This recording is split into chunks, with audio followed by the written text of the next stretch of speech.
नित्यानन्दं परमसुखदं केवलं ज्ञानमूर्तिं द्वन्द्वातीतं गगनसदृशं तत्त्वमस्यादिलक्ष्यम् एकं नित्यं विमलमचलं सर्वधी साक्षिभूतं भावातीतं त्रिगुणरहितं सद्गुरुं तं Namami.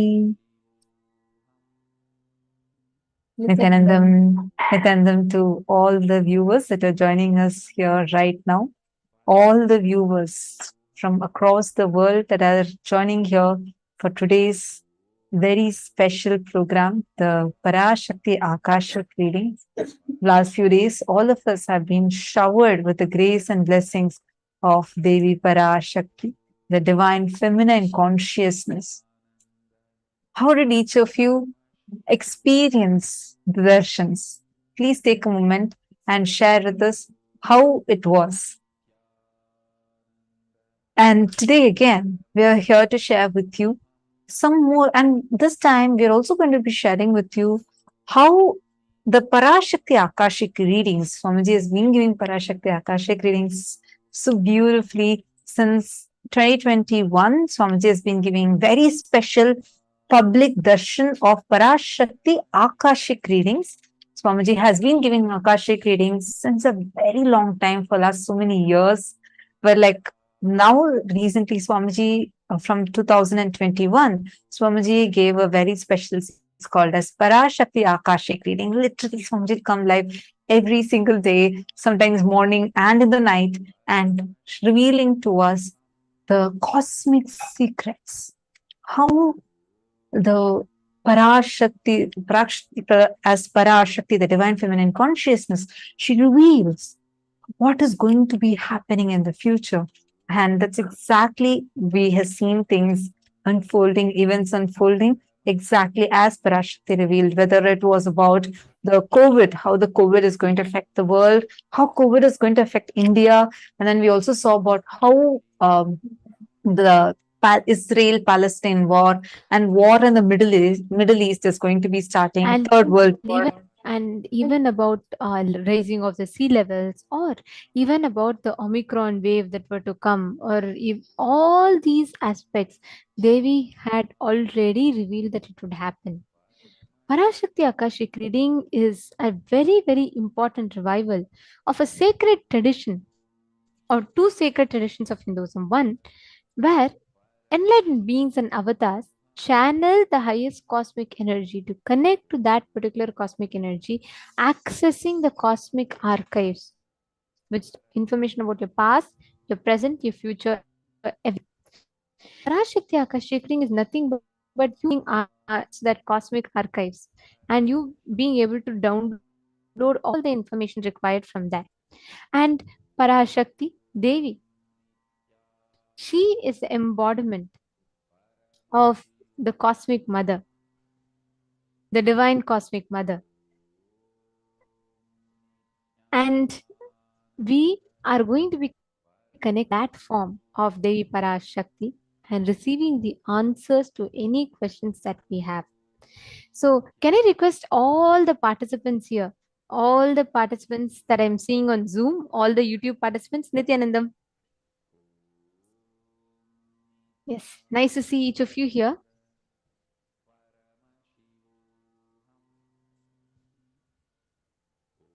Okay, Nithyanandam, Ma Bhavati Ramarup, Ma Istak, and Ma Anandeshwari, Ma Sharmeen Muse, Ma Susan Solander, and Ma Maluhya Mona, Ma Maria Vasconcelos. Nithyanandam, very nice to have all of you here. See, today is a important day because we're going to be learning, or I would say visiting, some of the most interesting revelations from Devi Parati, and we're going to be learning how they have manifested as reality. And I'd like to ask all of you to take a few minutes to invite your friends and family members to come and join now, because this is a very, very important session that we're having segment to prepare ourselves to receive Devi Parashakti. So it's, please do not miss the session, and gather your friends, family members, every one of them who wants to be there for this session, so that they too can experience the benefits, and they can understand this sacred science that's available. First, let us understand the significance of what happens during Akashic readings. See, when we say Akashic readings, right, what do we mean by that? When we say Parashakti, Devi, what do we mean by that? What do we mean about the divine feminine consciousness? Who represents that divine feminine consciousness? And what is a lesson for all of us to learn through this whole Leelas that Swamiji is doing, through the Parashakti Akashic reading? What is it that you can experience? What is the benefit that you can harness? We are going to be learning answers to all of this.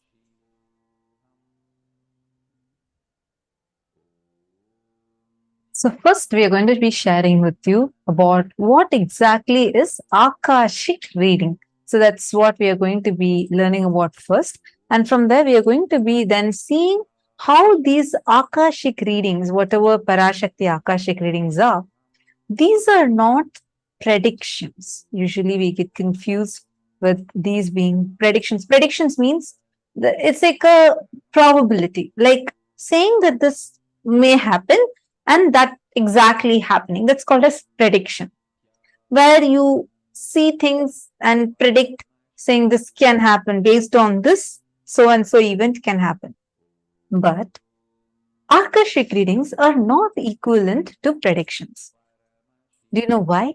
Because whatever has happened, happening, and yet to happen, all these three are recorded on space. It's all like already recorded. Whatever has happened, happening, and yet to happen. These are stored in something called as the cosmic archives, Akashic records.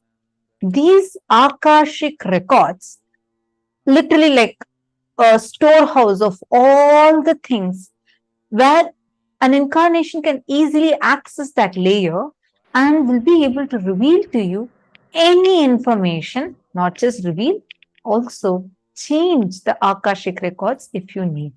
So, So, knowing knowing your not just the past, as in what happened in this birth, even your previous births, even your future births, you will be able to know all of this. That is what is Akashic records. Now, let us listen to it and understand the deeper revelation. What are Akashic readings? Why is it powerful? What is the significance of an Akashic reading? And understand, whenever you cognize and understand this one truth about Akashic readings, right? When you understand the science, when you actually see Devi Parashakti, the way you ask questions, the way you connect to her will be much, much more deeper. So let us now listen to the revelations on what are Akashic readings.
First, nothing can be destroyed.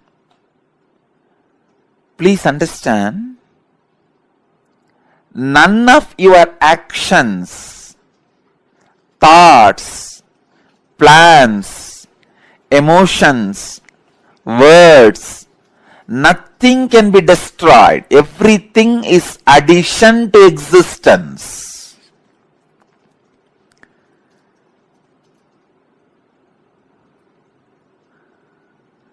Every moment, every one of our thoughts, words, actions, everything just go on, gets added to existence. 10,000 years ago, what rishis were doing on the banks of Saraswati is still available in the cosmic archives as if it is happening now. Please understand, 60,000 years before, what human beings were doing in the Ganges civilization is available as if it is happening now with the 4D clarity, not just 3D, 4D clarity. Nothing can be destroyed in the world. Everything is stored.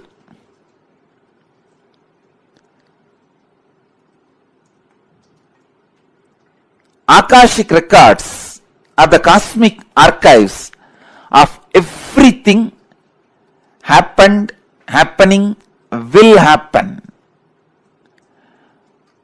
And one more important sacred secret you need to understand, time is not free as you think, past, present, future. It is a small mind which cannot see things as it is, which constantly needs to segregate.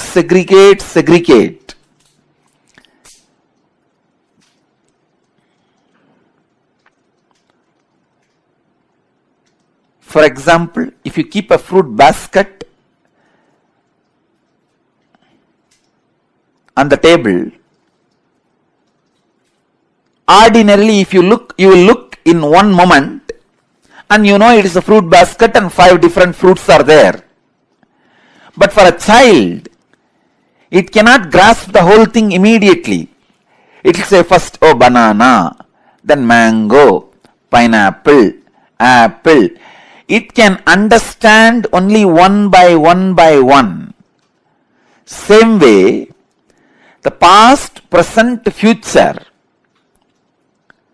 in Sanskrit we call it kala. Only a ignorant mind which cannot grasp perceives as past, present, future, but in truth it is not 3 different things. An enlightened being sees kala as one entity, one experience, one reality. Continuously, wise men all over the world, again and again, in all religions, repeat this one truth. History repeats itself. Understand, the patterns are same. So it is not even repeating, it is rebeating. The whole life is certain rhythm with certain beats. That rhythm is continuously moving. Even the word repeating is not right word. Rebeating is right word. History is constantly rebeating itself.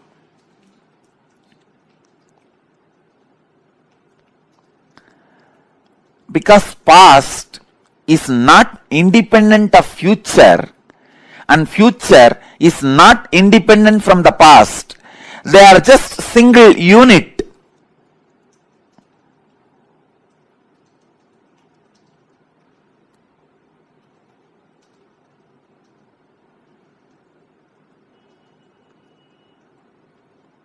Your innermost consciousness can just experience all three at a time. Simply, it can experience.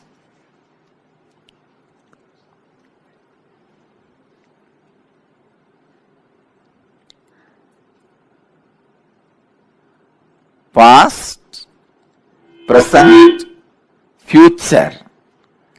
All these three are just the very integral part of your inner space. When your consciousness leans towards past, it is caught in greed. When it leans towards the future, it is caught in fear. When it is sitting with the present, it is inspired. Please understand, when it moves towards the future, it is caught in fear. That is why it jumps to greed.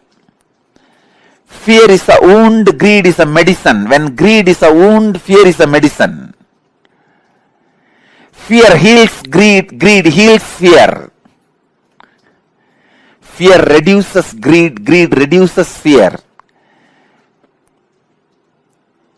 Greed reduces the fear and brings you back to the reality. And greed reduces the fear and brings you back to reality.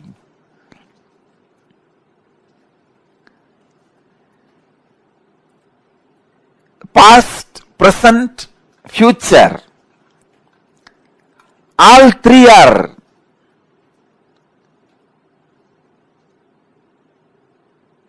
one entity, one existence, one unity.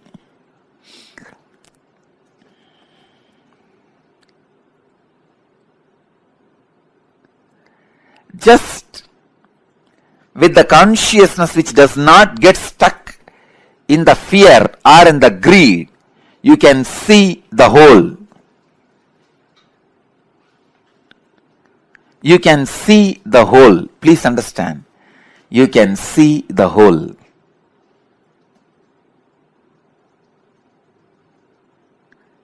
Past, present,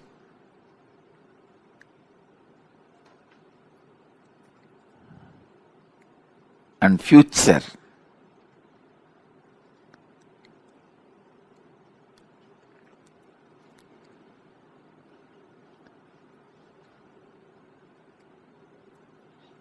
I'll give you a very simple understanding.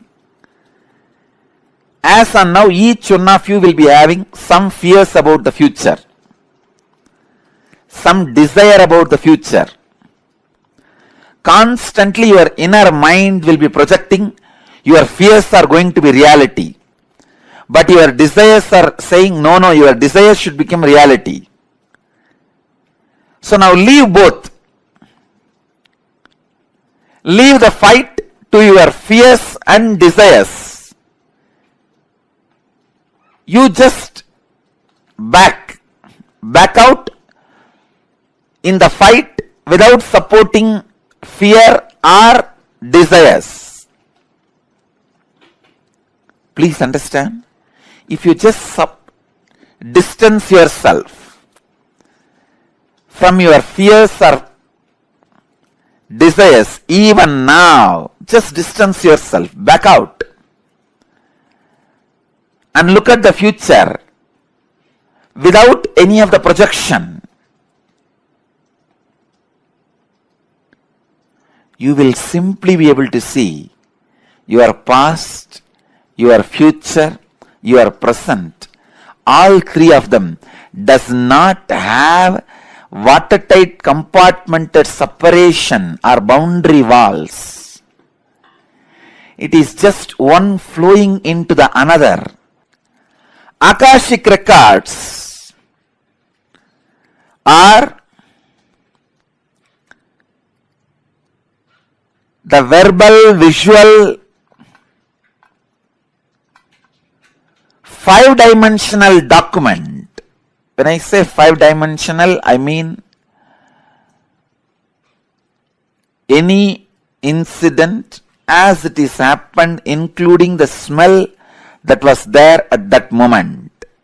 The smell and the feeling of touch means the weather, temperature, visual, sound, and the emotion. All five dimensions are packed and recorded in the Akashic records. Please understand, just like a film in the camera captures two dimensions of visualization and verbalization. In the video camera, visualization and verbalization both are captured. Same way, the film in the cosmos is a space. In the space, all five dimensions, sound, visuals, smell, taste and touch, all five dimensions of whatever is happening is continuously getting recorded.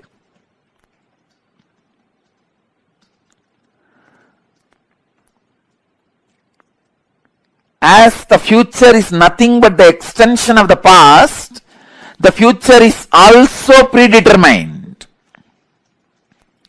The major course of the future is predetermined. Please understand. In the past, in India, people were sitting on the floor, having plates and eating with the hands.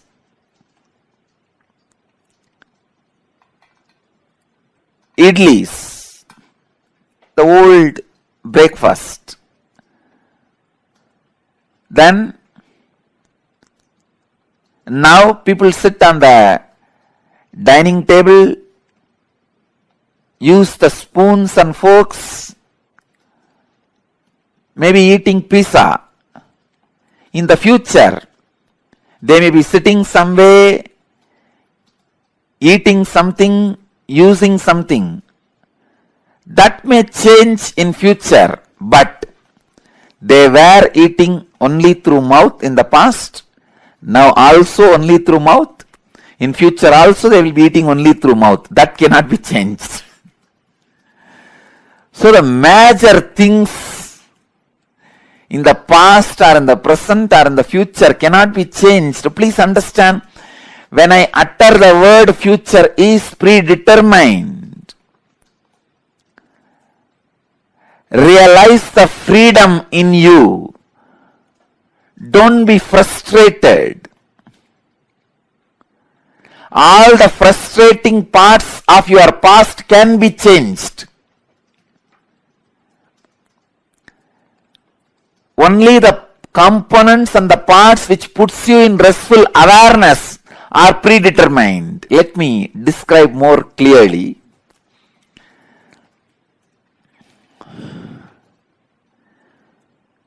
The parts which affects you with fear and greed always have a possibility for innovation.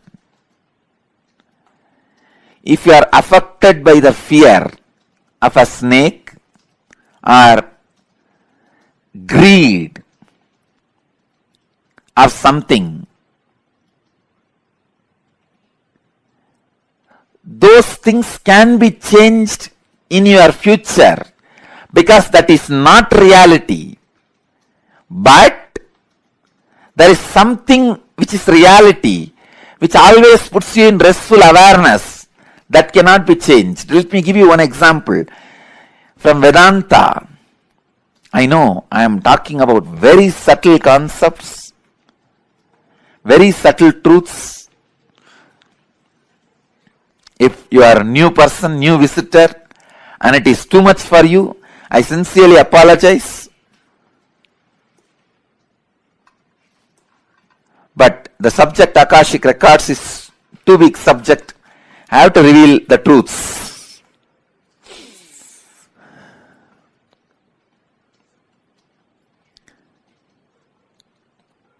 Please understand. In the dark night, you are walking in a forest alone. A rope is lying on your way. The moment you see first thing, naturally, you will have a fear stroke. It may be snake.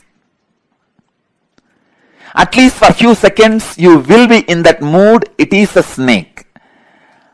And most of us, our eyes have so much of power. It will show as if that end of that rope is moving little bit. That's power of our eyes. So you'll have the fear stroke.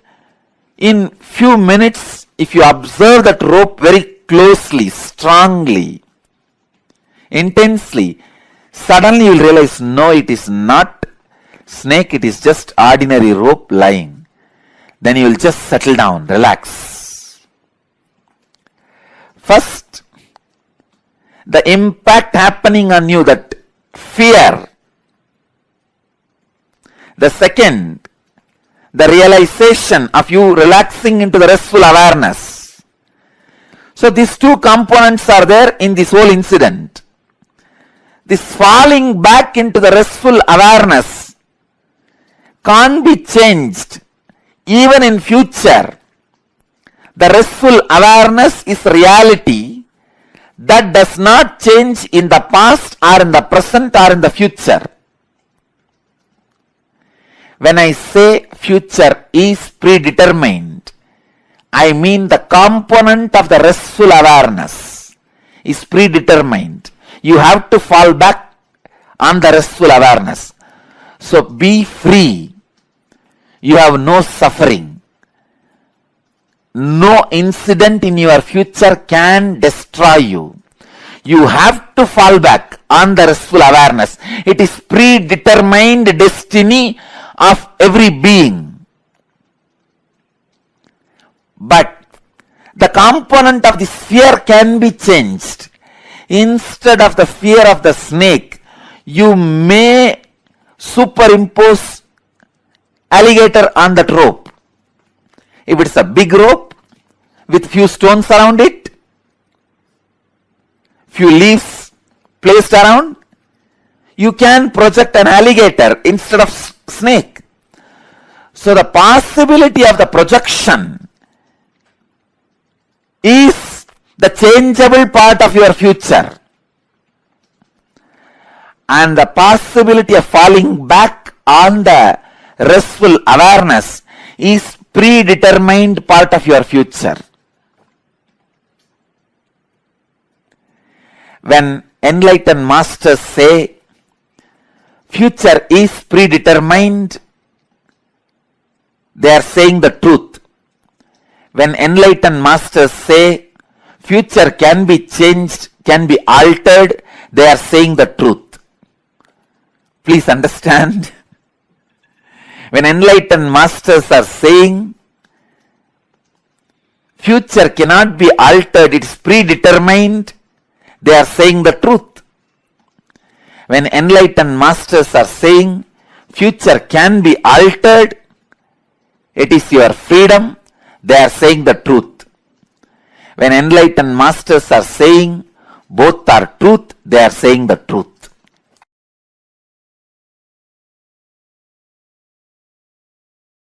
The Akashic records are, it's like a password being handed over to you. All the informations are there and this is the password, please see it, that's all. The Akashic records are like DNA of the universe. Each soul has its own Akashic records and there are collective records of all souls of all journeys. That's what I call all souls of all journeys, is what I call Hiranyagarbha.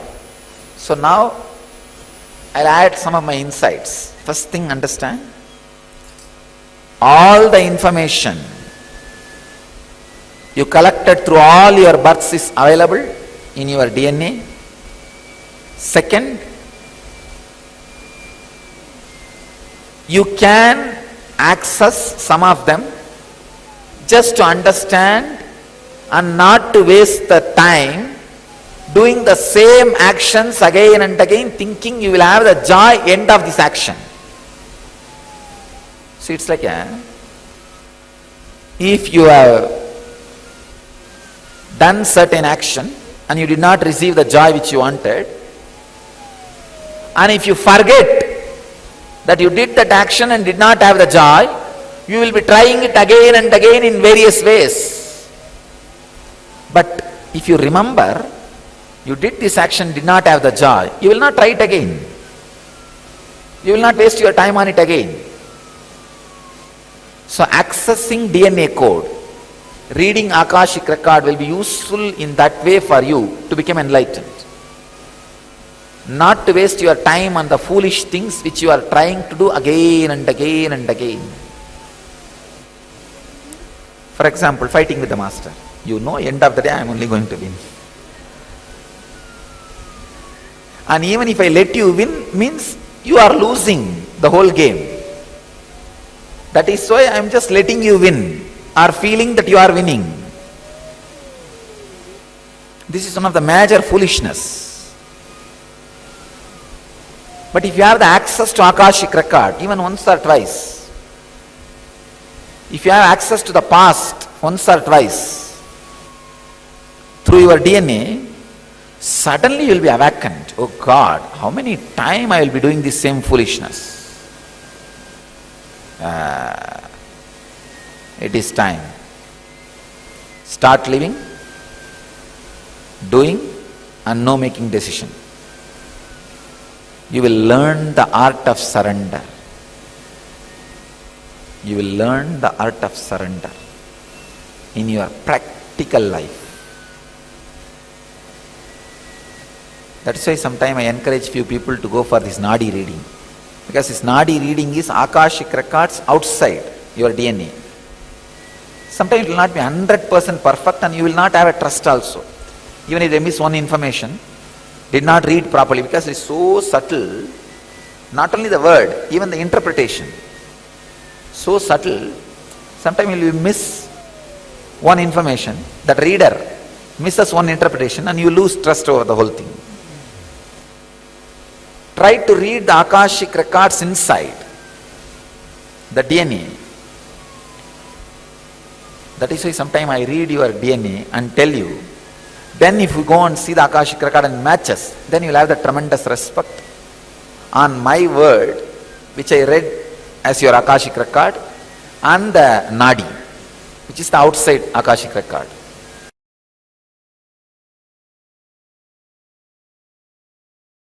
From the pure space of Kalabhairava,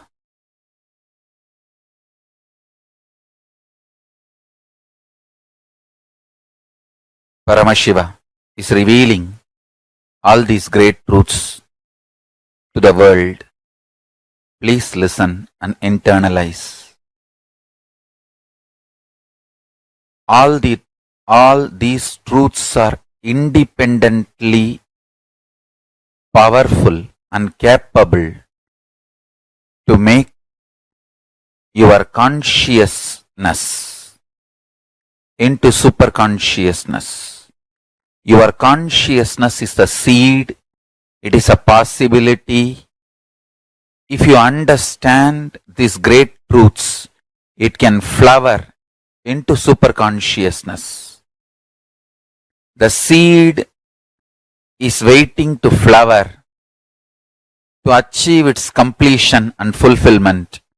Listen and cognize these truths, you will achieve completion and fulfillment, ultimate enlightenment. Listen. The first truth.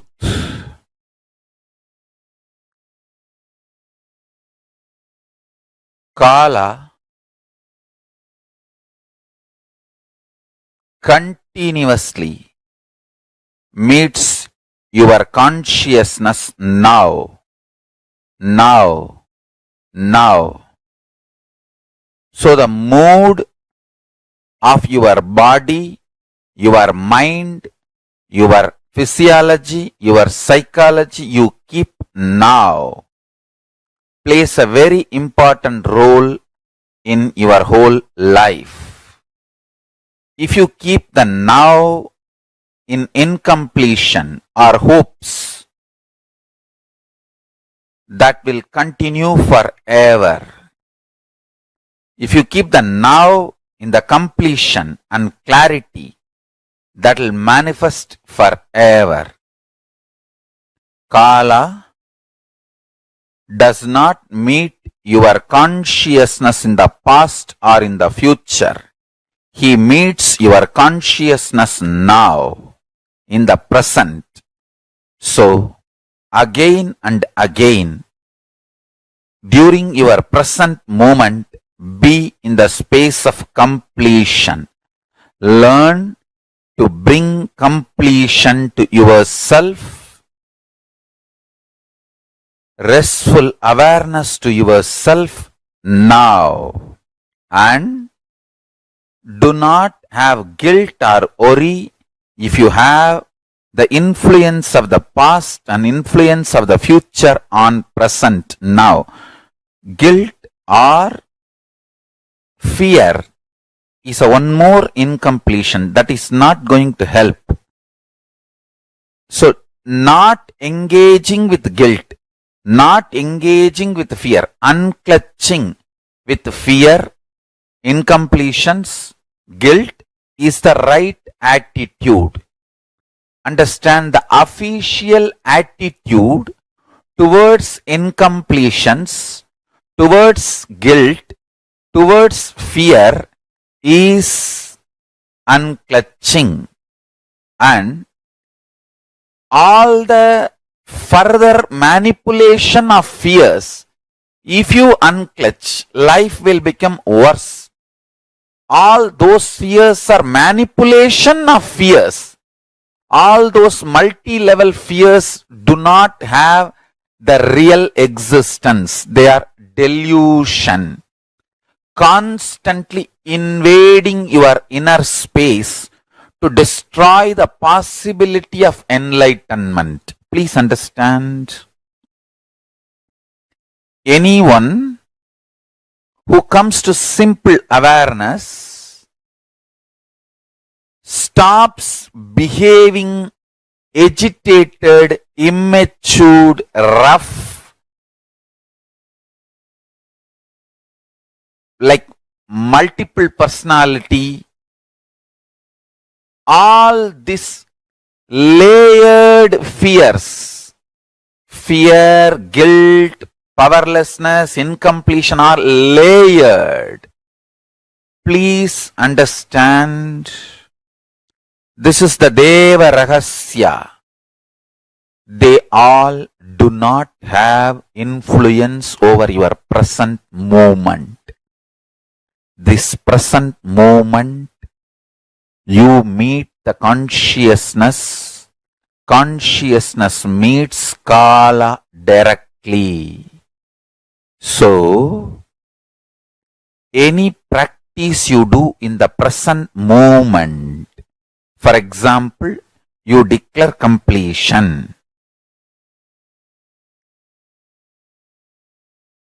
Immediately, even 2000 years of incompletion has no power over you. This is Deva Rahasya. Understand? This Deva Rahasya can empower the truth in you just like that. You can manifest Paramashiva now. Only thing, don't become arrogant. Don't become arrogant. When this truth was given to Brahma, he became Paramashiva. He became one with Paramashiva. But unfortunately, he could not maintain himself in that state. He started developing arrogance and started abusing Shiva and Guru. Paramashiva, who gave this truth to Brahma as Guru, he started abusing the Guru, thinking that he knows the whole business trick or trick of the trade or the whole thing. Then Kalabhairava manifests and removes his one head and makes him understand the truth ultimate, and again gives him back the Parabrahma space, and Brahma continues to do his responsibility of creation. Understand, Kala Bhairava is eternal compassion, eternal love. Whenever you express love, even in simple acts, like giving a smile, giving a sweet hug, without calculating, even simple act you do, the strength you feel is Kalabhairava's strength. It is Kalabhairava's strength. Extreme compassion, extreme joy, extreme ecstasy.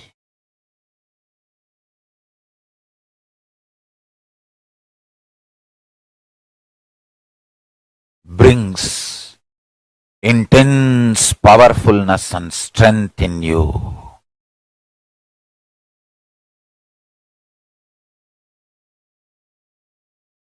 Just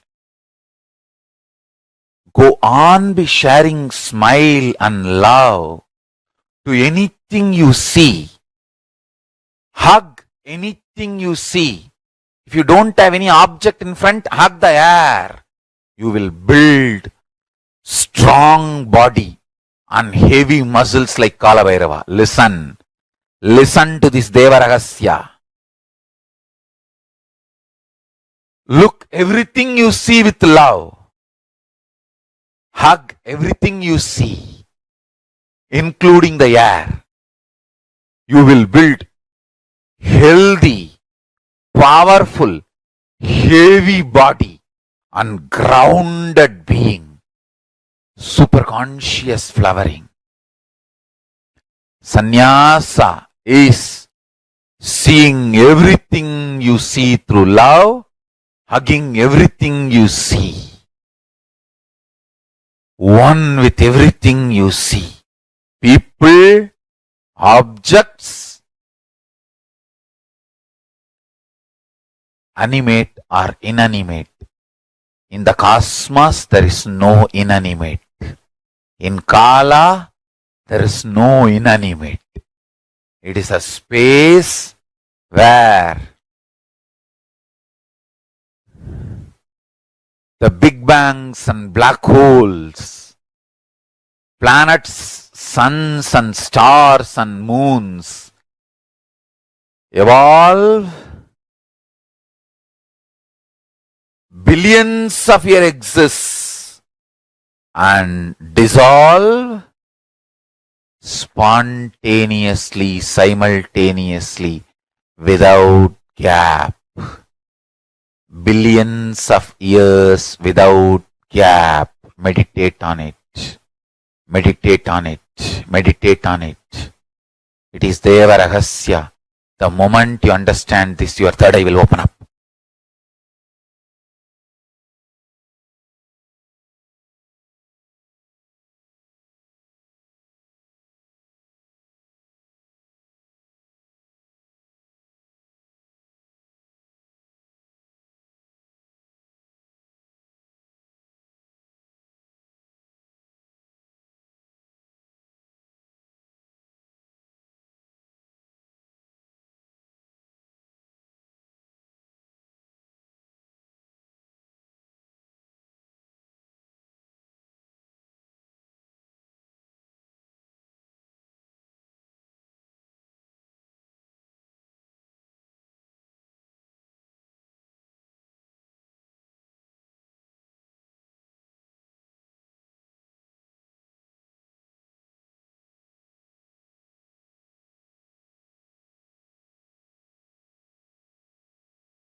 Today's subject is Awaken the Sacred Feminine.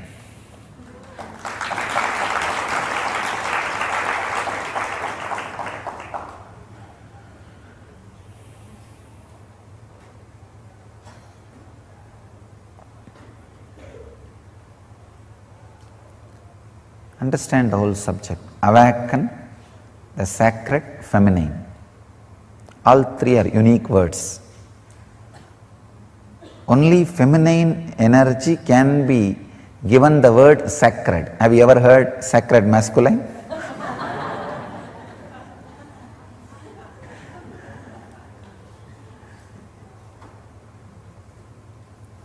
Only feminine energy can be given the title sacred, because when it is awakened, it does so much in your system, and it has nothing to do with your gender. That's the important thing.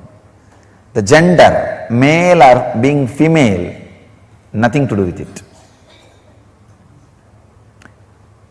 It is something to do with your inner quality.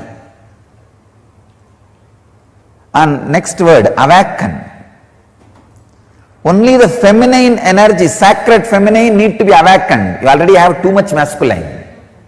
The whole world is suffering with too much masculine energy. If at all politics can be handed over to women, so much good would have happened to the human society, human civilization.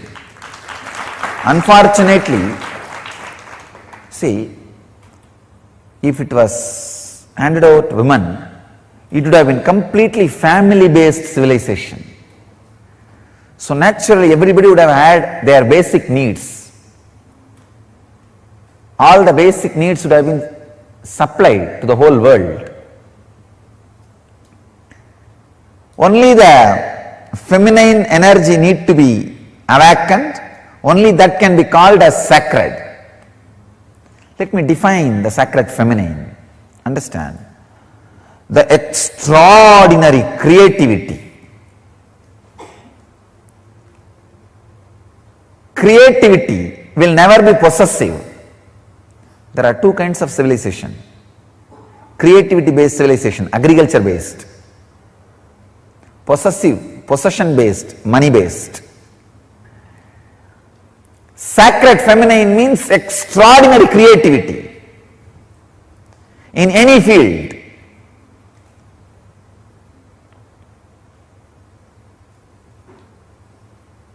Why it is associated with the word feminine? Because by nature, without any choice, all women experience that creativity when they carry a child. During their pregnancy, their system, even if they are unconscious about the feminine energy, even if they don't know anything about feminine energy, when they carry a child, their body is made to go through, experience sacred feminine. If you are matured enough, your being also can experience sacred feminine. So the creativity, the sacred feminine part, is an extraordinary energy. In Vedic tradition, we call this as Matrurupena Samstita. That's a beautiful sloka in Chandi. Yadevi Sarvabhuteshu Matrurupena Samstita Namastasyai Namastasyai Namastasyai Namo Namaha. O Devi, who is residing in all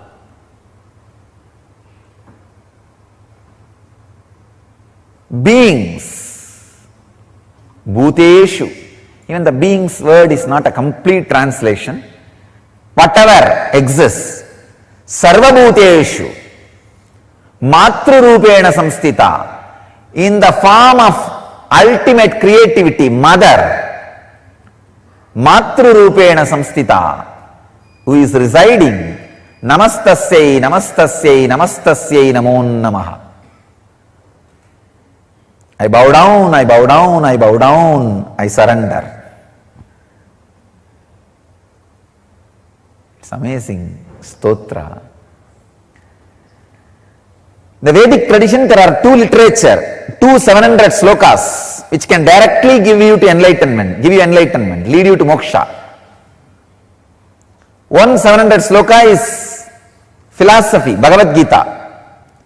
The other 700 sloka is technique, Chandi, Sabdasati, which can directly lead you to enlightenment just by reciting. Nothing else need to be done. See, Bhagavad Gita is linguistic importance. Understand, try to practice. Chandi is phonetic importance. Just reciting. Nothing else. Just reciting. It can lead you to enlightenment. In Bhagavad Gita, it is more working like a light based. Means if you read, understand, cognitive shift, and experience enlightenment. Here, with Chandi, it is working on sound, just a very phonetic sound. Chant or listen, enough. Work happens inside you. They call it Saptasati, 700 on Devi, the sacred 700 verses on Devi. That is the ultimate sound vibration. I can tell you, I have read lakhs of mantras, but nothing like Chandi. Nothing like Chandi. When you recite, you can feel inside your body that creativity getting expressed. The sacred feminine getting awakened. And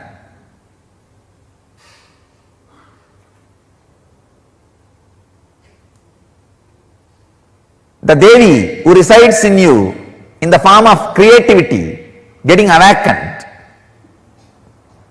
the whole body will feel the intense energy just by the sound. Sacred feminine, understand, just the uttering of the very word, you are in different plane. Your mood is different.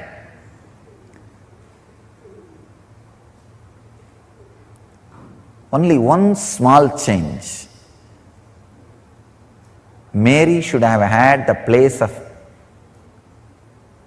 Devi or Mary Magdalene. In these two, any one, Mary Magdalene should have had the place of Radha in Christianity. The whole world would have been different. The whole world would have been different. Either the place of Devi, Parashakti, or the place of Radha was given openly. Of course, there are mystical tradition in Christianity still gives the place of Radha to Mary Magdalene and gives the place of Devi to the Mary, mother of Jesus. Still there are mystical traditions, but not the mainstream.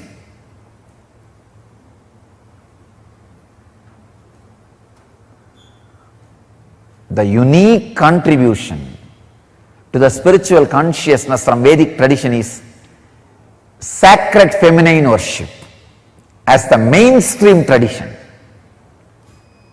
I tell you, even if everything Vedic tradition gave is lost in some tsunami or earthquake, just if this worship of women, worship of mother, the sacred feminine tradition, if that is retained, then the whole thing can be revived.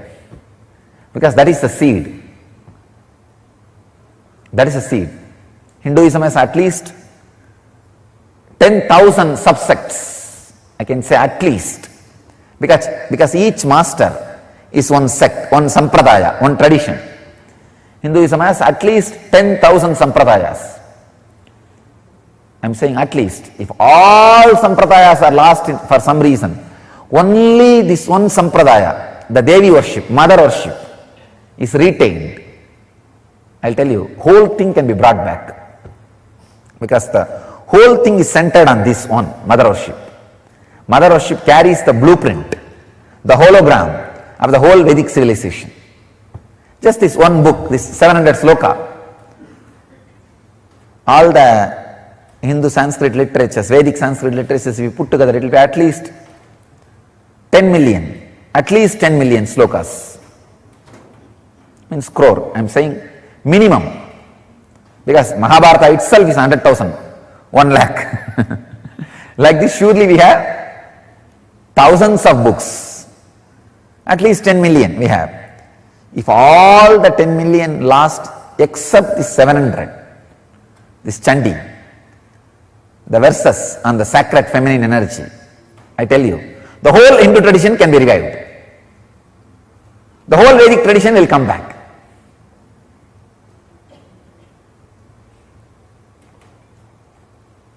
That's a hologram of Vedic tradition.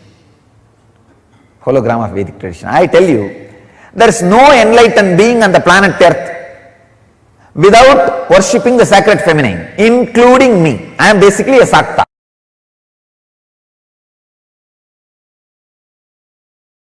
यादेवी सर्वभूतेषु माया रूपेण संस्थिता नमस्तस्यै नमस्तस्यै नमस्तस्यै नमो नमः.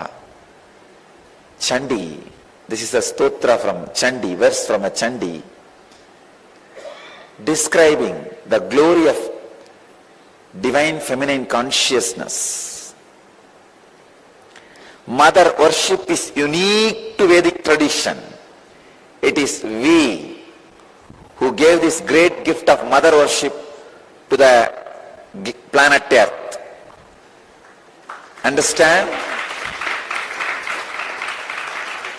No other religion dared first, or still many don't dare worship the mother aspect of God, the mother dimension of God. It is we first time started the mother worship, introduced mother worship to the universe. All the sacred things are looked as feminine in Vedic tradition, whether it is sacred rivers or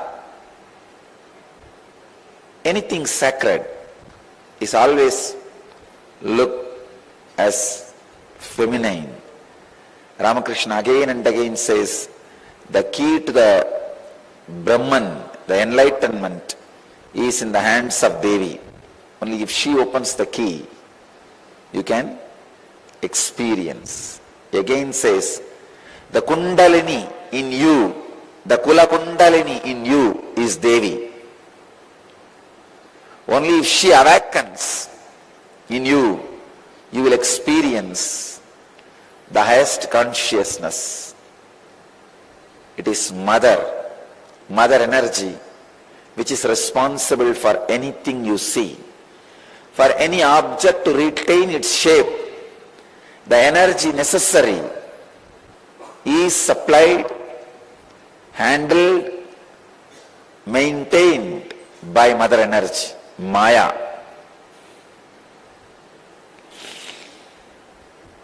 It's Prakriti, responsible for Purusha's expression.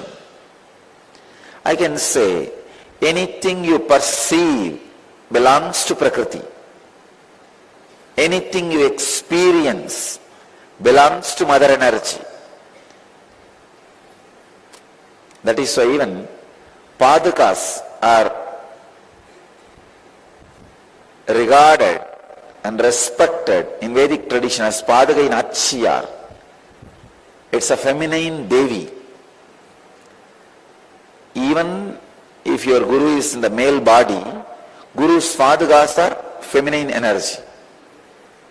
Whether it is a Vishnu Paduka or Shiva Paduka or Guru Paduka, any Paduka, Paduka of any god or your Guru is considered as a Devi, feminine consciousness. Only mother energy can give liberation.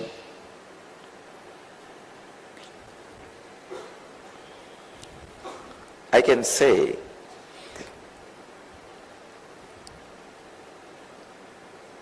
whenever the mother energy is added to you, whether you are in the male body or female body, you experience enlightenment.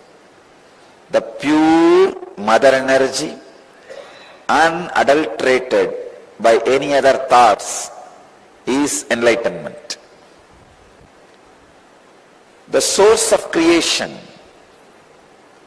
the source of sacredness, source of divine is mother energy.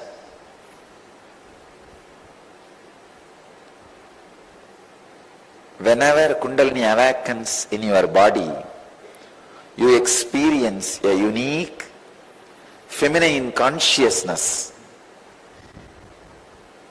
Your whole system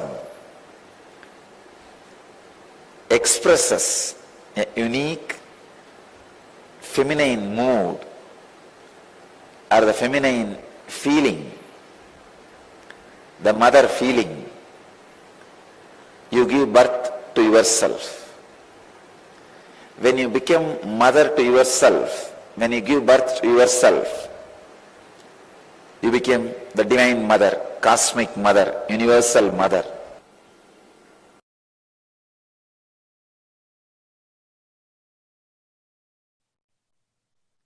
Cosmos not only reveres, celebrates, worships feminine consciousness, feminine energy, women who embody the feminine consciousness are not just revered, respected, but worshipped in cosmos. Vedas and Agamas, the Hindu tradition,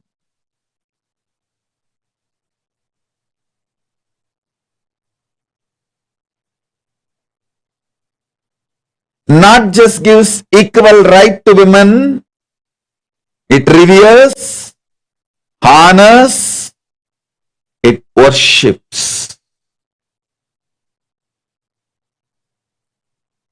In Hindu tradition, everything worthy of worship, gods, rivers, everything is named in a feminine expressive way. Female names, feminine expression names are given for the Shaktis, energies, rivers, all the whole nature. The earth itself is called as Bhuma Devi in Hindu tradition. In Hindu tradition, the earth is not geography, it is biology. It's not geography, it is biology. It's a living being and it is worshipped as female. And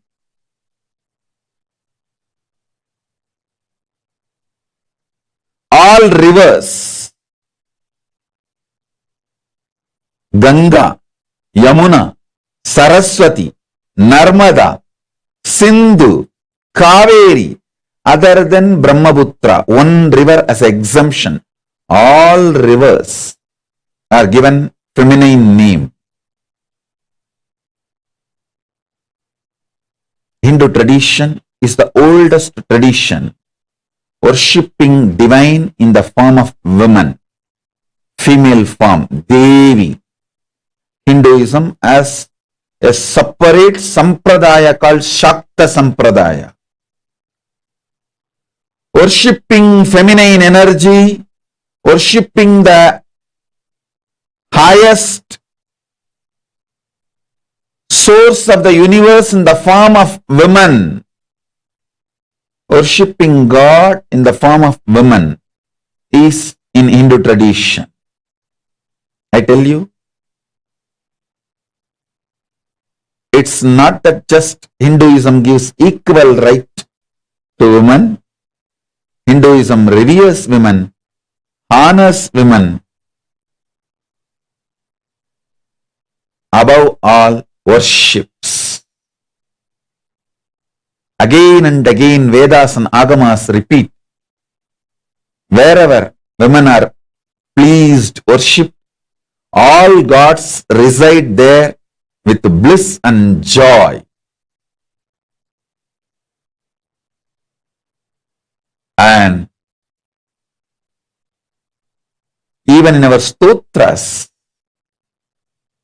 stutis, everywhere, the Hindu literatures, whether starting from the Vedas, Sri Suktam, Devi Suktam, Durga Suktam, Saraswati Suktam, are the Upanishads, Tripura Upanishads. There is a set of Upanishads called Tripura Upanishads, where elaborately the Shakta Sampradaya, connecting with the cosmos in the female form, is established as a spiritual tradition and science. Please understand, Hinduism is cosmic science, not just set of beliefs. It's a cosmic science. So beautifully,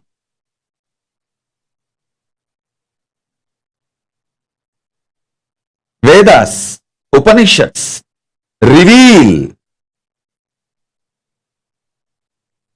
connecting with the cosmos in the form of feminine consciousness, in the form of female energy as woman, mother.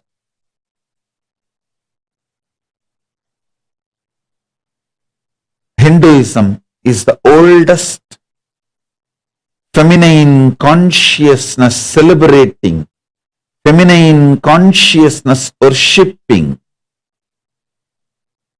tradition. From Vedas, Suktas or Upanishads, then the Tantras, Nigamas, Agamas, Puranas, everywhere Hinduism reveres, respects, honors, above all worships. Worships women, worships female consciousness,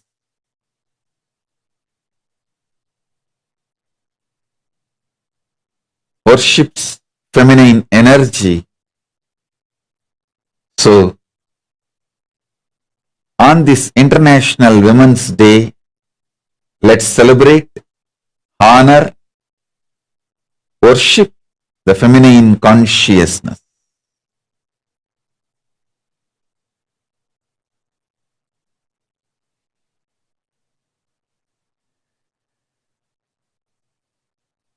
So once again, I thank everyone, all the recipients of today's awards, for doing what you are doing and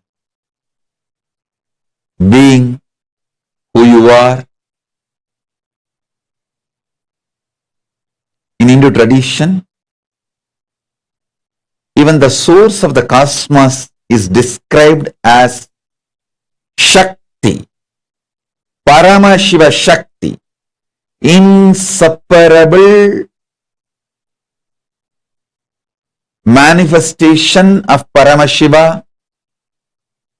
Paramashiva and Paramashiva Shakti is the same one being manifesting in two forms for you to relate with.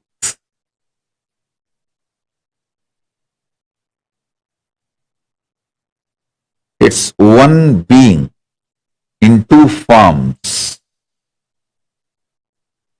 So understand,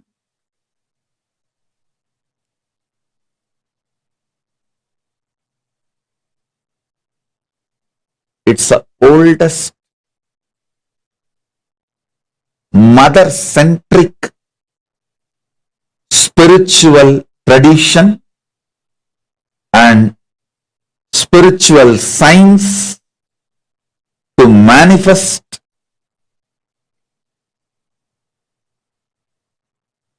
all the great things of the cosmos, all the best things of the cosmos.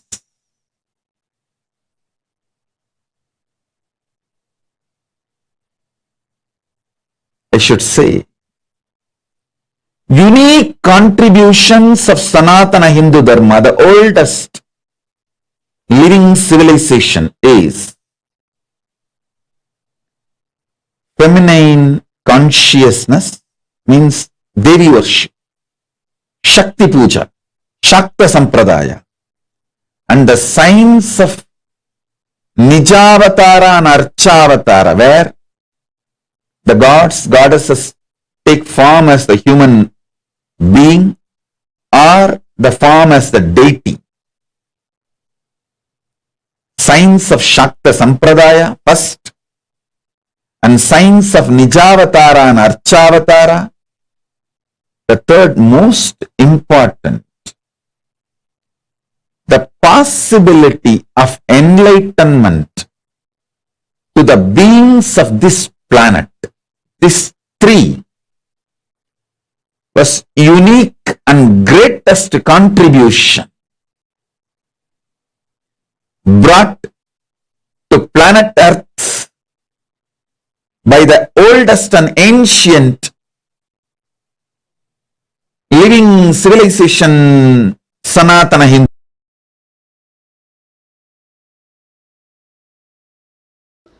Please understand, first and foremost relationship is mother. Ability to learn, even idea to relate starts with mother. How to relate starts with mother. Understand?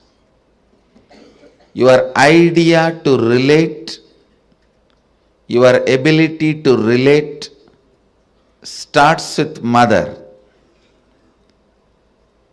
Mother's contribution in your life, either by doing some things or by not doing some things. Please understand, even if she was not there in your life, the impact of that remains forever. Either she is there or not there, her impact on you remains forever. If she was there, if she is there in a positive way, if she was not there,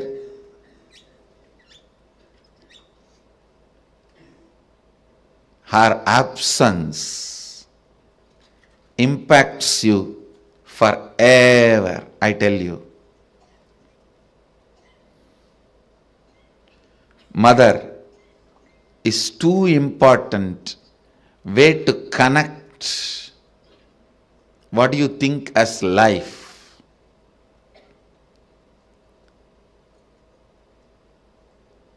In Vedic tradition, our rishis were aware.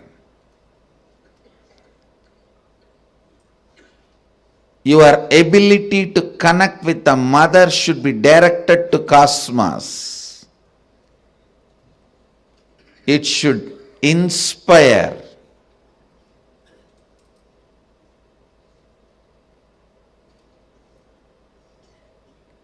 It should awaken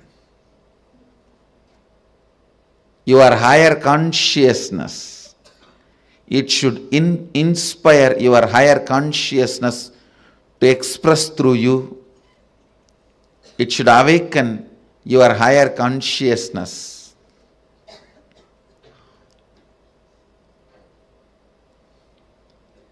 Connecting with life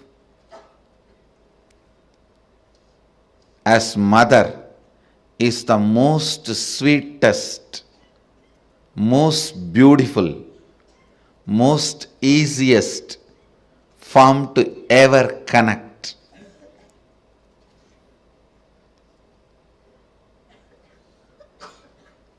Please understand, my childhood was full of spiritual experiences, amazing spiritual masters,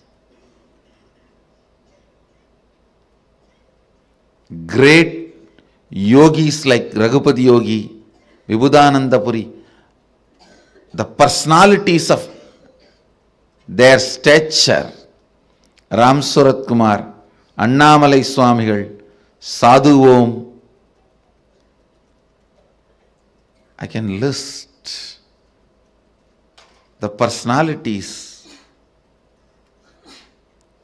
great spiritual personalities. And I was exposed to all the spiritual thought currents and traditions like Vedanta, Saiva Siddhanta, Shaivism,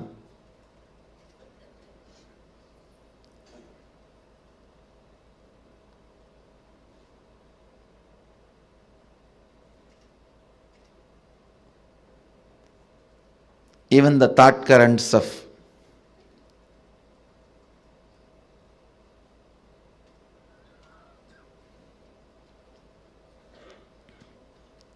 Sankhya, Yoga, Nyaya Vaiseshika, Purvamimamsa, Uttaramimamsa, various yogic sampradayas. But I tell you, I found most easiest, most powerful, most inspiring, most exciting way to connect with life as the form of mother. It's mother worship. I myself chose. After being exposed to so many spiritual masters, experiences and philosophies, I tell you, if you want tremendous peace and healing in your inner space, choose mother worship.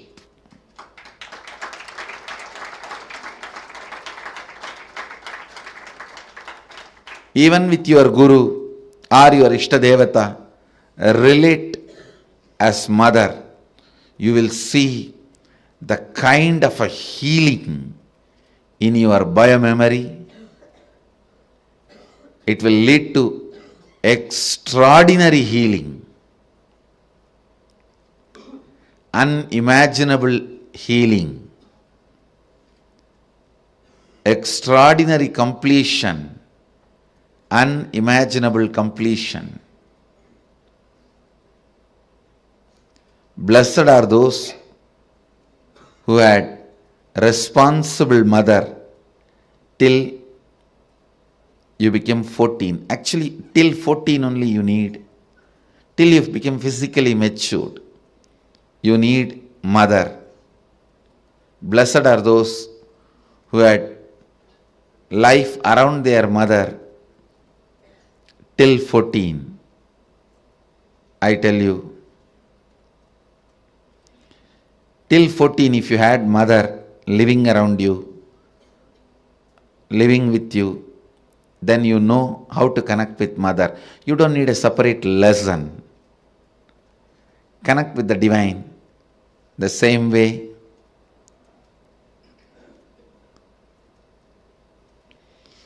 so much completion will happen to you. So much means really, really so. People will experience so much motherliness from you in everything, I tell you.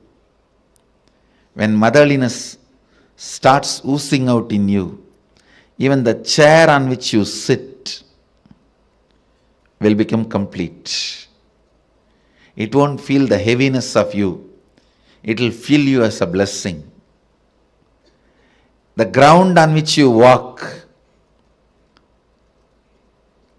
will feel blessed by the touch of your feet.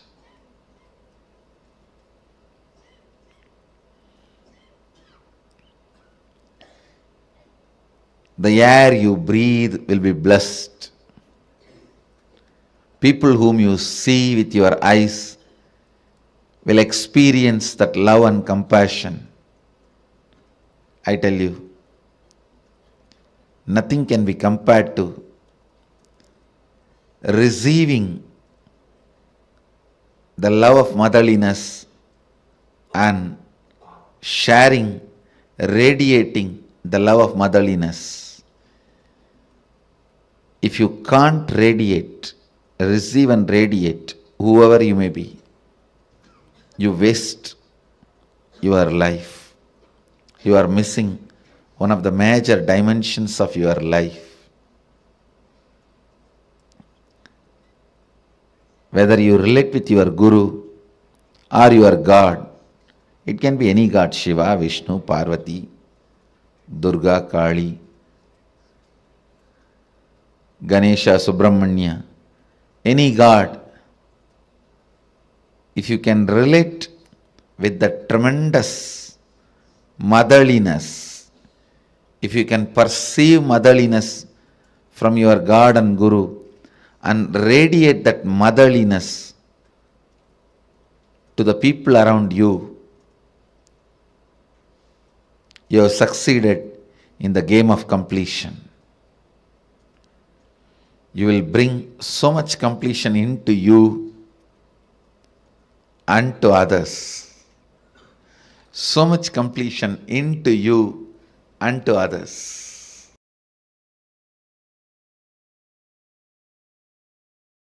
All spiritual groups in all religions have mother worship in some way or other.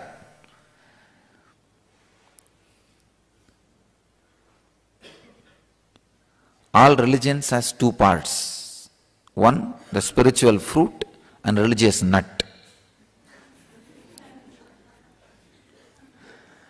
The religious nut part is always in the masculine power, and it is masculine based. But the spiritual fruit part is always with the feminine worship, Devi worship.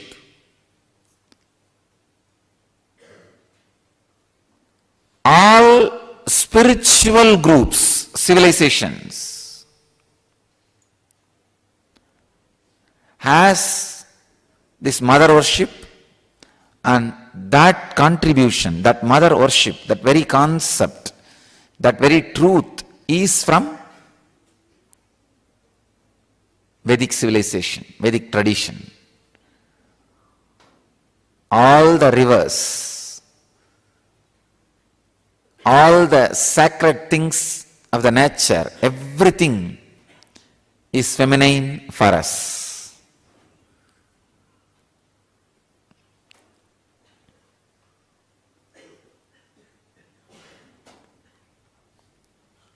In US, all these cyclones and natural calamities are always being named feminine.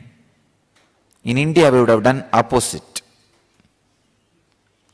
All the sacred things of the nature, we name it feminine. All the things and energy which creates, we name it in a feminine way. So understand, the mother worship is the great contribution to the spiritual civilization by the Vedic tradition, from the Vedic tradition.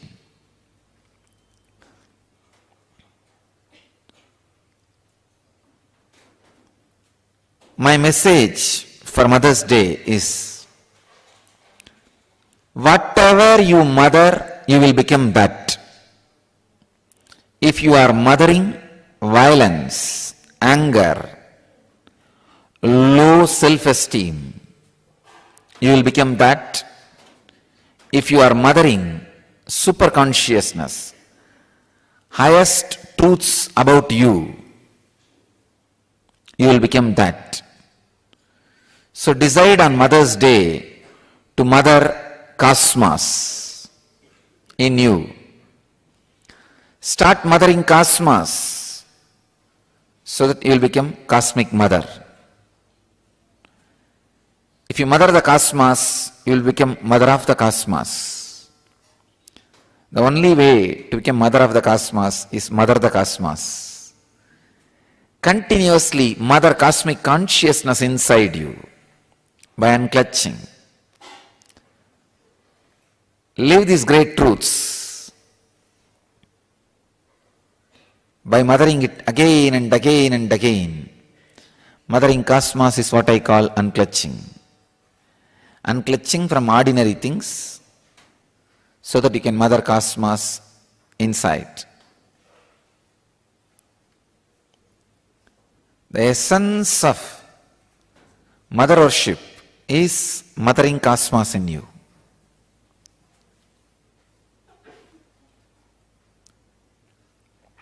I myself basically a Shakta, mother worshipper. I myself became enlightened only through the Shakta tradition, the mother worshipping tradition. Because nothing suits your bio-memory more than mother worship, because your whole bio-memory is from mother. When the path is through that mother's form, your bio-memory suddenly falls in tune and the whole progress is very quick, fast. Always the energy expression happens only in mother worship. In all other bhavas, attitudes, it takes a lot of time to experience the energy expression. It's Matrubhava, mother worship, makes the energy experience very quick and strong. You may be in the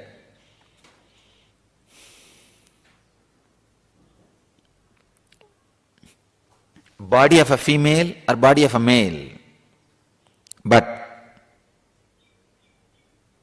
if you start mothering the cosmos inside you, you will become cosmic mother.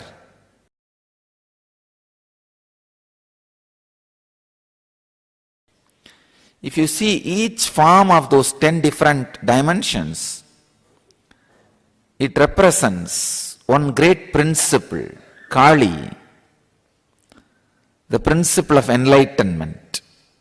Means, if you see her, she is the embodiment of cosmic causal body from where everything comes out. Dark color and holding knowledge sword in one hand and the severed ego head in another hand, giving abhaya and varada.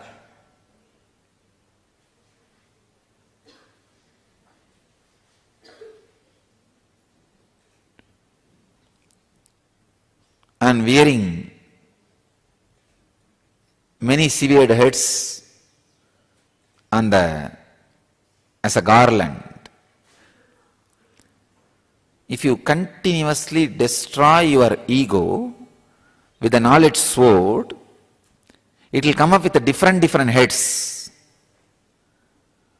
All the different heads which are severed, she wears as garland, and the final blow given to the ego, the final head which is destroyed, she holds in the hand.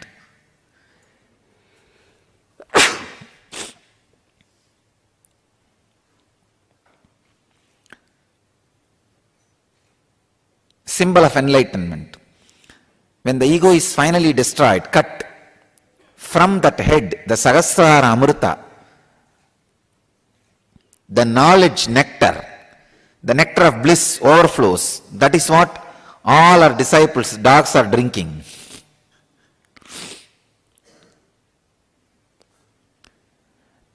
When your ego is cut by the knowledge sword, she gives the boon and protection. Abhaya is protection, Varada is boon. Tara, Chinnamasta, all these are great expressions of different aspects of enlightenment. Mother worshipping tradition is enlightenment based tradition. It is not social laws. Understand? Always the masculine part of the religion is socio-political laws.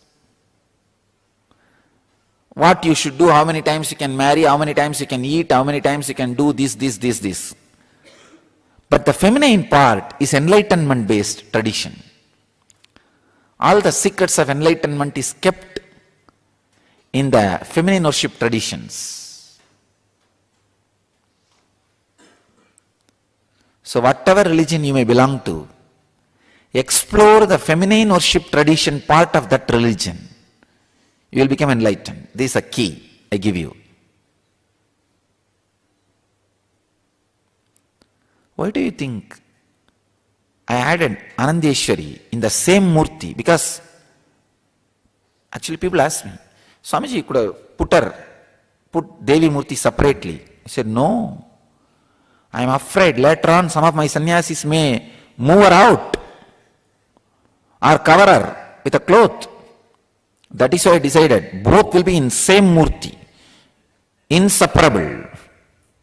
They should not be able to separate it.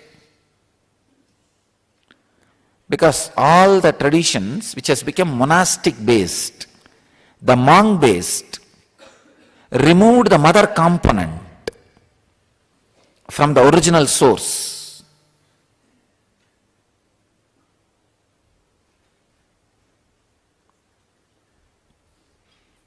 I do not want that to happen to my tradition. That is why I put Devi in the lap itself and took care. Always Shiva is holding with one hand.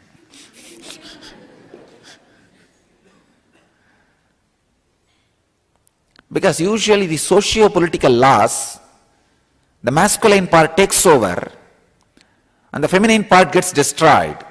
The spiritual truths. I don't want that to happen to my tradition.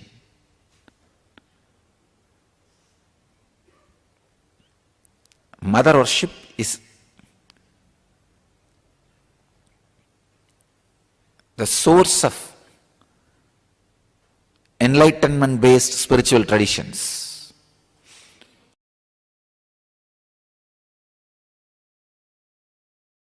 To our Sangha, that is the reason I put Devi on the lap of Shiva, not even separately.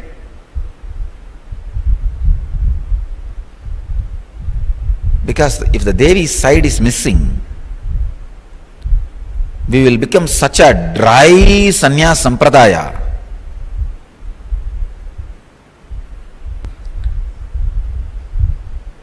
It is feminine energy and the Devi aspect which keeps man not becoming terrorist.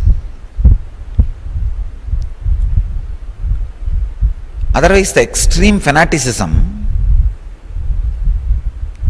added with the aggressiveness of the masculine energy does not bother about violence, lands into non-violence. Little bit of feminine touch, the love, dimension added, people will not become violent, terrorists. They will be more loving, compassionate, caring.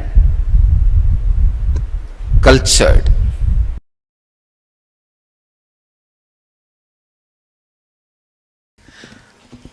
Feminine energy is enlightenment. Please understand. Awakening the feminine energy inside you is enlightenment. I'll first describe the feminine energy, then woman gender. See, woman has more possibility for feminine energy. Otherwise, feminine energy is not confined only to women. So understand the depth. In each one of us, there is an energy which constantly gives birth, expresses itself. Expression is feminine energy. All the adjustments need to be made for the expression is masculine energy. Please understand. The place needed should be created. Means naturally the old has to be removed. The destruction. All that work is masculine energy's work. But the very expression is feminine energy's work.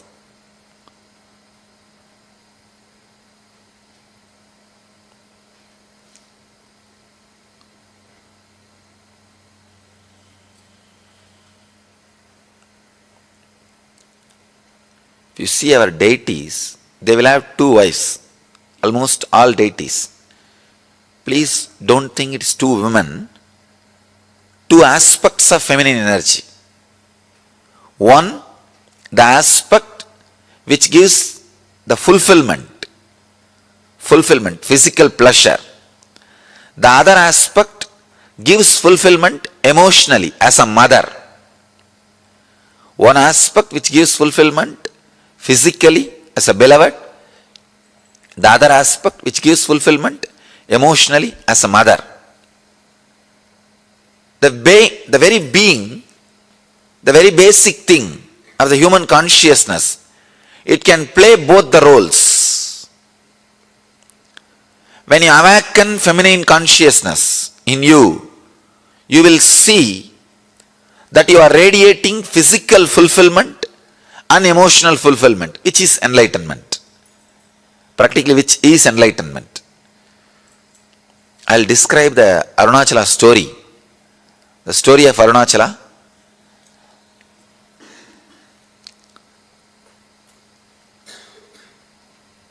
The whole Arunachala story is story of woman, story of feminine energy. The story says that Devi was meditating and inside her being, the feminine energy got awakened. Please understand, not masculine. Feminine energy got awakened. She became Ardhanarishwara. The description exactly it says, in Devi, the feminine energy is awakened and she became Ardhanarishwara. Means half male, half female. You will be surprised. See, in male, if female energy is awakened and the description says he became half male and half female, perfectly alright. You can understand. But the story says, in Devi, the feminine energy, the feminine Shakti is awakened and she became Ardhanarishwara. Means, when a woman experiences fulfillment, she experiences her beloved aspect and mother aspect completely.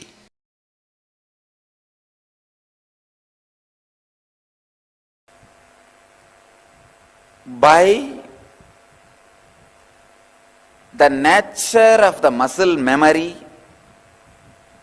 women are hardwired for the major three qualities which can lead them to enlightenment quickly, which is a basic necessity for enlightenment: receptivity, passivity, and the ability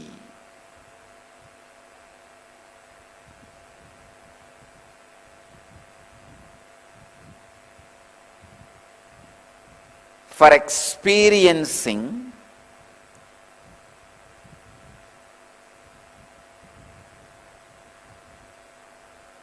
the feeling connection beyond logic. Please understand. Receptivity, passivity, ability to feel connected, feeling connection beyond logic. This three is part of the very biomemory of female body. Women, biomemory of women.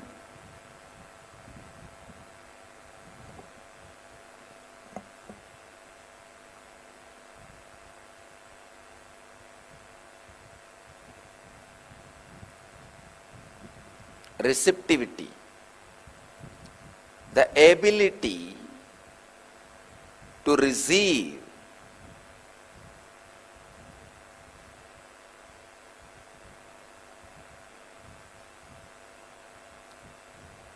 the biomemory of the woman's body is not aggressive. It is based on receptivity, receiving.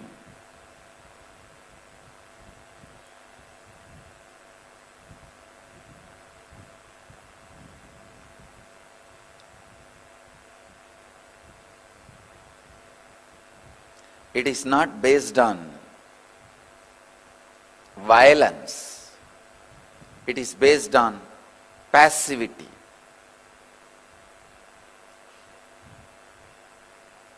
That is why sannyas or brahmacharya is lot more easy for the beings in women body than in masculine body. Even if you are in masculine body, when you experience the enlightenment, physiological mutation happens in your system. You just go beyond the masculine, feminine identification, an identity. Please understand, I wanted to make it very clear. It is such a subtle subject.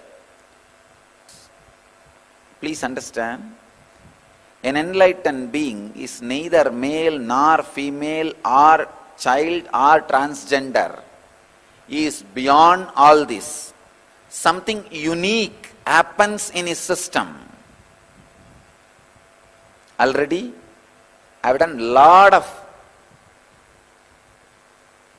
medical researches and experiments on my body.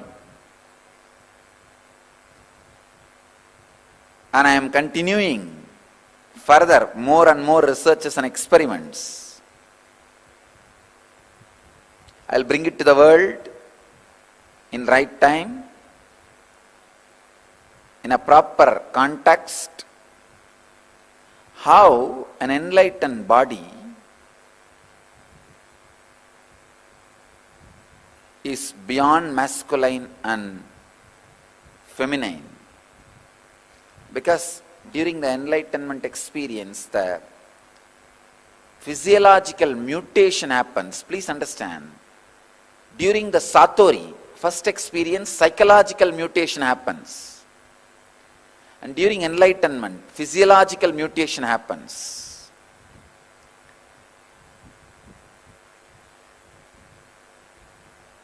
Because in masculine body, feminine consciousness gets awakened.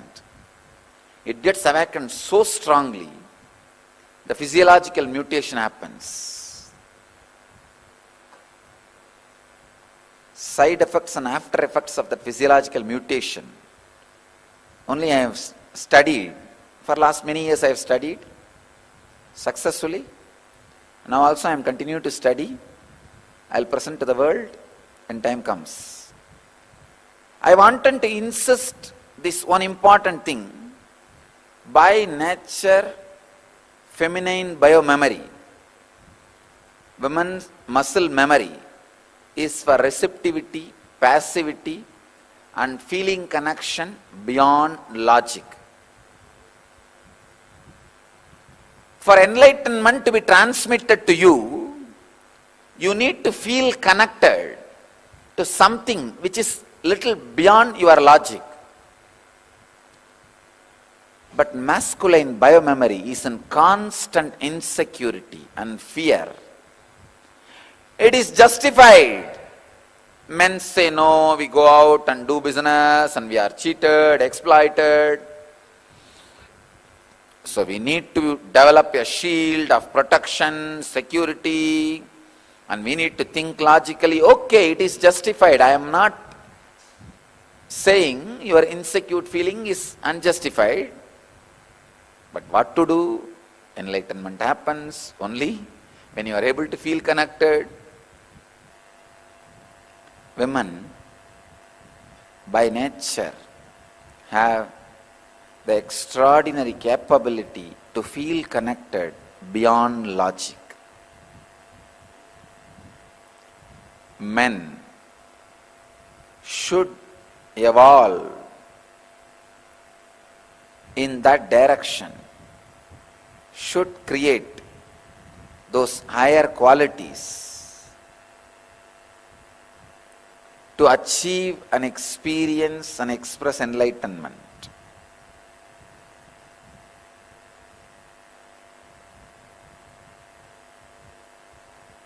Receptivity, passivity, feeling connection beyond logic are the basic requirement for you to radiate enlightenment, the complete fulfillment. When you are receptive, passive, just simple nature can give you enlightenment.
Once Ganesha and Subramanya, both of them have decided to have a challenge that who will quickly go around the world 3 times.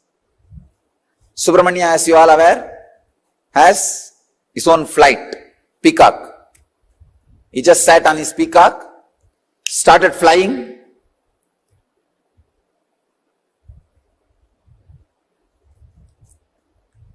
Crossing the continents, crossing the oceans, hills, once, twice, thrice. He completed and came back. He saw this Ganesha, heavy guy. His vehicle is a rat.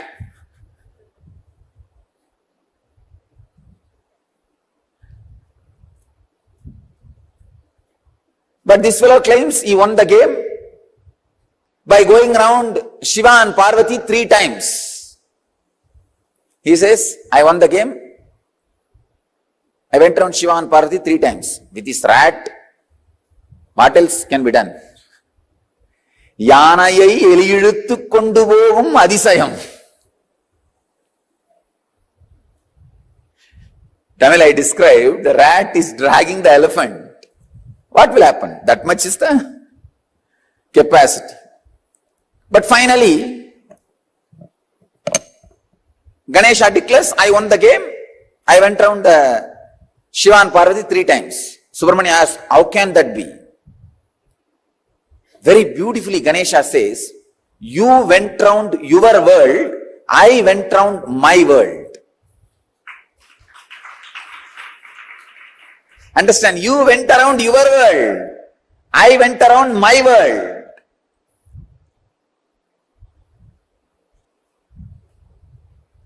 You went around your world, I went around my world.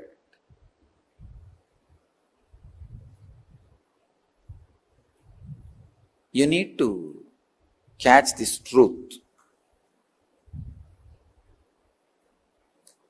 The world, my world. This is the sacred secret. The world is binary, logical, arithmetic, scientific, universal. My world is emotional, based on faith, beliefs, experiences of individual perceptions, realization of individual identity's expression in its fullest form. My world is totally different from the world.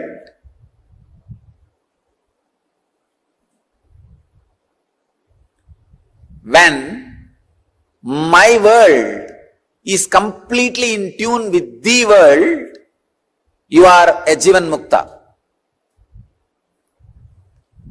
When there is no conflict between my world and the world, please understand, people who are always going around the world are caught in agitation, anger, stress, rajas. People who are completely caught in my world sometimes can miss the world. Here, Ganesha is successful not just because he was centered on my world, he was centered on my world which was in tune with the world. He was completely experiencing my world, the Ganesha's my world and the world is one and the same.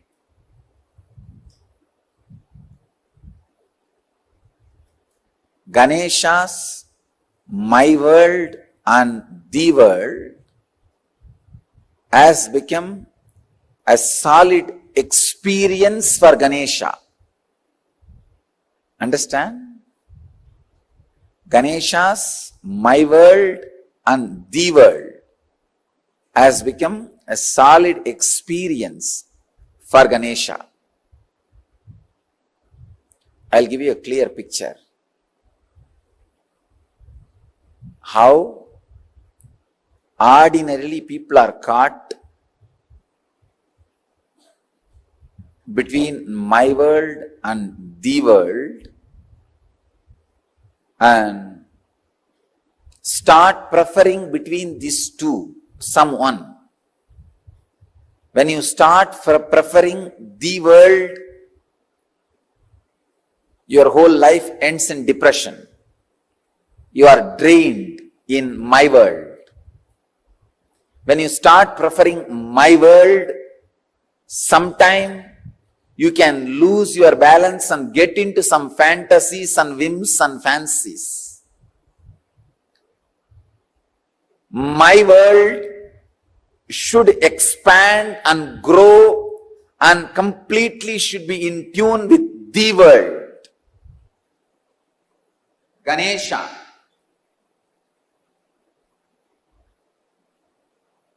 is my world.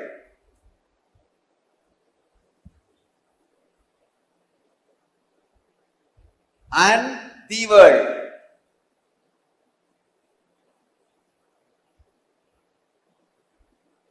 Both are in tune because Mahadeva, Shiva,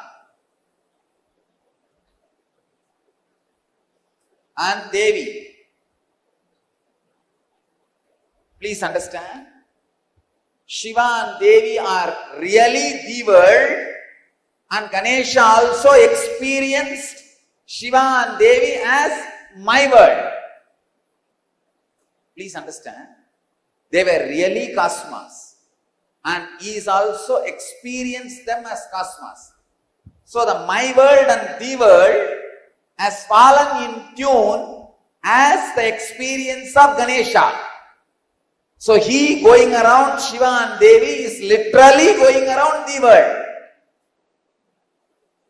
Even though he said he went around my world, in his case the my world is the world. Usually human beings who give preference only for the world become extraordinary materialists but end up in spiritual poverty. Spiritual poverty, depression, utter depression. Same way, people who prefer only my world sometimes end up in hallucinations without falling in tune with the world. Understand, the world can't be rejected as you think.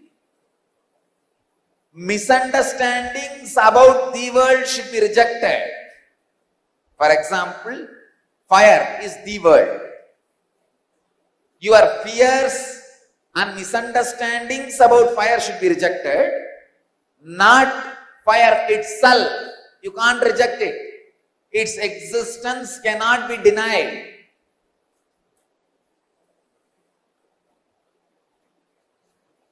Maya is the ideas which are not in tune with the world, but you are carrying about the world are Maya.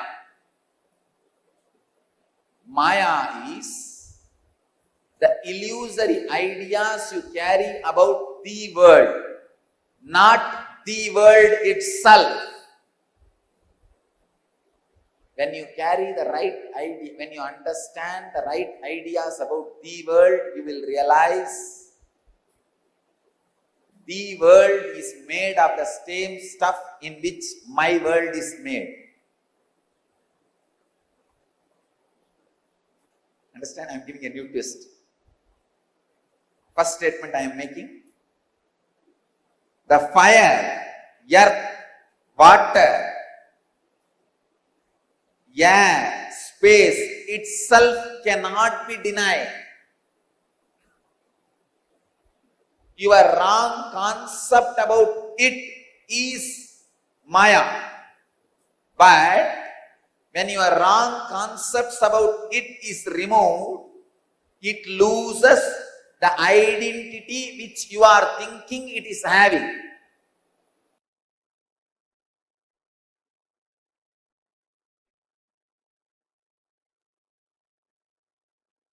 One example.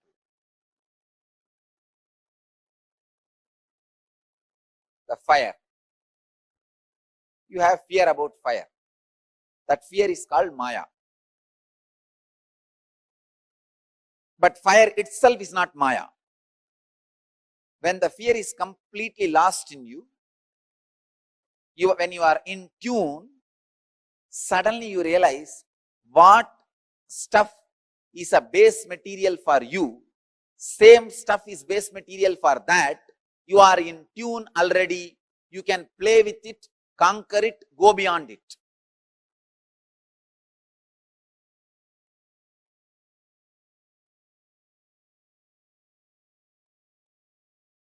Catch it if you can. It's one of the very, very, very subtlest truths.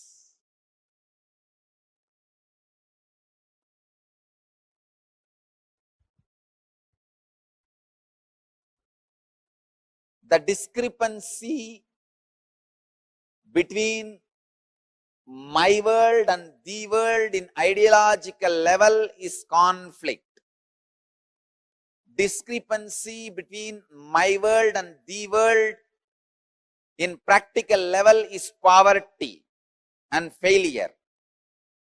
The discrepancy between the my world and the world in the emotional level is depression.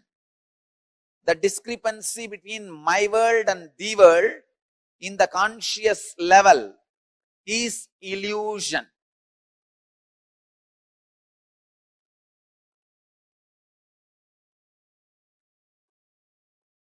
Next, Subramanyas. Muruga.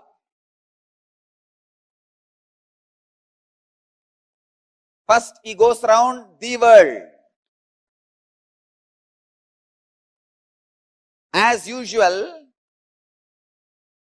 when you go around the world, you will get into an intense rajas. In that extraordinary rajas, when you claim the victory, he comes back to see already somebody has won the game. It is like, we have a very beautiful story about Bharata, in whose name the whole Bharat is named.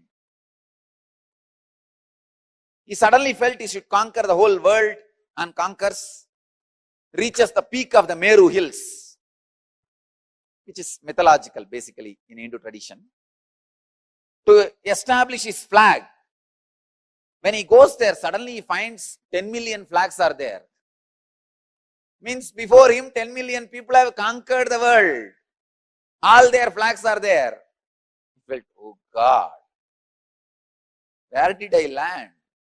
Then Brahma appears and says, oh my son, do not think you are the first one to conquer the world. Before you, millions of Bharatas have come. Millions of conquerors have come. All of them have conquered this world and claimed it is theirs, it is theirs, it is theirs. For this period, you are claiming it is yours, that's all. Then Bharata realizes, wow, that realization, click, makes him go for doing tapasya. And in that tapas, he becomes enlightened. How to be in tune with the world and my world. The balancing of the world and my world happens. Please understand, if you don't balance the world and my world, even if you conquer, it will be suppression of the world, it will get back to you as tsunami. The materialistic civilization is conquering the world without balancing my world, which is leading to all ecological imbalances, all natural calamities. Here, just like Bharata, Muruga comes back after going around 3 times the world, sees Ganesha sitting contently, radiating, and that gives Muruga initiation, click. So he goes to a private place, Parani, stays there and does tapas, by becoming a sadhu. He becomes a sadhu, leaves everything, goes there and establishes himself in my world. When he is in tune with the world and my world, in the tapas in Parani, he becomes enlightened and starts radiating enlightenment to the world. Understand? The world and my world. You need to understand the whole story in right angle. Don't think he went and stood there in anger and Avai came and sang some songs and then he went away back to Shivan. It is a cinematic version. Exactly this is what has happened. Subramanya, when he sees just the success in the world is not the ultimate. You need to balance, understand, tune with my world and the world, then conquer, then go beyond. Without in tune, any effort to conquer the world leads to great chaos in the world and my world. The restlessness in my world, natural calamities in the world. Extraordinary restlessness in my world reflects as natural calamities in the world. Understand? All the civilizations which is suffering with extraordinary attention to the world without balancing my world are suffering with too much of natural calamities.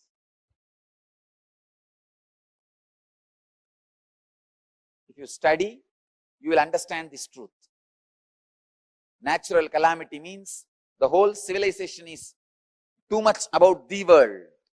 The balancing of my world is not happening. History should be in tune with mythology. Logic should be in tune with emotion. Facts should be in tune with truth. Binary should be in tune with zero. Understand? The binary logic, linear movement should be in tune with circular movement, logic based on zero. The Indian rishis were able to discover zero just because they were able to understand the secret connection between the world and my world. Only a person who can comprehend the deepest secrets of the world and my world can comprehend the power of zero. Zero cannot be mathematically understood. It is just a theory. If you want to experience zero, you need to make the world and my world in tune. Tuning my world into the world is the samyama you are expected to do to fall in tune with the elements, fall in tune with the nature by Patanjali. I think this is a very sharp truth, very sharp concept. If you just understand this one story, Ganesha going around and Subramanya going around, you will see, are you going around the world or my world? Are you too much centered on my world or the world? Second, is your my world is really in tune with the world? Is your my world is complete right experience of the world, and the concept you carry about the world in my world, are they your beliefs or experiences? If Ganesha was just believing Shiva and Devi is his world, he wouldn't have won the game. Not only Shiva and Devi should be the world, Ganesha should be experiencing it.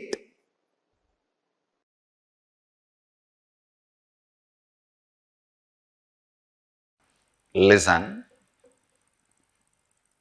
completion with yourself is more like a spiritual practice. It is with completion with others, the life itself starts.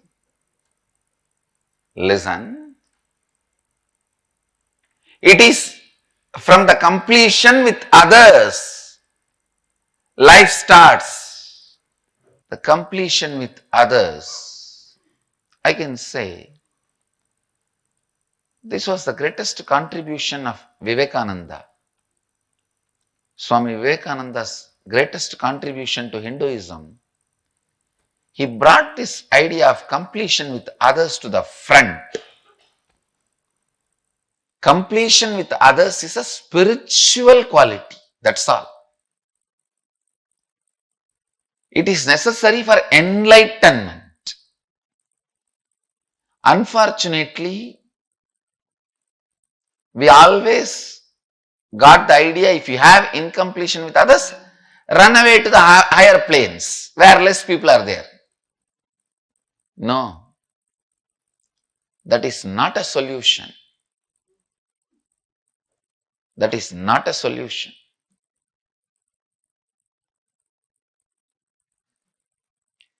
Completion with others is the basic necessity, the basic quality you need for enlightenment. Understand? People sometimes ask me, how do I know whether I am suppressing or completing? If you are able to be in the space of completion with others, you are completing inside you with you also. If you are not able to be in the space of completion with others, then inside you are not completing with yourself, you are only suppressing.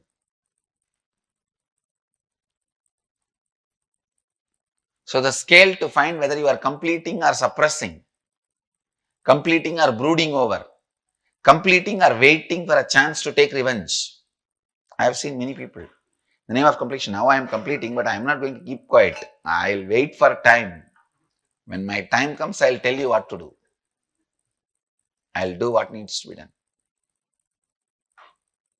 Completion with others is a spiritual practice. Completion with yourself is like Mahadeva. Completion with others is like Devi. Devi is required for the life to happen.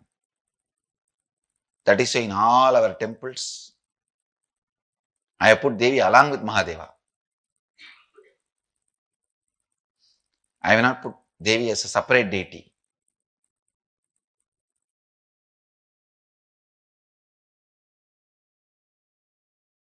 Listen, completing with others.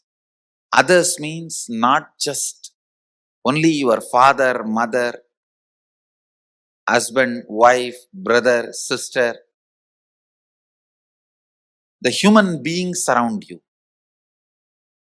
We will start the completion with everything with which you are living.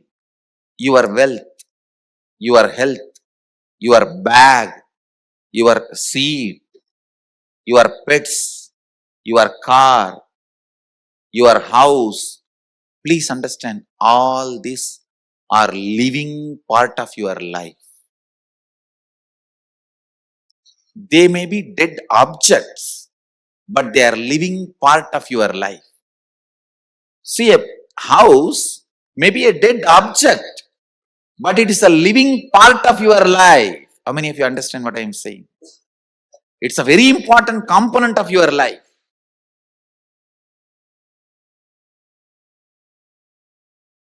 First, we will start completion with all the human beings with whom we are living. First step, completion with everything. With every human being.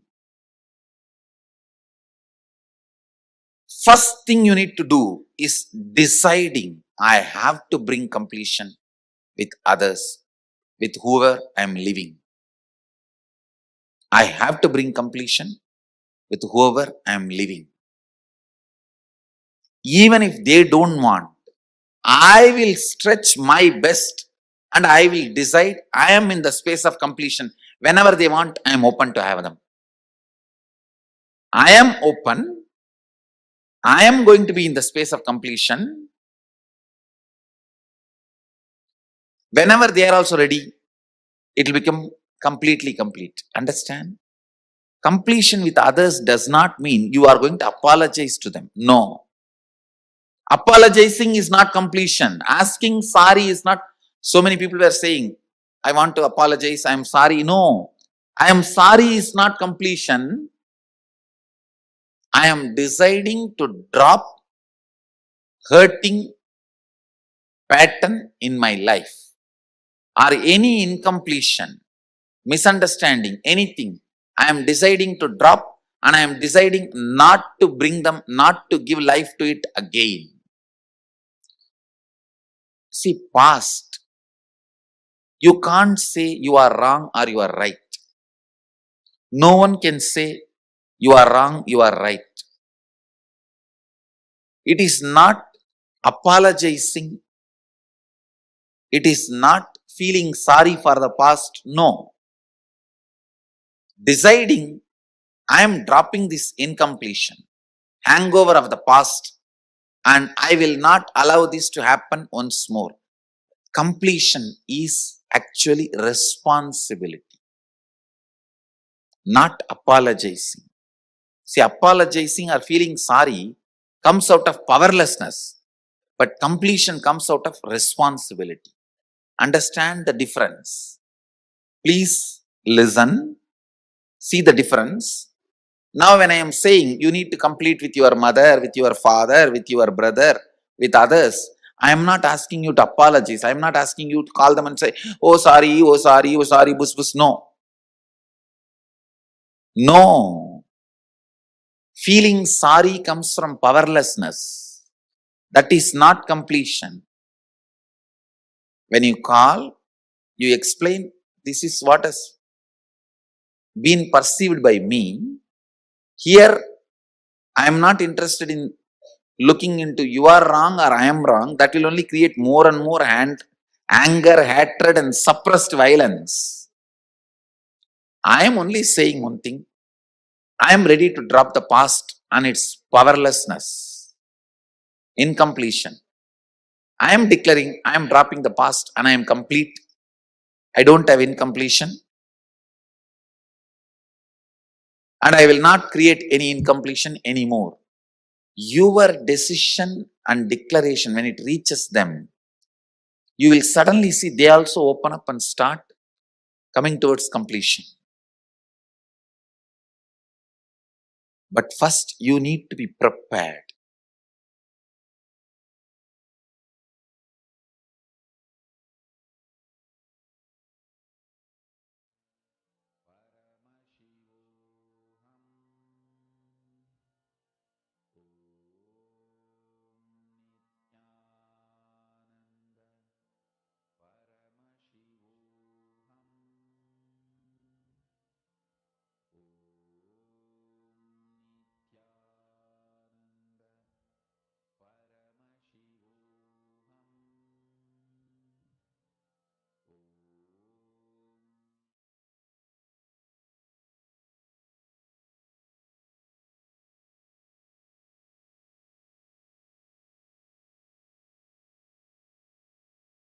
If you understand this one truth, you can master all the life energies. Please understand. If you can master your life energies, you will master your destiny.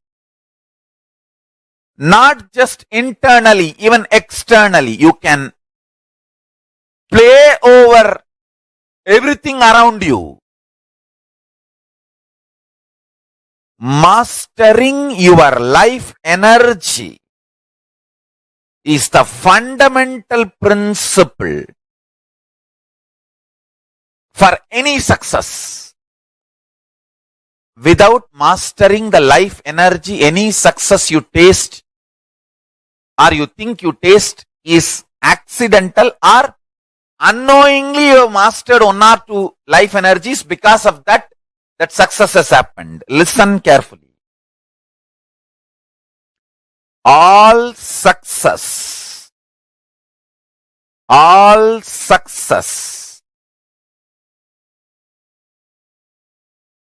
in the life can be just like that, achieved, manifested, if you master your life energies. Let me define the word life energies. Physically, the energy to digest.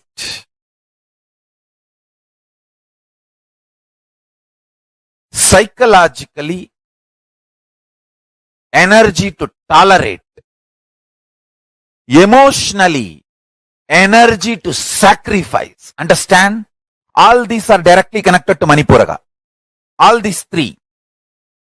Energy to digest whatever you eat. Energy to tolerate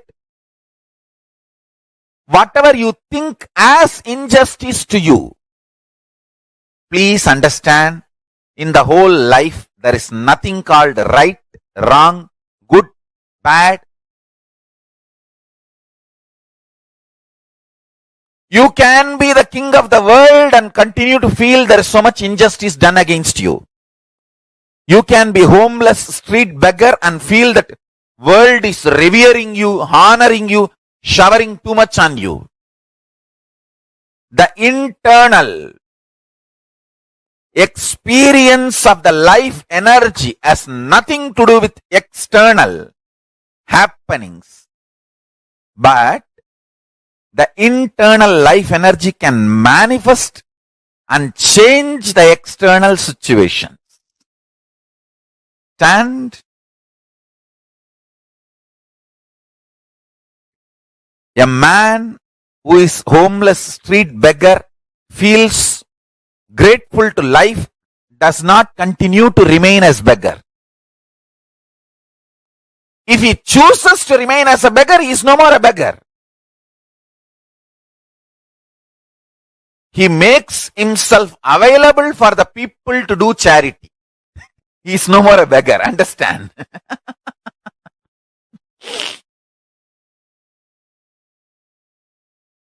Listen carefully. The essence of what I am trying to convey is mastering the life energies.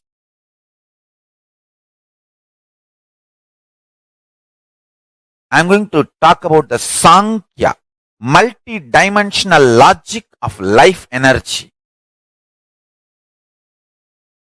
Ability to digest, ability to tolerate, ability to sacrifice,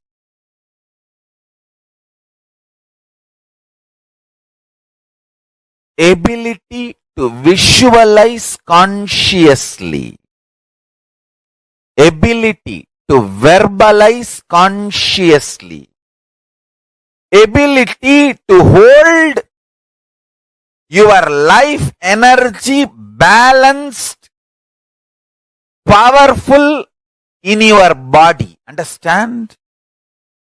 We all hold ourselves powerfully, maybe for 3 minutes. 3 minutes is too much, too long maybe for some people. Ability to hold your life energy powerful for a long time. I tell you, there are different kriyas in Hinduism to make each power, each life energy to manifest completely. For example, if you sit and chant Bhagavad Gita,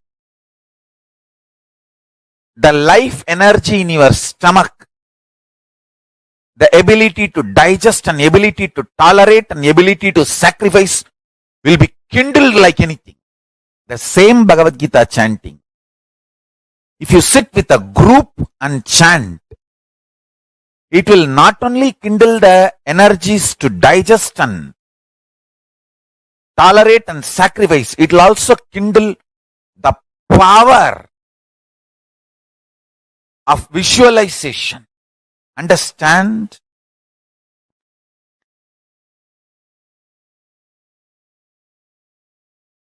Each kriya in Hindu tradition is designed to help you master life energies.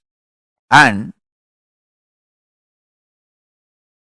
everyday puja is like your own reserve bank for life energies. Atma Linga is like a governor's signature. You can sign in any $1 billion note using Atma Linga for your life energy to manifest in you. Understand?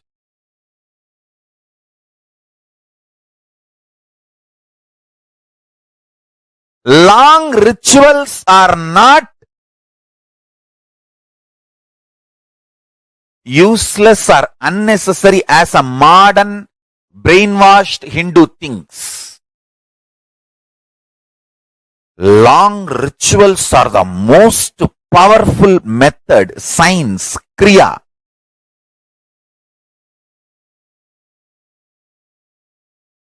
to awaken all the life energies. See, totally we have 21 life energies. I will describe all the 21 like a fundamental principal forces of life, like gravity, how all these are fundamental forces, principal forces externally. Internally, there are 21 life energies. Ability to visualize, ability to make decision. All these 21 is given to you, but you use them accidentally. That is why your life is full of accidents. Your marriage is accident, wealth is accident, life is accident, money is accident. Very less is planned, much is accident. And I tell you, I have seen people become thieves by not knowing the power of their life energy. I tell you, thief is the cheapest way to exist. I tell you. Because you do not know you own trillions. That is why you steal millions. If you know you own trillions, why will you steal? Listen, asteya, non-stealing, comes to a person who mastered his life energy. Each of my Gurukul kid is a $1 trillion economy. I tell you. Each of my Gurukul kid, the powers they can manifest. Understand? Let me define Kundalini exactly, especially for the sake of newcomers. Kundalini is an extraordinary inner potential energy which is in every human being. Once awakened, not only can bring tremendous physical health and mental health and emotional fulfillment, can bring extraordinary powers, can manifest extraordinary experiences and powers in your personality, extraordinary joy in your personality. Please understand, when systematically awakened, it can add to extraordinary power, strength, energy. It is time-tested, foolproof, side-effect-free, science evolved, experimented, experienced, expressed by the great Vedic inner scientists, rishis. Here, offered to you from the unbroken lineage, we call it Karana Parampara, means only heard from guru to disciple, guru to disciple. Karana Parampara means never return. Guru teaches to disciple, disciple teaches to his disciple. Succession of unbroken lineage of enlightened beings. It is transmitted and now it is here available to all of you as one of the great signs. One unique thing we did as our contribution, doing modern day scientific study on this Kundalini awakening. As you are all maybe aware, the last inner awakening we did a research, scientific study on group of people. Whoever had initiation, actually whoever accepted to participate in the program, all the people who participated, of course all of them had initiation every day. Within 18 days of Kundalini awakening initiation, all of them had 1300% of increase in mitochondria cell energy level, which is groundbreaking, earth-shattering, because maximum the mitochondria cell energy level can be increased by any available drug, therapy, yoga, exercise, only 30 to 40%. But this process has increased the mitochondria energy level to 1300%. I think this doing scientific study, validating it and presenting it to the world. All the participants who participated had this experience. This is what is our contribution.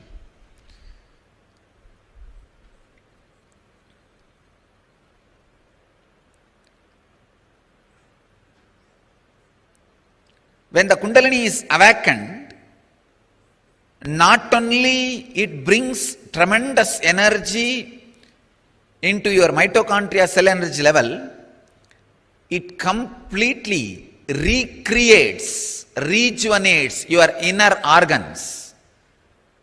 I'll now continue my studies and prove how this Kundalini awakening heals, replaces, replenishes, rejuvenates, recreates the organs. Please understand, I am making this statement very consciously. Even the internal organs are recreated by the Kundalini awakening. And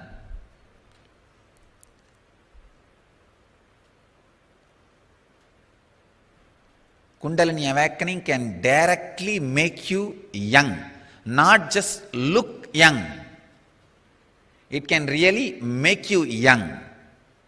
Because the mitochondria cell, if it becomes old and tired and starts dying, that is the aging process and death process.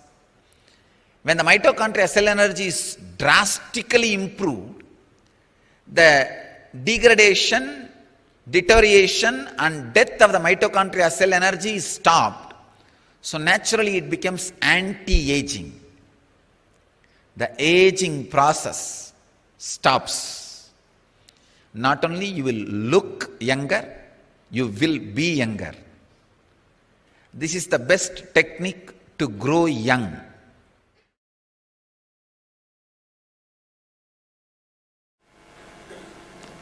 Kundalini Shakti is responsible for whether you experience emotional fulfillment, bhakti, devotion. You experience enlightenment through devotion, or you experience enlightenment through knowledge. Through knowledge, wisdom. You experience enlightenment through your logic. Whatever achievement happens in your life, whether in the form of wealth, or in the form of power, or in the form of health, or in the form of happiness, or in the form of fulfillment, everything, for everything, Kundalini is the source. Kundalini is the source of everything. If the Kundalini energy can be awakened and directed, it can get anything you want.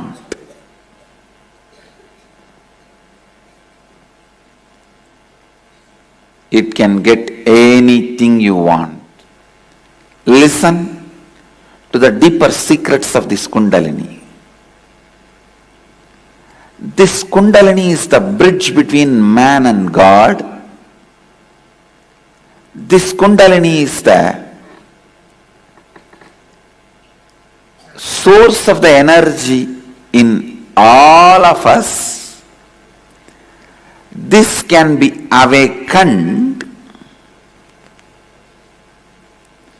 by various methods, including fear and greed. Even fear and greed awakens the Kundalini, but every time it weakens also. It is like a Kundalini is described as a sleeping snake in tantric traditions.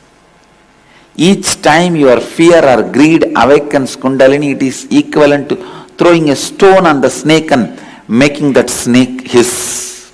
Yes, when you throw a snake, it wakes up. It's awakened, but also weakened. You can awaken the snake. You can wake up the snake either by sound,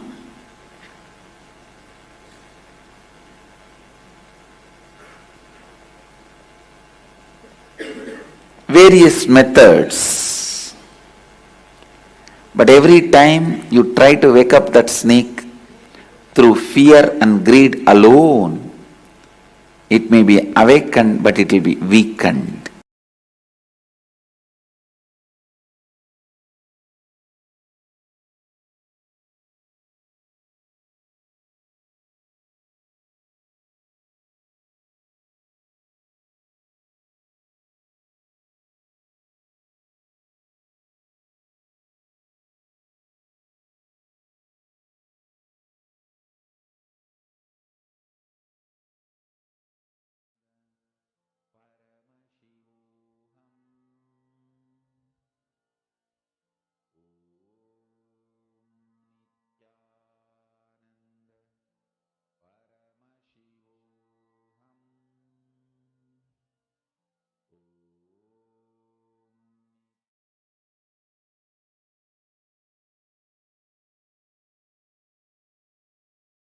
awakening non-mechanical parts of the brain is what we call awakening the Kundalini Shakti. There is an intense potential seed energy residing at the root of your spine, which is awakened through the proper process. I can call it the potential bioenergy.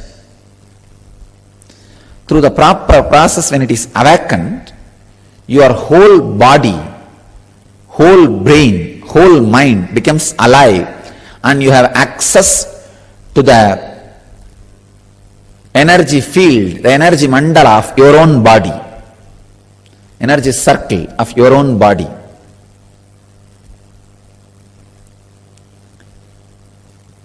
There is a great lady saint who knows the science of sacred feminine in Tamil Nadu. Her name was Avvayar. Very great saint. She gives the whole science of Kundalini in her stotra towards Ganesha. She sings beautiful verses on Ganesha. In that very beautifully she describes the science of Kundalini.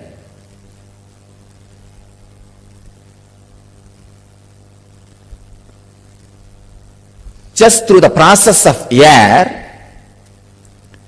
how to awaken the fire of Kundalini Shakti in your body and experience the ultimate success in the outer world and in the inner world.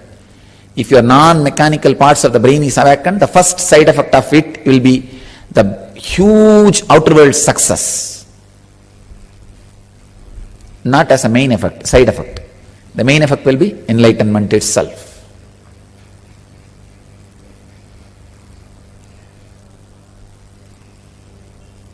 The science which she describes is what we are practicing in the name of Kundalini is your possibility. You letting your possibility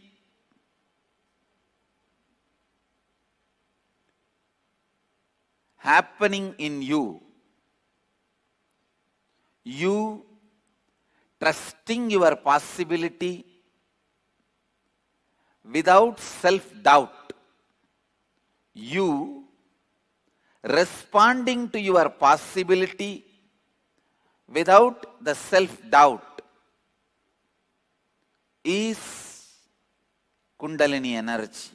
Please understand.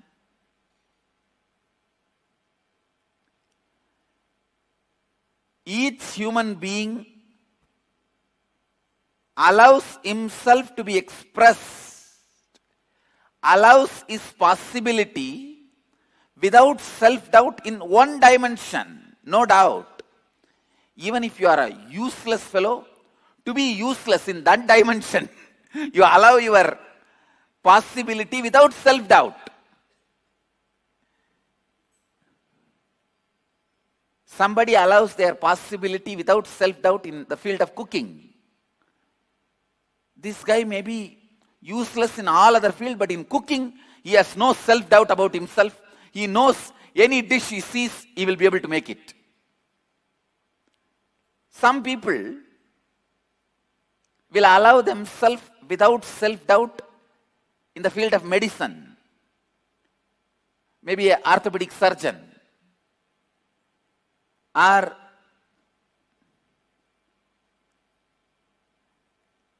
general physician or eye specialist or dentist. Somebody may express their peak possibility without self-doubt in the field of law. So every human being expresses his peak possibility, allows his peak possibility in some one field without self-doubt. It is not that you don't express in any field at all. No, then you can't be alive. Even to be alive, at least in one field, you have to allow the Kundalini to breathe through you.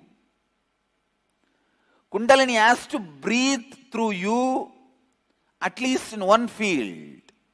I have seen some people, they will be so cunning. In the cunningness, they will allow their peak possibility. In some field, you allow your peak possibility without self-doubt. A great lawyer, he may have a lot of doubt about his character. He may have a lot of doubt about his ability to cook. He may have a lot of doubt about his ability to drive. But in his lawyer field, he will not have doubt. He will not have any self-doubt. Same way a dentist. He may have doubt about his ability to speak publicly. He may have self-doubt about his ability to handle his wife. He may have self-doubt about his ability to pick up languages. But in the dentistry, he will not have any self-doubt. So understand, in any field, you express your peak possibility without self-doubt. You allow your Kundalini to be awakened in that field. So in that field, your logic gets so refined, it becomes intuition.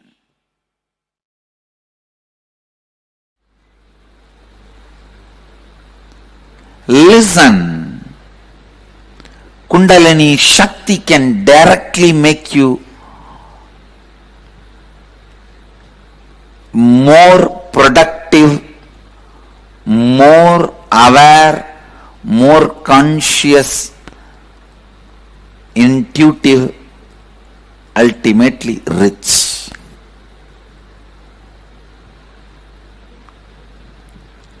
It will take away the low idea you carry about you. It will take away the lower self-image you carry about you. It will show you your possibilities. It will show you the power of your intuition. It will awaken your intuition. It will awaken your intelligence. You will forget tiredness and boredom. You will do smart work, not just hard work, smart work. And with this smart work, naturally you will see you are more active, alive, productive in your job, in your business, in your day-to-day life. See, if I say what all ways Kundalini will be useful to you in your day-to-day life, it will look like if you win a lottery of 100 crore, you can buy a best shaving blade, you can buy a good cart, you can buy a good flat, you can buy a good chapel, you can buy a good doormat. If I make this statement, how funny it looks. That is exactly it will look if I say what all you can do with Kundalini energy. You can just do anything. You can just do anything. Simple will to awaken Kundalini is more than enough to awaken Kundalini. Understand? Simple will to awaken Kundalini is more than enough to awaken Kundalini. Kundalini is, after all, your own potential energy which resides in you, which can be awakened just by you.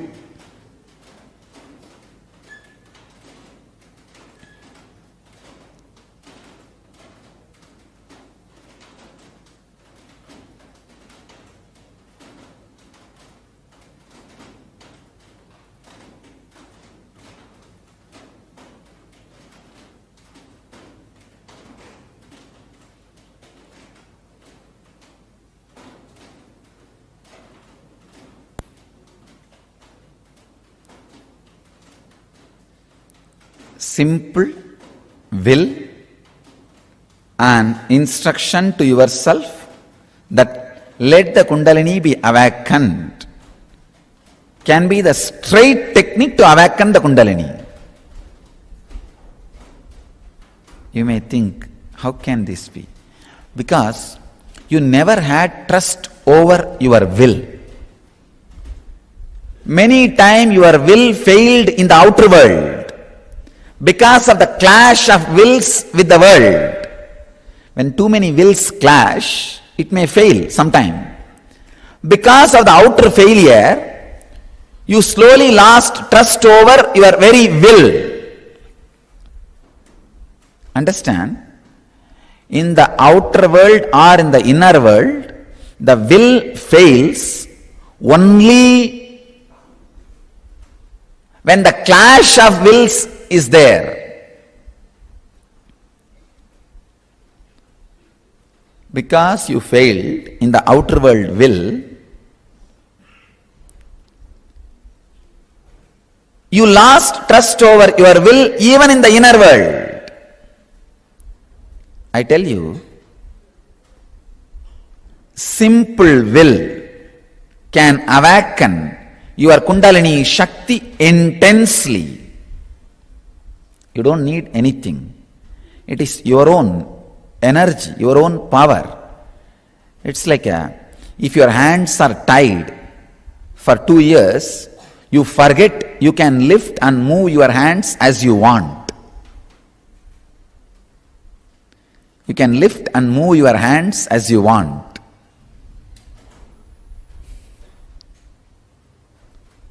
I tell you,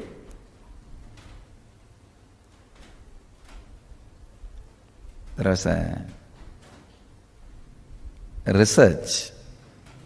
Some animals which are kept in cage for a long time, even if the cage is opened, they are not interested in going out. Because of the habit. Habit, very powerful word. If you remove the H, a bit will be there. If you remove A, bit will be there. If you remove B, it will be there. Only if you remove the I, it will die. That word itself shows the strength of the engram. Simple will is powerful enough to awaken your Kundalini.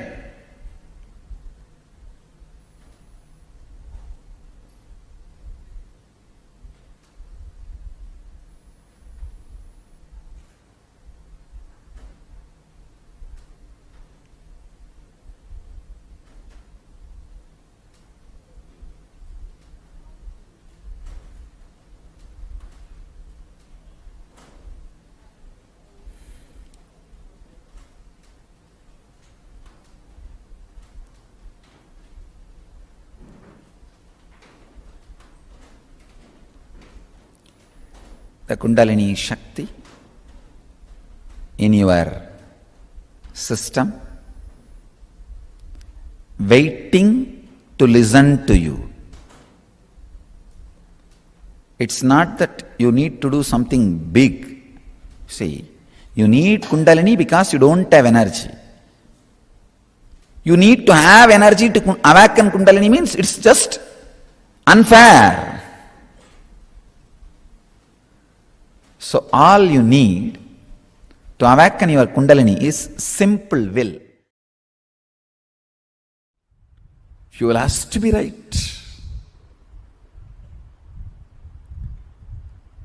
Constantly having the Kundalini Shakti and spiritual strength as fuel, and that fuel moving you. And when that fuel moves you, every small action you do will be power manifestation. If you make a call, it will be a boon for him who is receiving. If you answer a question, it will be a solution for that fellow. I tell you, create that kind of a Intention, understand? I am already creating that energy field. You just need to create an intention so you can be part of this field. You can be part of this energy field. If morning spiritual routine makes you fresh, alive, healthy to run your whole day, then understand your fuel is shifted, your system has settled with the new fuel, Kundalini energy.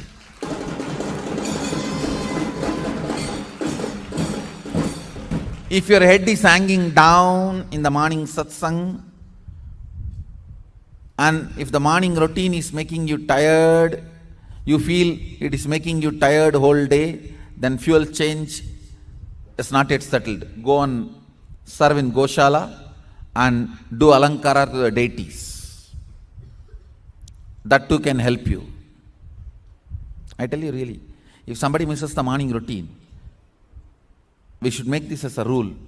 If you miss the morning routine, how much ever time you missed, go to Goshala and serve the cows. Go Seva is the only way.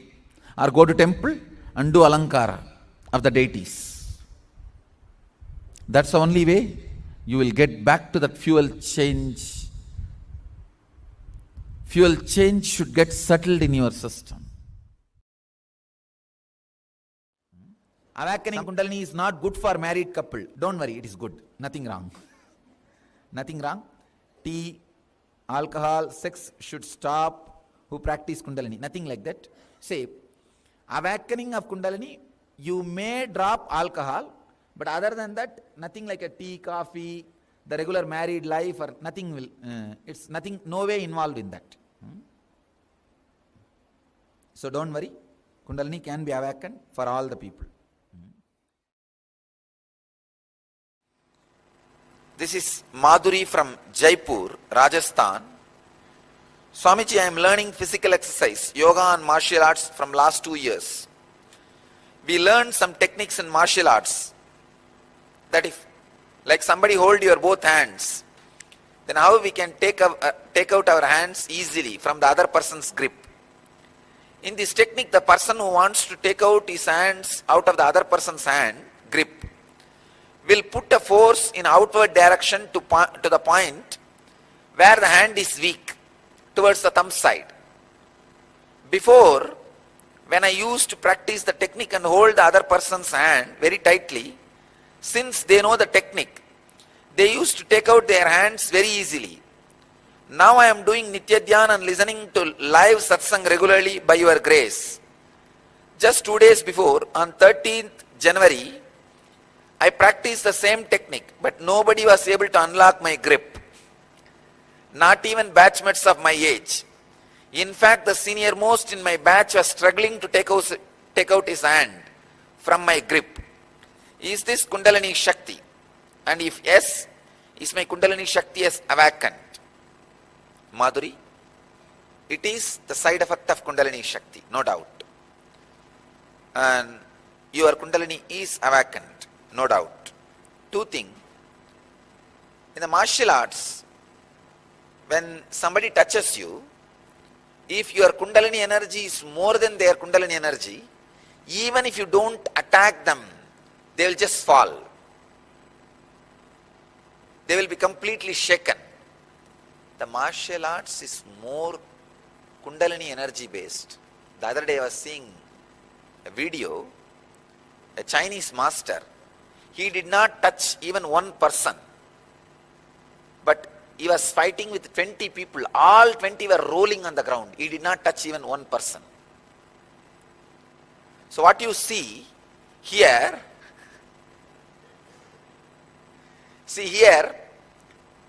I make you guys roll in the ground with my love energy, the compassion energy, by awakening the Kundalini. The same thing that master was doing with pure energy. It was neither anger nor compassion, just pure energy. Actually, pure energy itself will have a trace of compassion. So I could see very clearly. I'll get the video and give you the reference tomorrow. Tomorrow in satsang, I'll give you the reference, and it's in the YouTube. You can all watch. I saw from the YouTube only. So if your Kundalini is fully awakened, you don't even need to touch anybody. The moment you look at them, they will roll on the ground.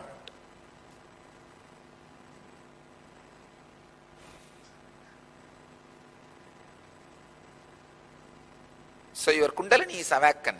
That is the reason nobody is able to unlock themselves or defeat you. Madhuri, you are on the right direction. Please enjoy.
Nithyananda, Swamiji just beautifully revealed to all of us about how we experience that space of completion with his own mother.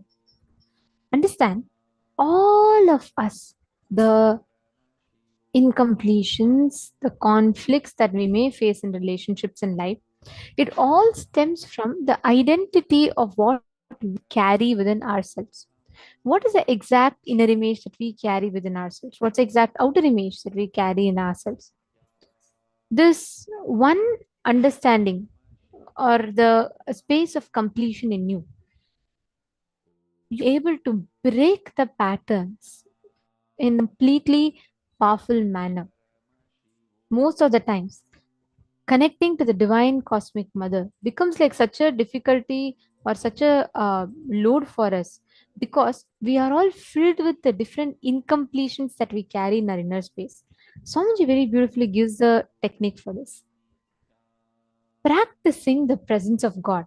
See, fundamentally, we all have a very strong disconnect with reality, correct? Like, how often do we take out time to thank Mother Earth? How often do we take out time to even connect with the nature? How often do we take out time to experience that cosmic presence, oneness? But all these seems like a, oh, when I have time, I'll do it. When I retire, I'll do it. We have spirituality as a retirement plan in life. Samji very beautifully tells spirituality or relationship with Guru should be like a young age puppy love story. It should not be an old age retirement plan, which means it should be an integral part of your life. It's not something separate. Samji is revealing in this satsang that we all were listening to about how man disconnected with reality, with nature, with the cosmos, with existence, that separation is delusion. That delusion we keep strengthening every single time. We believe that we are separate and the cosmos is separate. We think we are different, the cosmos is different. That whole juggle starts between our individual identity and our complete identity. And this is what Swamiji very, very beautifully explained to all of us. Now, we're going to be learning about a very, very powerful technique using which you can practice the presence of God. Using this technique, you can experience the divine itself. You can connect to the divine. You can experience that space of oneness with the divine. So let us listen to this technique and don't miss this. You will get to hear some of the most amazing stories from Swamiji's own life personally.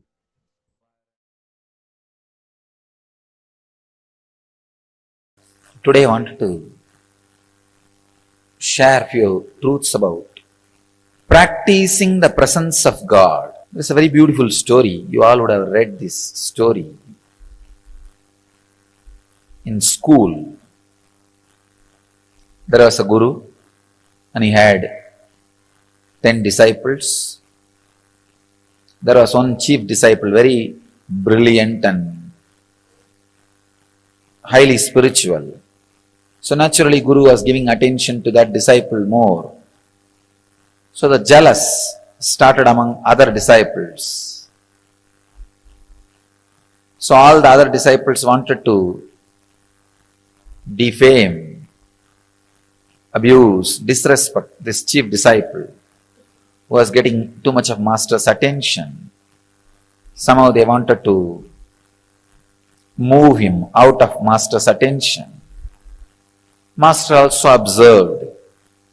He observes everything, even though you think he sits with closed eyes.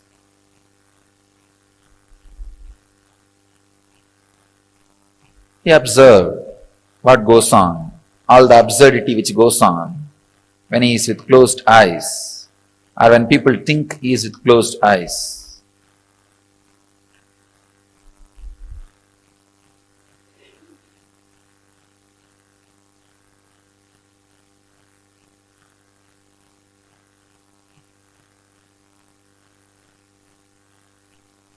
One day he wanted to tell all the disciples why he is giving more importance to the chief disciple, the sincere disciple.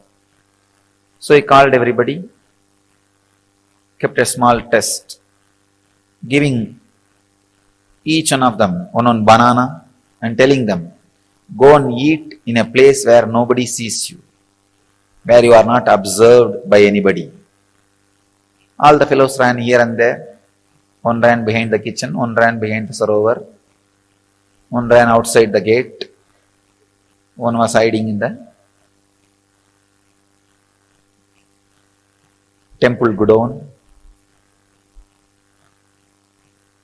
They all ate and came back, except this chief disciple. He came back with the banana without eating it. All the disciples asked, why? He did not find any place. He just kept quiet. Master asked, he did not find any place where nobody was observing you. The disciple says very beautifully, it's a very small story. All of you would have known. Master, I am not able to find any place where God is not observing me, where God is not seeing me. I feel everywhere His presence. This story was known to all of you as a knowledge. Unfortunately, it did not become wisdom. The story has multiple layers of meaning and understanding.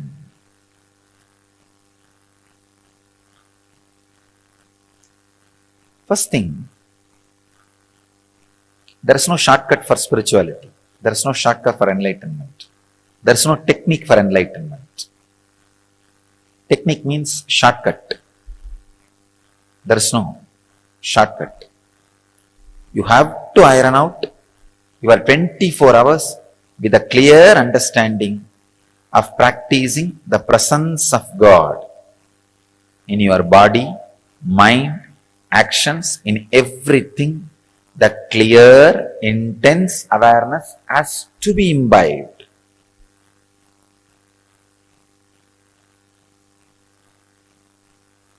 Second thing, whatever you experience as God,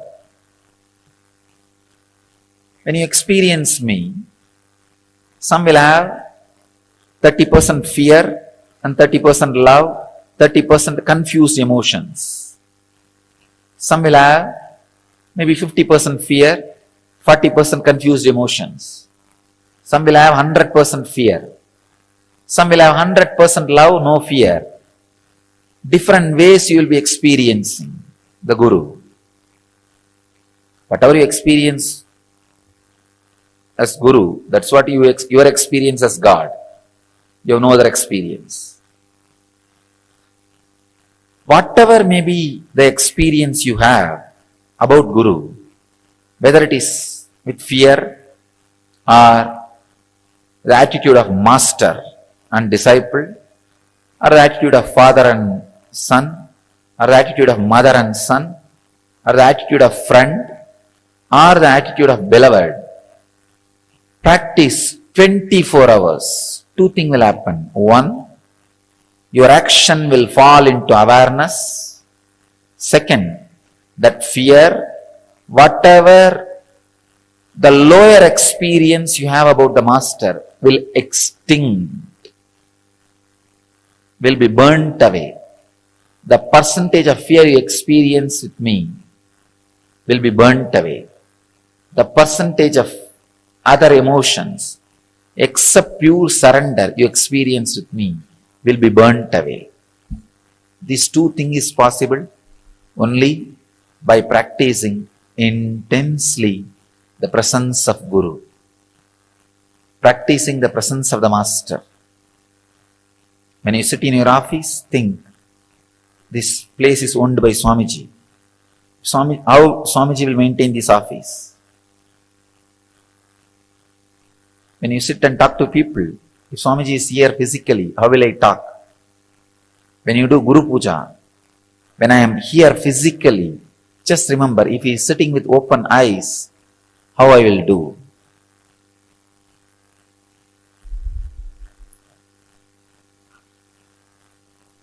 Practicing the presence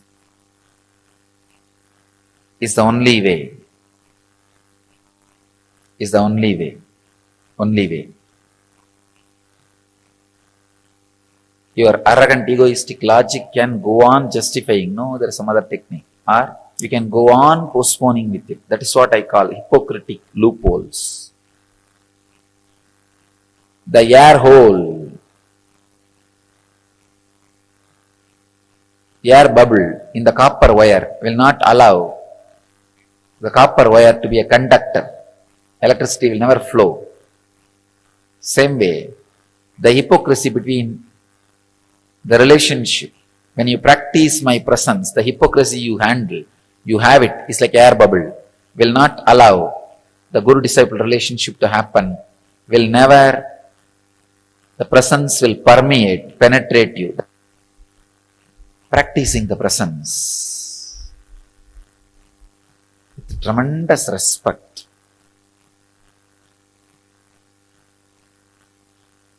is the only way. That is the only way.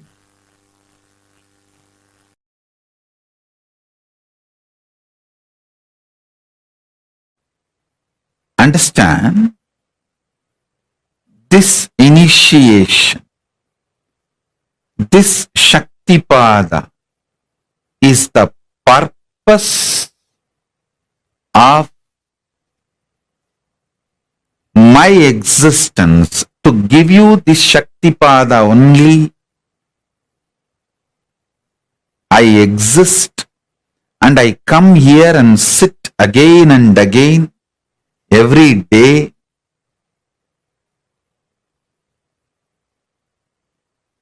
This is the reason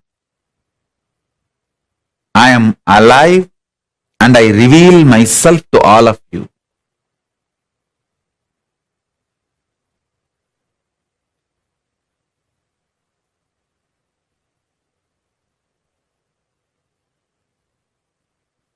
I sincerely bless all of you as living manifestation of Paramashiva, as Paramashiva. I bless you all and initiate all of you. Whoever decides to trust my revelation about me as Paramashiva,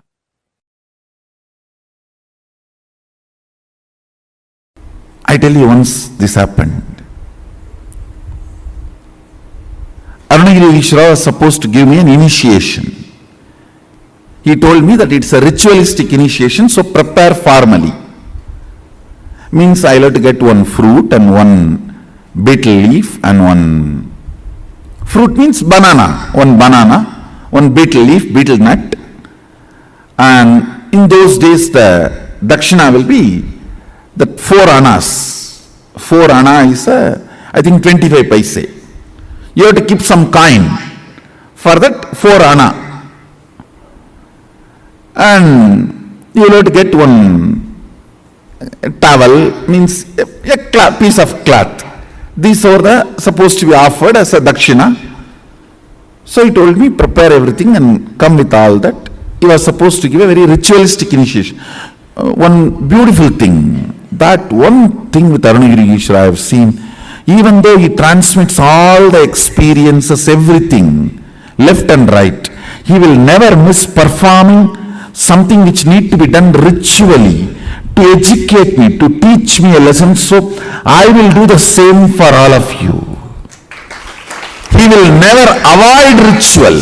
See, he will make me experience the whole satya of sannyasa. That does not mean he will not perform the ritual.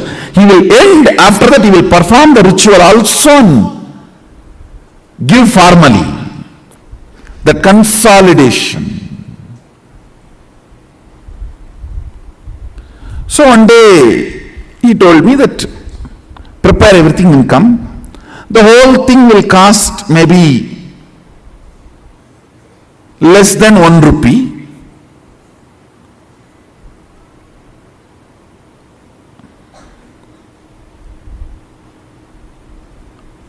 Because the towel, already I had one towel, means that Angavastram. Only the other few things I need to buy, which is less than a rupee. with including that 4 anna I am supposed to give as dakshina, whole thing will cost only less than whole thing will be 1 rupee.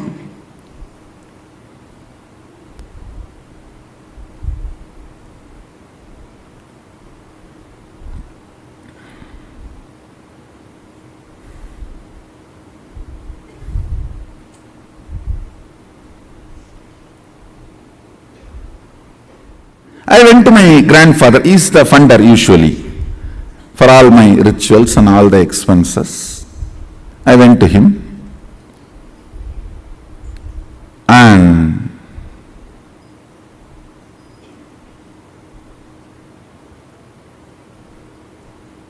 I still remember that the steel table and that side he was sitting in the chair, and usually kids when they go and sit on, that is my bar, that jumping bar, in that I will put my hand down and try to jump 3-4 times, tata, tata,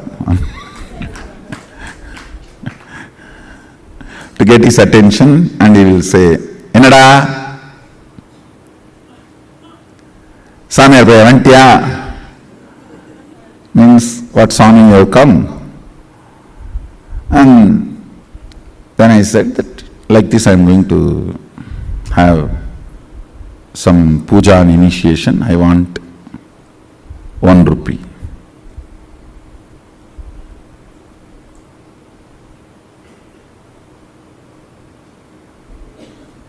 He will not usually handle the cash, so he will look at the cashier, will be just sitting next to him. He will look at him, and they, in the eyes itself they have a signal how much to give and all that. And by now I had already studied the signal. If he just shows through the eye, only what I ask will be given. If he shows with a little smile also, then little more than what I ask will be given. All that signal now I studied. And if you stand on the table and jump few more time and nacharchify, in the Tamil it is nacharchify, means nagging, little nagging. Tata, innum tata, tata, innum tata. Means if you stand and nag, nacharchify, you will get 1 more coin or 2 more coin. And he told me that by the time before sunset come, before the sun sets, I am supposed to go to Aranirigishwara, so he has to do the rituals and give. I know now sun is going to set, I need to run. But I was standing there nacharchifying.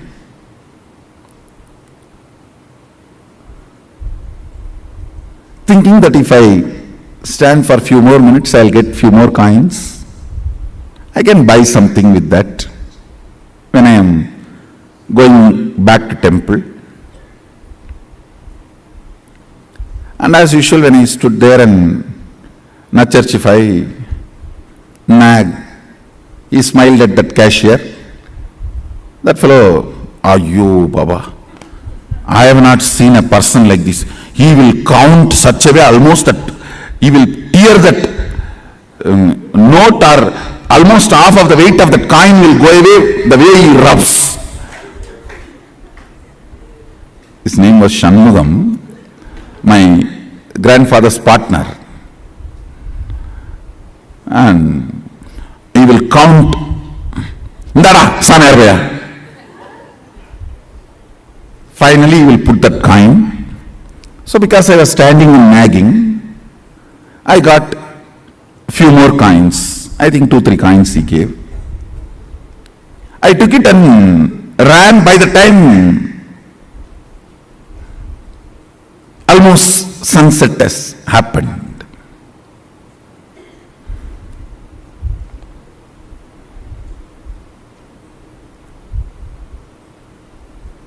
By the time I ran to him with all the things, almost sunset has happened, and listen now is the real thing. Whenever I go to Arunagiri, first thing, a wide, broad smile, and he will stretch his leg for me to touch his feet. That's the way he will welcome me, receive me. Vada. He will stretch his leg with a wide smile.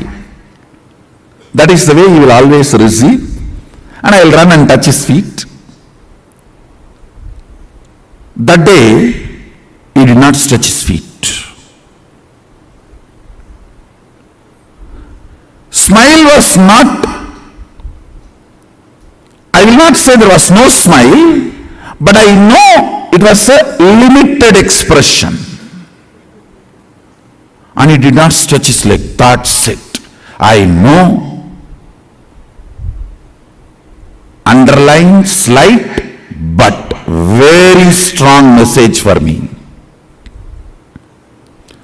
Fortunately, I had such deep Guru Bhakti Sadashiva gave. Even the light warnings from Guru made me wake up from my blind spots and catch his feet, change my cognition. I should say, that's the biggest right thing, which is much more important than the initiation from Guru, which lifted me and made me experience oneness with him. It is your ability to see the slight warnings he gives and catch, change the cognition, saves you in life. Because many times he doesn't want to interfere with your freedom, with your will, with what you want to do in your life. It is the slight messages. It's a light underlines. Listen carefully. This underlines light warnings, very subtle messages. If you can catch that and change your depth, you are saved. He did not stretch his leg.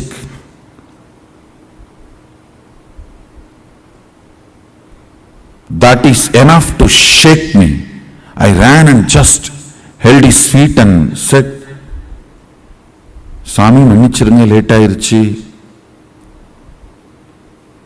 Tappu pannitane. Means forgive me. God delayed. I made a mistake. He said in Tamil very beautifully,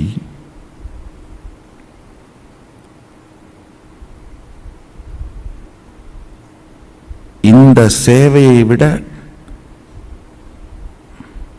அதிக பணம் வேணுன்ற ஆசையினால தேவையில்லாமல் சரியான நேரத்தை இழக்கிற பரப்பா. He told me I am greedy for money. பணத்தாசையடா. It just shook me. Yes.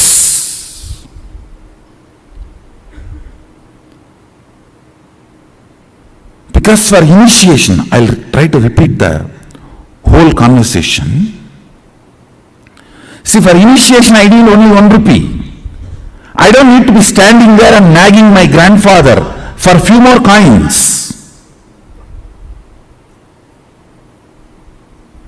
Something which I thought I can buy, which can be a comfort, and after all easy money coming, it's only few more minutes.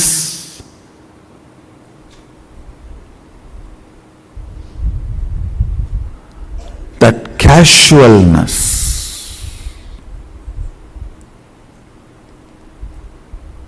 It was a slap, shock. I just woke up. Oh God. Just these few coins.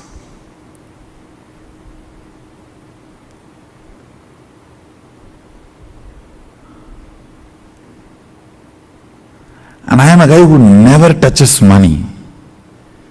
Only like this initiation or any of this Arunagiri Ishwara's work, I touch money.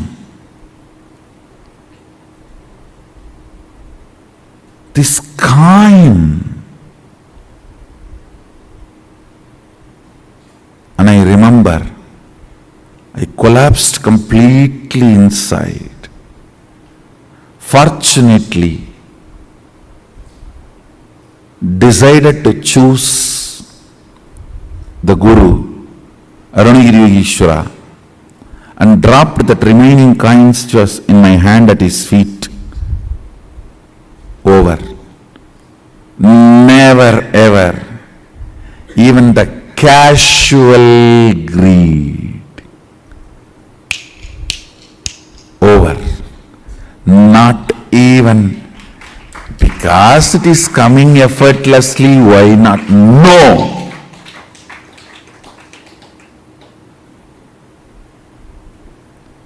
I should not even use the word greed. Even that casualness. If it is there, we can buy something. Even that cannot keep me away from my Guru.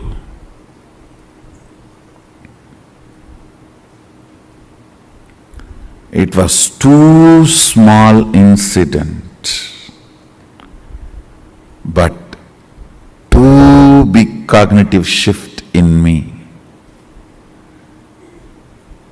Over. Over.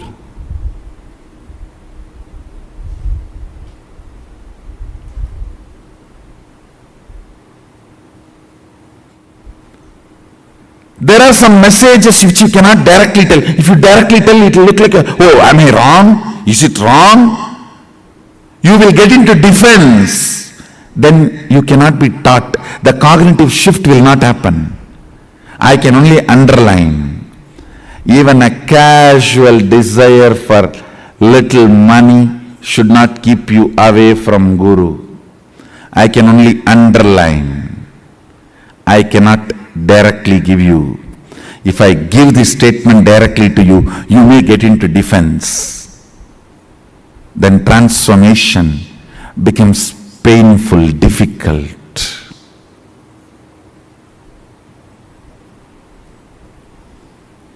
Sometimes things need to be very subtly told. You need to catch it.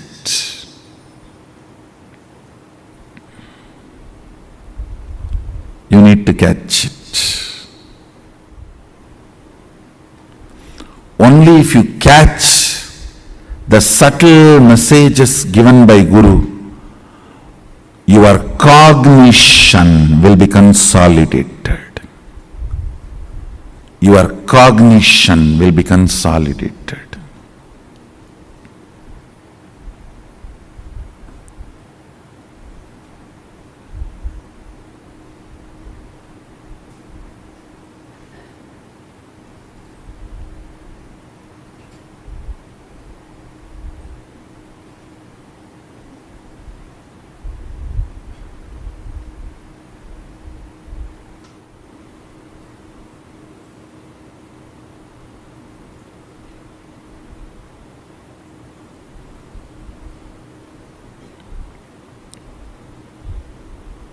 I'm just waiting, seeing whether for whom I'm giving this subtle message, are they catching it or playfully missing it?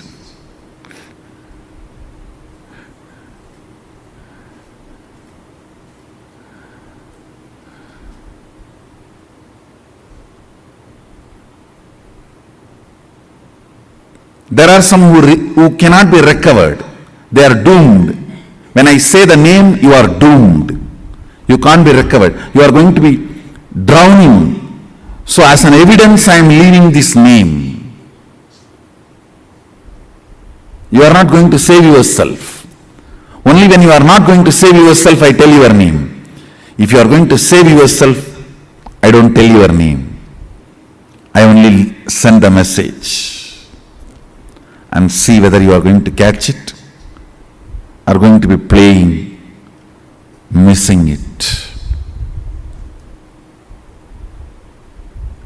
If I tell your name, be very clear. Don't take this as good sign.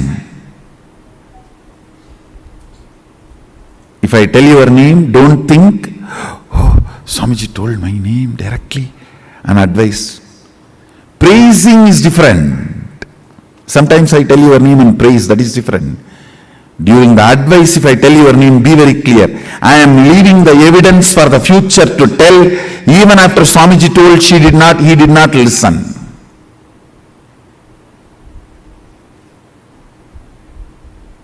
If I don't tell your name, only leave the message, I have a hope you will catch the subtle message and consolidate, catch the blind spot even you are missing, which is inside you, and change your cognition. If I am telling your name, it means very clear, you are too arrogant. You are not going to change. I am telling your name so that the future, you will be the wrong example for the future to learn lesson from you.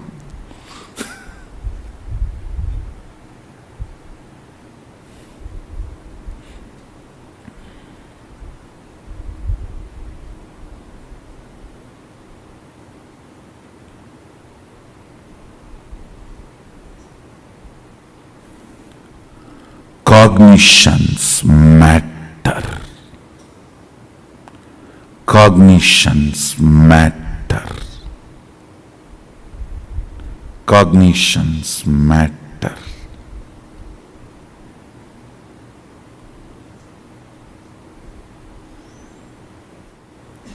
Do you know the funny thing next what happened when I collapsed at his feet? Dropping the coins.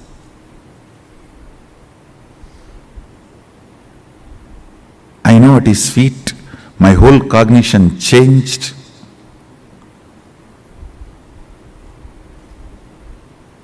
I was completely new.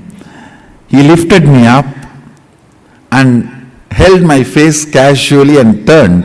I saw the sun is back. Sun was back. No sunset.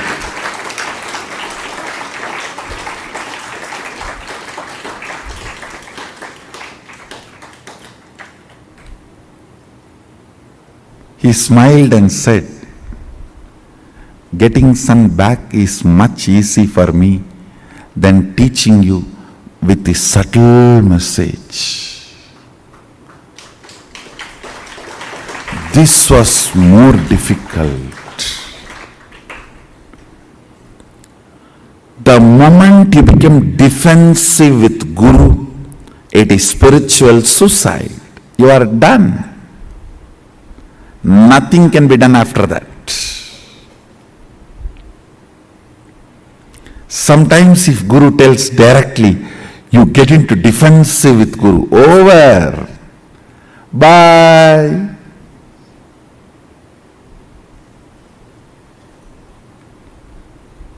See you later when you are ready.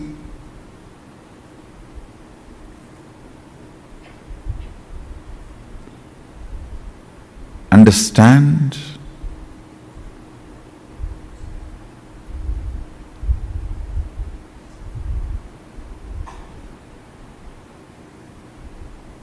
He said, making the sun set or getting it back is in my will. But you deciding to cognize my side or other side is your will. So I need to play here more subtly than there.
Swamiji just beautifully explained to all of us about what is that divine feminine consciousness. How you can practice the presence of God, sharing experiences from his own life. Swamiji is showing us by example how we can experience this in our everyday aspects of life. Now, to all the participants that are here with us, it is time for all of us to get ready to receive the darshan. Today, all of us are going to be receiving the darshan of Devi Parashakti. We are going to be having the alive darshan as the supreme pontiff of Hinduism is an intense samadhi. Actually, just wanted to set the context for all the participants. Please understand. Why do we call this alive darshan? Is because in samadhi, in the state of samadhi, Swamiji's cosmic body, Swamiji explains, there are multiple bodies. For example, the cosmic body of Swamiji's has an automated intelligence based on which it responds. So that automated intelligence automatically responds to any prayers. Swamiji tells whenever Swamiji appears in dreams, whenever Swamiji appears in visions, it is that automatic layer of the body that comes and attends to the dreams and darshans and everything. During Swamiji's Samadhi, he is intensely available in those layers of the body, the formless forms of his, which means Swamiji intensely manifests. He is listening to the prayers. He is much, much more intensely available as a subtle body in each of your houses. So listen very carefully. That is why these darshans are called alive darshans. These might be the darshans that happened a few days back that is being replayed. But the energy, the intensity, Swamiji's energy is becoming more available, accessible for you to harness now. Like, for example, I'll give you an example of a radio. Okay. So, what happens in a radio? The moment you tune into a channel, the receiver receives that radio signals, that wavelength radio signals, correct? Now, just because you change the receiver's channel doesn't mean the radio waves stop coming. There is no point where the radio wave ceases to exist. No. As long as the transmission is happening from a source and then there's a receiver, if you do not change the channel, the radio waves are continuously, which is coming, will start being accepted or received by your transmitter. Correct? The same logic kind of works here. The intense wave energy that Swamiji is giving during the darshan, which is always available, during the darshan, we tune into being able to receive that energy. That is why, even in alive darshan, Swamiji is intensely available. That is why it is alive darshan. Now, let us all get ready to receive the darshan. I request every one of you to settle down. Any prayer that you have, any boons that you want to ask, please post it. And I request every one of you to sit straight with your head, neck, and spine in a straight line. Intensely connect to Swamiji. Chant the Mahavakya. Let us all enter to receiving the darshan.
very slowly. Please open your eyes.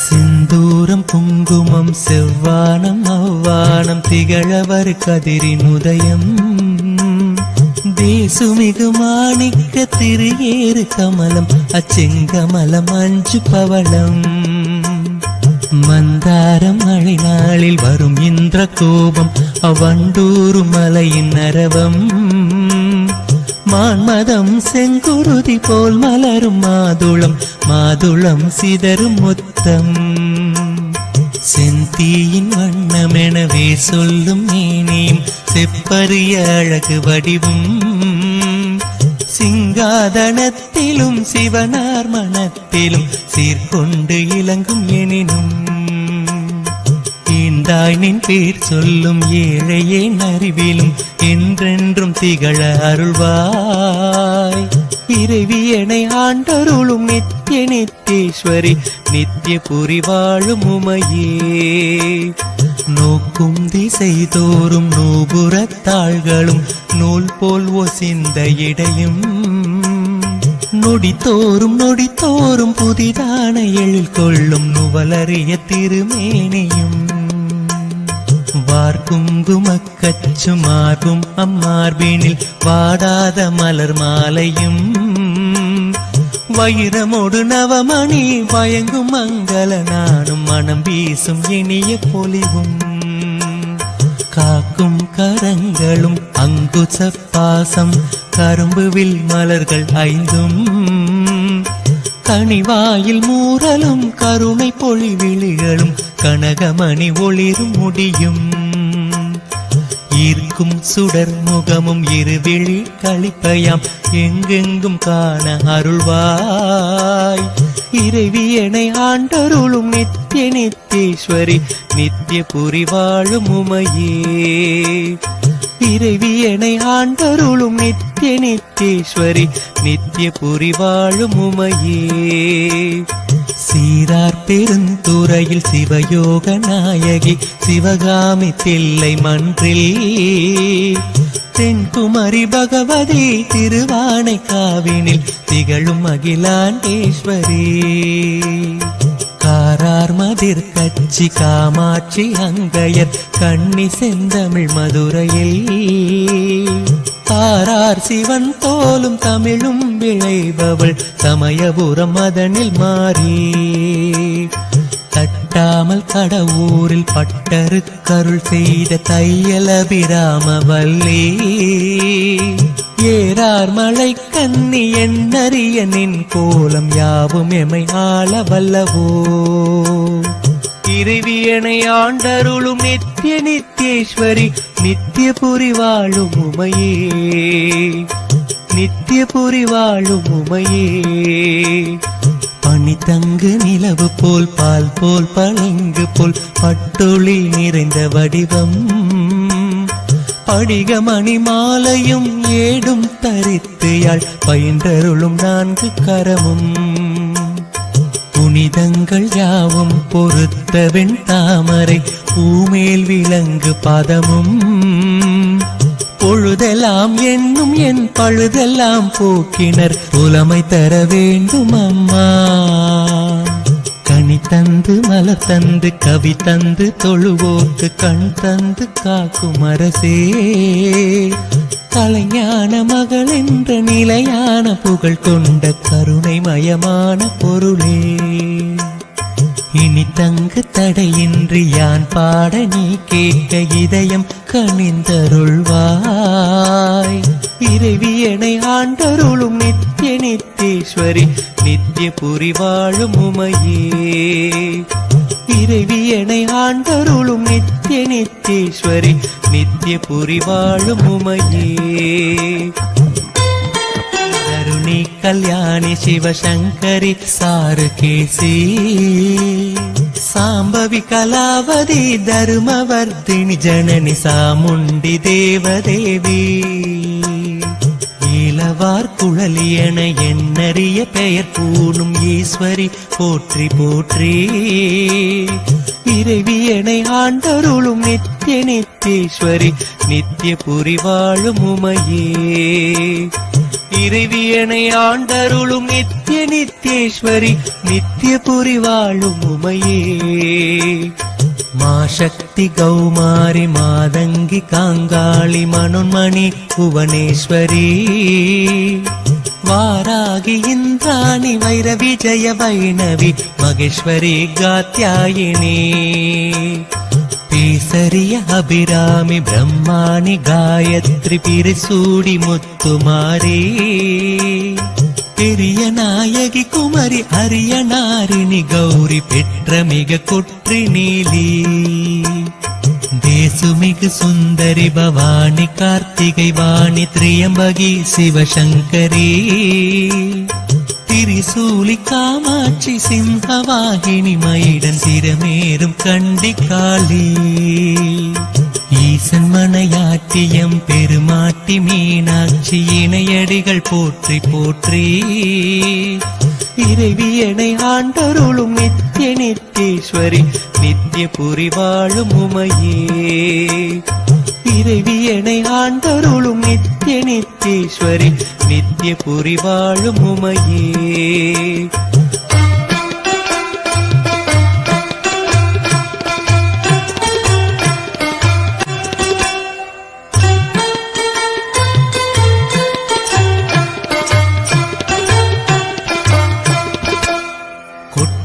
Tamil கொம்பன் குற்றம் மறைக்கணி கொட்டி கிழங்கு விற்றாய். கூறும் தமிழ் ஏட்டினை நீரிலும் நெருப்பிலும் குலையாமல் காத்து நின்றாய். வெற்றி தமிழ் காண மேகமென வீணையும் மேதையாய் நீ ஆக்கினாய். மெய்ஞானி சொற்றமிழை மெய்ப்பிக்க வானத்தில் வெண்ணிலவு தோற்றுவித்தாய். ஒன்றித்தலம் விட்டு வள்ளலார் பசி தீர ஓடோடி சோறு தந்தாய். உத்தம கவியரசன் குருபரன் முன்பு நீ ஒளி சிந்த நடை பயின்றாய். இன்றைக்கண் தமிழோடும் சுற்று விளையாடினி இன்னருள் புரிய வருவாய். இறைவியனை ஆண்டருளும் நித்திய நித்தேஸ்வரி நித்திய புரி வாழும் உமையே. இறைவியனை ஆண்டருளும் நித்திய நித்தேஸ்வரி நித்திய புரி வாழும் உமையே.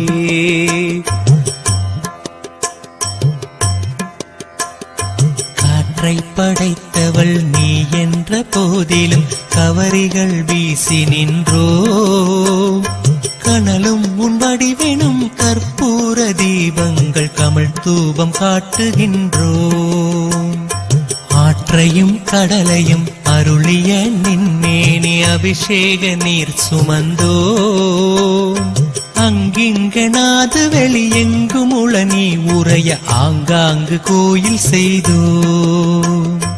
ஊற்றறிய நின் வடிவை பொன்னிலும் கல்லிலும் பூஜித்து வாழ்த்துகின்றோம். புவி மீது நீ தந்த பொருள் அன்றி வேறொன்றை போய் தேடி எங்கு பெறுவோம். ஏற்றருள வேண்டும் என் இதயத்தை என் அன்னை இணை மலர்த்தாளில் வைத்தோம். இறைவியனை ஆண்டருளும் நித்திய நித்தேஸ்வரி நித்திய புரி வாழும் உமையே. இறைவியனை ஆண்டருளும் நித்திய நித்தேஸ்வரி நித்திய புரி வாழும் உமையே.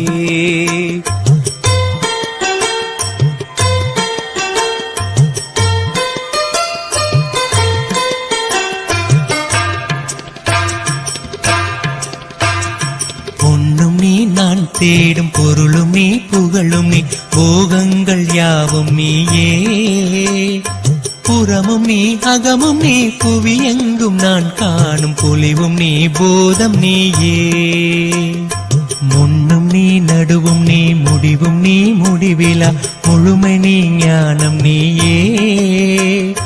முதுமை நீ இளமை நீ மோகம் நீ தாகம் நீ மோனம் நீ கானம் நீயே. மண்ணும் நீதான் என எனது வாழ்வென்று வளமென்று மனமுருக நின்றதெல்லாம் வஞ்சமோ என் துயர் கொஞ்சமோ இவ்வாறு மறப்பதுவும் ஒரு நெஞ்சமோ இன்னும் நீ சற்றும் இறங்காதிருந்திடில் என் உயிர் இனி மிஞ்சுமோ இறைவியனை ஆண்டருளும் நித்திய நித்தேஸ்வரி நித்திய புரி வாழும் உமையே இறைவியனை ஆண்டருளும் நித்திய நித்தேஸ்வரி நித்திய புரி வாழும் உமையே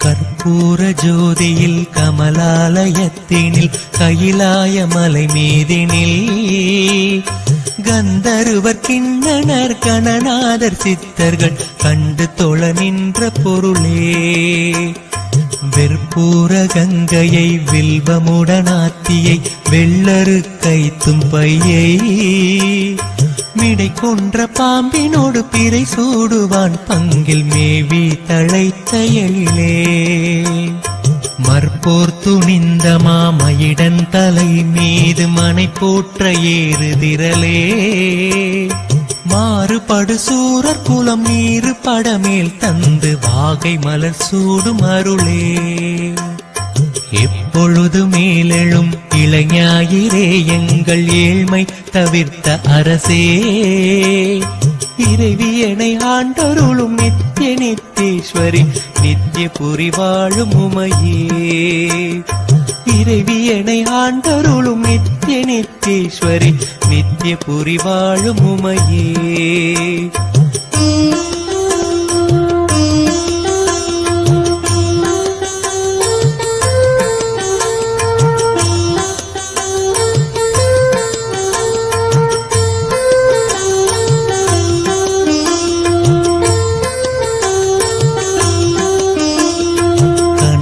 பிழம்பாக கதிரவன் ஒளியாக கார்மேக வானவில்லாய் கரையேதும் இல்லாத நிறைவான திங்களாய் காட்சி தருமாதி சக்தி நினையாவும் அரிதான அனுபவ பொருளாக நிலையங்கள் ஆறும் ஏறி நீங்காத பேரின்பமாம் கோலம் பல கொள்ளும் நிகரற்ற மூல சக்தி அனலாய்த்து இன்று பின் அறிவுற்று மேலெழுந்து ஆனந்த முகடும் மேவி அழியாமை தரும் அமுத மழையாய் சுவை தருளும் அரவான யோக சக்தி இனிது புவி இனிது வான் இனியதே மனித வாழ்வினியனின் துணை வாய்க்கு மேல் இறைவியனை ஆண்டருளும் நித்திய நித்தேஸ்வரி நித்திய புரி வாழும் உமையே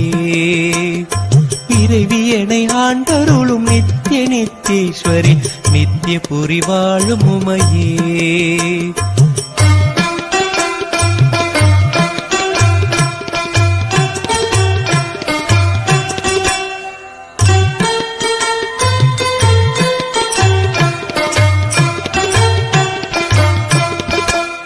உயிரென்ற யாழிலே உந்தியும் ஊன்றியும் உன் புகழ் மீட்டுகின்றேன் உள்ளமெனும் திரையிலே உணர்வென்னும் கோலினால் உன் வடிவு தீட்டுகின்றேன் செயலற்ற அன்பையே தீபமாய் தூபமாய் திருமுன்பு காட்டுகின்றேன் சிதறாத பார்வையோடு செய்த தமிழ் மாலையை திருவடியில் சூட்டுகின்றேன் குயிலாக மாறி நான் கோயில்கள் தோறும் முனை கூவி வர அருள்வாய் குளிர் தென்றலாகி நின் புகழ் பாடி உலகெங்கும் கூத்தாட உதவுவாயா எயிலார் பெருந்துரை சிவயோக வல்லியே ஈசனார் மகிழும் மலரே இறைவியனை ஆண்டருளும் நித்திய நித்தேஸ்வரி நித்திய புரி வாழும் உமையே இறைவியனை ஆண்டருளும் நித்திய நித்தேஸ்வரி நித்திய நித்திய புரிவாழும் உமையே. தமிழேனும் அளப்பரும் தன் கடல் சூழ் மதுரை தலைவினி அமுதவாக்கால் சங்கரன் வணங்கிய சிவானந்த சௌந்தரிய தத்துவச் செல்வியும் நீ.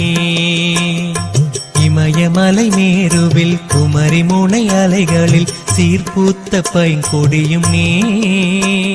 செருவென்று புகழ் கொண்ட முகவை சிவகங்கை முதல் தேசங்கள் ஆள்பவள் நீ. சமயங்கள் யாவிலும் அமைகின்ற உண்மை நீ. சன்மார்க்க வள்ளல் தாய் நீ. சபரிமலை காஷ்மீரம் ஸ்ரீசைலம் காசி எனும் தலந்தோறும் வாழ்பவள் நீ. இமையோரும் முனிவரும் இலங்கியம் புலவோரும் ஏந்து மலரடிகள் வாழி. இறைவியனை ஆண்டருளும் நித்திய நித்தேஸ்வரி நித்திய புரிவாழும் உமையே. இறைவியனை ஆண்டருளும் நித்திய நித்தேஸ்வரி நித்திய புரிவாழும் உமையே.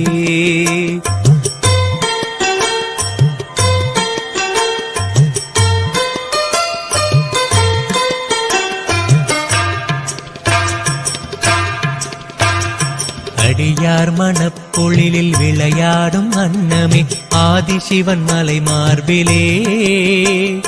அசையும் பசுங்கொடிய ஆகம புராணங்கள் அடைவறிய தொடுவானமே. கொடியோர் உயிர் பருகும் குலிசமே அவுணர்தம் கோட்டையில் விழுந்த கனலே. குலமாதர் மஞ்சளோடு குங்குமம் காக்கின்ற கோமள தெய்வ மலரே. கடவா பவக்கடல் கடக்கவர் தோணியே காமம் கடுஞ்சினத்தை.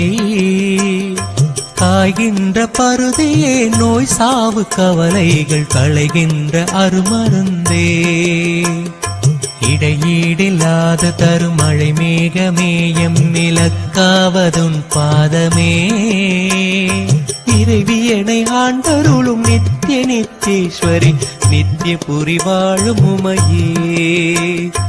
இறைவியனை ஆண்டருளும் நித்திய நித்தேஸ்வரி நித்திய புரிவாழும் உமையே. தேராத கவியனினும் மாறாத காதலால் திருமுன்பு சாற்றுகின்றேன். சிந்தை அணு ஒவ்வொன்றும் தேவி உனதேயாக செய்ய தமிழ் பாடுகின்றேன். ஆராத துயருக்கும் அகலாத கவலைக்கும் யாரை நான் நொந்து கொள்வேன். அறியாது பிழை செய்து சரியாக வதைப்பட்ட அவலத்தை எங்கு சொல்வேன். நீராகவே நெருதற் புறமூன்றும் செற்ற உனை நெஞ்சார போற்றுகின்றேன். நெற்றி விழியால் எனது குற்றமலை பொடியாக நின் அருளை வேண்டுகின்றேன். ஈரேறும் இல்லாத இன்ப வடிவாக என் இதய தளமீதும் ஒளிர்வாய். இறைவியனை ஆண்டருளும் நித்திய நித்தேஸ்வரி நித்திய புரிவாழும் உமையே. இறைவியனை ஆண்டருளும் நித்திய நித்தேஸ்வரி நித்திய புரிவாழும் உமையே. வானமும் பூமியும் மாறினும் மாறாத வாய்மை வடிவான தேவி. வழிபாடு செய்பவர் குறைபாடு தீர்த்தின்ப வாழ்வு தரும் ஆதி தேவி. தேனுமாய் அமுதுமாய் சித்தத்திலே நின்று தித்தித்தி நிற்கும் தேவி. சேராரின் மார்பயிறு கூறாகவே செய்யும் திரிசூலம் ஏந்தும் தேவி. கானமும் சிற்பமும் கலைமலர் பல பலவும் காணிக்கை கொள்ளும் தேவி. கற்பனையும் ஒப்பனையும் காலம் ஒரு மூன்றும் கடந்த தேவதேவி. ஈனமுன்றண்டாத ஞானமாதேவி உனை என் சொல்லி வாழ்த்துவோம் யாம். இறைவியனை ஆண்டருளும் நித்திய நித்தேஸ்வரி நித்திய புரிவாழும் உமையே. இறைவியனை ஆண்டருளும் நித்திய நித்தேஸ்வரி நித்திய புரிவாழும் உமையே.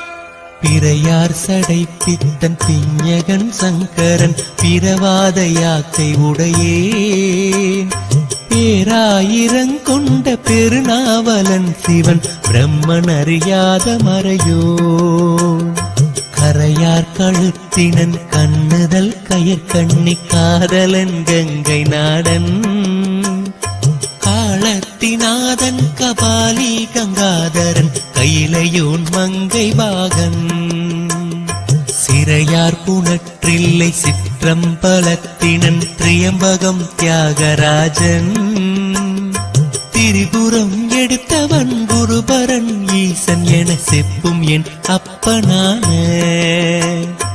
இறையோனும் நீயும் எம் இல்லங்கள் தோறும் எழுந்தருள வேண்டும் அம்மா இறைவியனை ஆண்டருளும் நித்திய நித்தேஸ்வரி நித்திய புரி வாழும் உமையே இறைவியனை ஆண்டருளும் நித்திய நித்தேஸ்வரி நித்திய புரி வாழும் உமையே தாய்கை பிடித்தபடி தளிர்நடை பயின்றுனது சபையேறி வரவில்லையோ தந்தையார் உபதேச மந்திரம் பொழிந்தபடி சந்நிதியில் தொழவில்லையோ வாய் திறந்தால் அங்கு வருவதும் நாமமென வாழ்கின்ற மகன் இல்லையா மாதரார் போகத்தில் மயங்கிடும் காலத்து மறவாத மனம் இல்லையா ஓய்வின்றி நான் பாட உவப்போடு நீ கேட்க ஒப்பியதும் நினைவில்லையா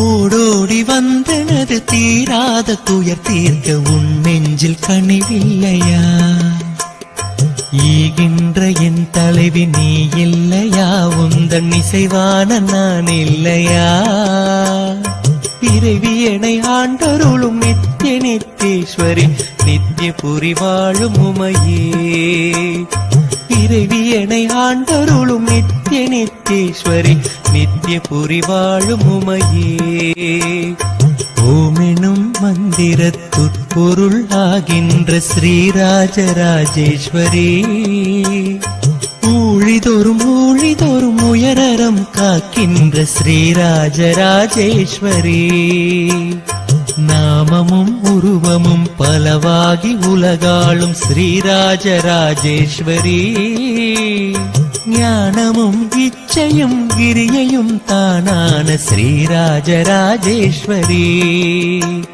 க்ஷேமமும் ஆனந்தமும் சித்தியும் உதவிடும் ஸ்ரீராஜராஜேஸ்வரி ஸ்ரீ சக்கர நிலையத்தில் சிவசக்தி வடிவான ஸ்ரீராஜராஜேஸ்வரி யாவும் எம் கல்வியும் யாவும் உன் அடைக்கலம் ஸ்ரீராஜராஜேஸ்வரி இறைவியனை ஆண்டருளும் நித்திய நித்தேஸ்வரி நித்திய புரி வாழும் உமையே இறைவியனை ஆண்டருளும் நித்திய நித்தேஸ்வரி நித்திய புரி வாழும் உமையே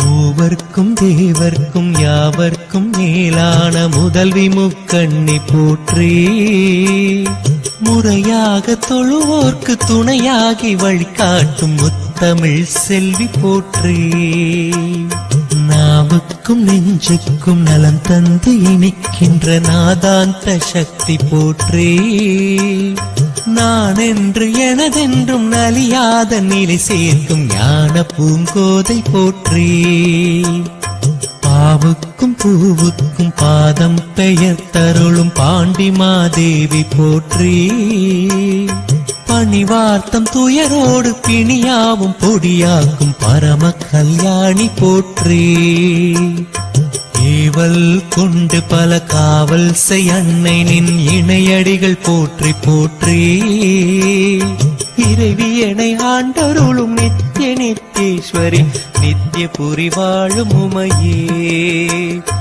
இறைவியனை ஆண்டருளும் நித்திய நித்தேஸ்வரி நித்திய புரி வாழும் உமையே இறைவியனை ஆண்டருளும் நித்திய நித்தீஸ்வரி நித்திய புரி வாழும் உமையே இறைவியனை ஆண்ட भजन्ति त्वं धन्या कतिचन चिदानन्दलहरीं महीमूलाधारे गमपि मणिपूरे हुतवहं स्थितं स्वाधिष्ठाने हृदि मरुदमाकाशमुपरि मनापि भ्रुमध्ये सकलमपि भेत्वा कुलपतं सहस्रारे पद्मे सहरहसि पत्या विहरसे सुधाधारा सारैश्वरणयुगलान्तर्विगलितैः प्रपञ्चं सिञ्चन्ति पुनरपि रसां नायमहसः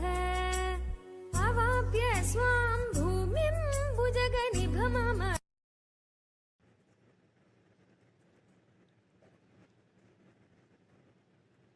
To shower Sarvamangalatva, all the auspiciousness.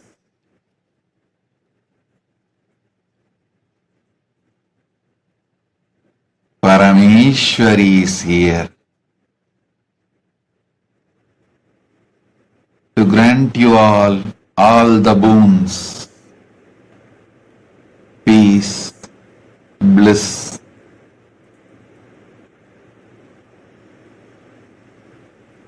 Shanti, Ananda, Mangala.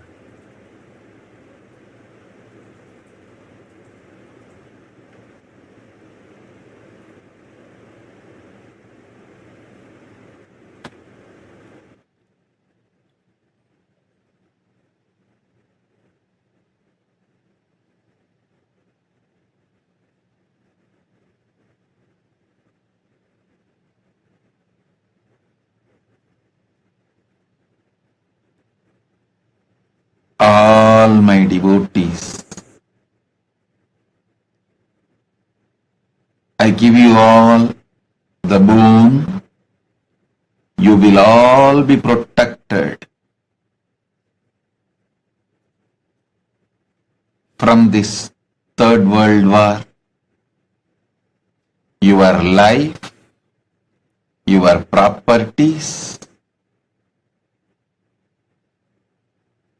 your being, your existence will be completely protected. There won't be any influence of the war on your lives. Don't ask Devi to stop the war. Let them face their karmas. I give you all the assurance and protection. You all will be protected.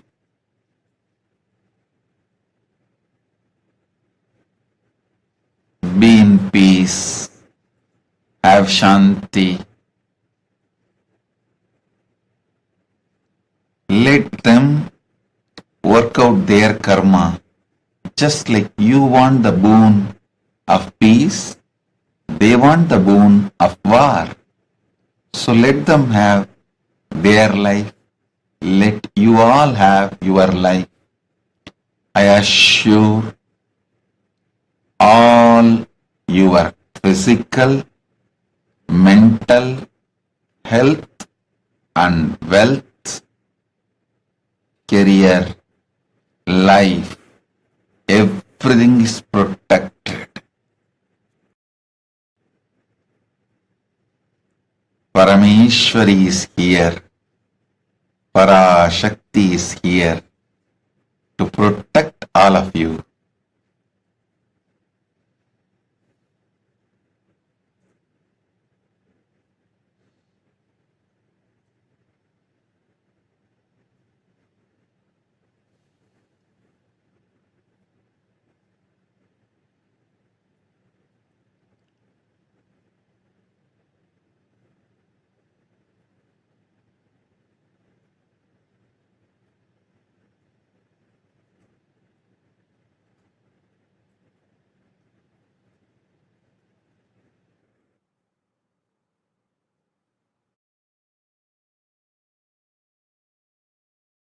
of you asking for protection from this third world war, be assured.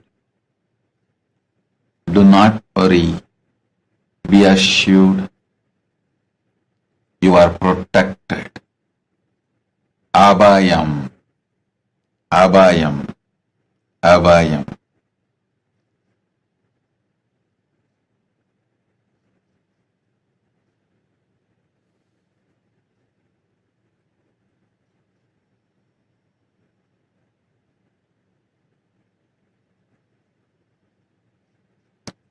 Ezekiel Franco, apply.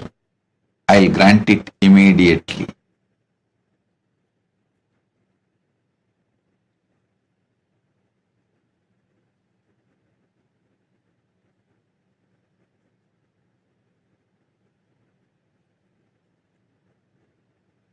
Nivedita Rajendran, do whatever gives you peace, not excitement. Do whatever gives you peace. That is the purpose of your life.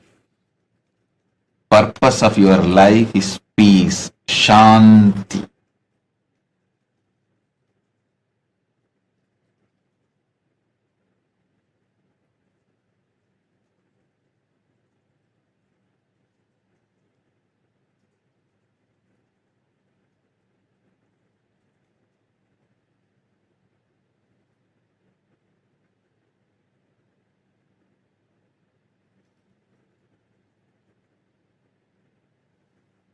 Nitya Pushkalananda. Blessings. You will live enlightenment. You will have Paramadvaita. Parameshwari is here. I give you all the powers. Not only you will be powerful enricher and causer, through you I'll manifest Kailasa. You will be part of me.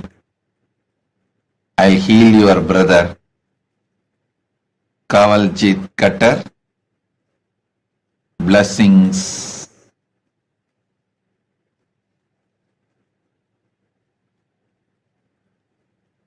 I'll protect Tracy. Om.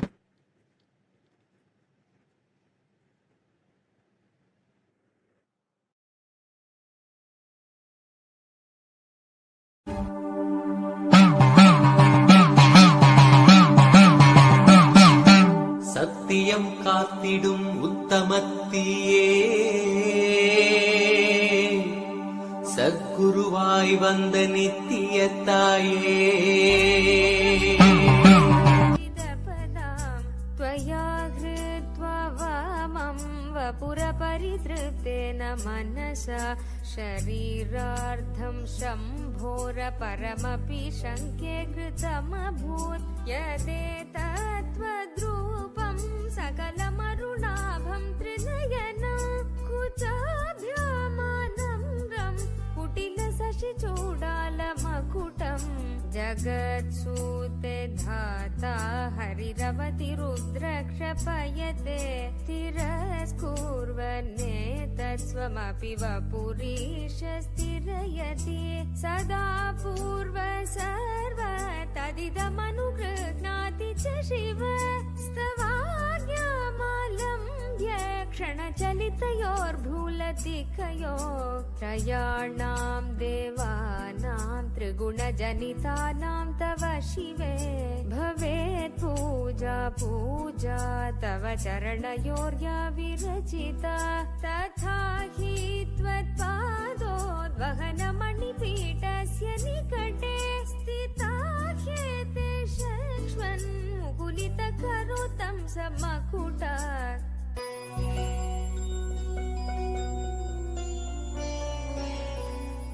विरिञ्चिः पञ्चत्वं व्रजति Vimal Patel, do not worry. Just stop gathering the information or news about the war You will not even know what is happening. Your life won't have any change. Just live happily in my lap. Monali Tuli, Samir Tuli, I shower you with Ashta Aishwaryas. I shower you with all the wealth, Ashta Aishwaryas. You will have wealth, money, political influence, knowledge, power, Ashta Aishwaryas. Samir Tuli. Parameshwari is here to shower all the wealth and Aishwaryas on you. Om. All your efforts will be successful. Whatever you are doing now for your business, career, and for Kailasa, India, everything will be successful. Parameshwari blesses you. I am here. I'll continue to appear in your dream every day and guide you. Fulfill what you want for you and what I want to do through you. I'll do both. Shivani, not only you will have your PhD in biomedical engineering, you will be successful in your career. Shivani, you will be successful in your career. My blessings.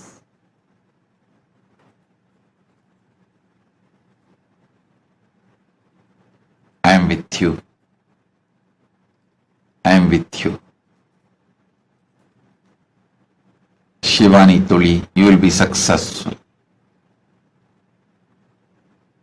You will have the right happy married life. Shivapriya, Monali Tuli, I am with you. You will always be in my feet. I'll take care of your whole family. You will come to Mahakailasa. Have my darshan. Om.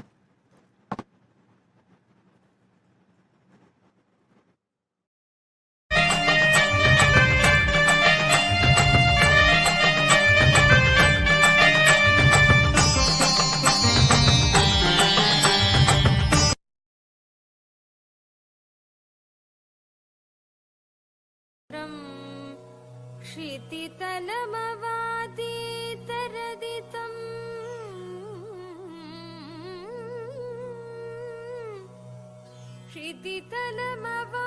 क्षितितलमवातीतरदितम् शिवशक्तिकाम क्षितिरथरवीक्षितकिरण स्मरोऽहं सशक्रस्तदनुच परमारहरय Anxiety and low mood is not mental problem. It is physical issue. I'll heal you completely.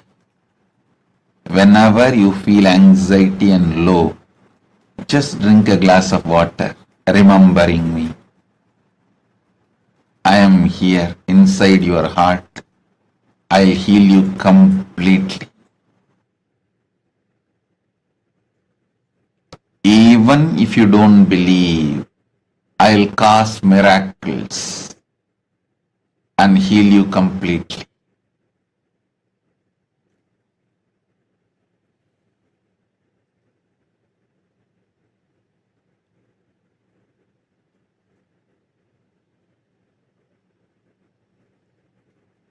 Deborah Sculler, Tathast.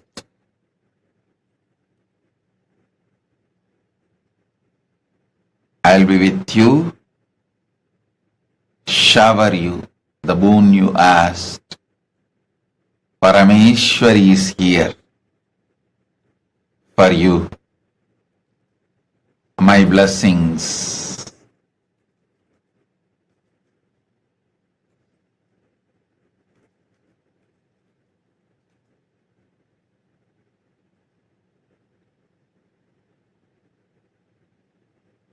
Blessings. I grant you the boon you asked.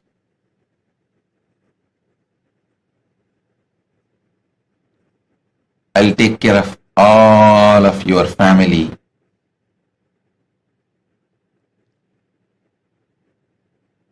Tatas, tatas, tatas.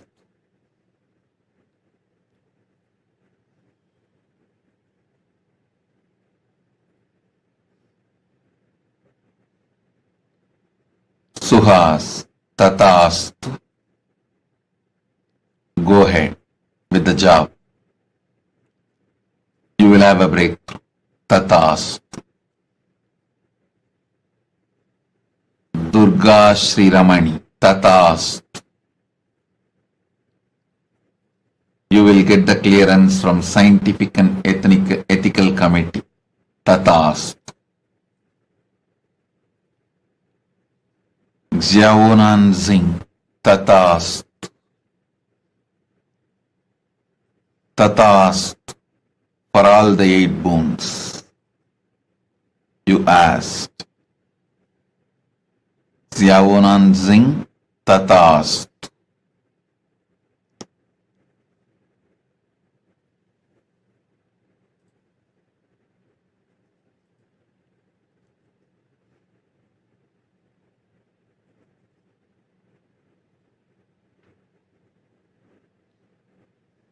Parameshwari.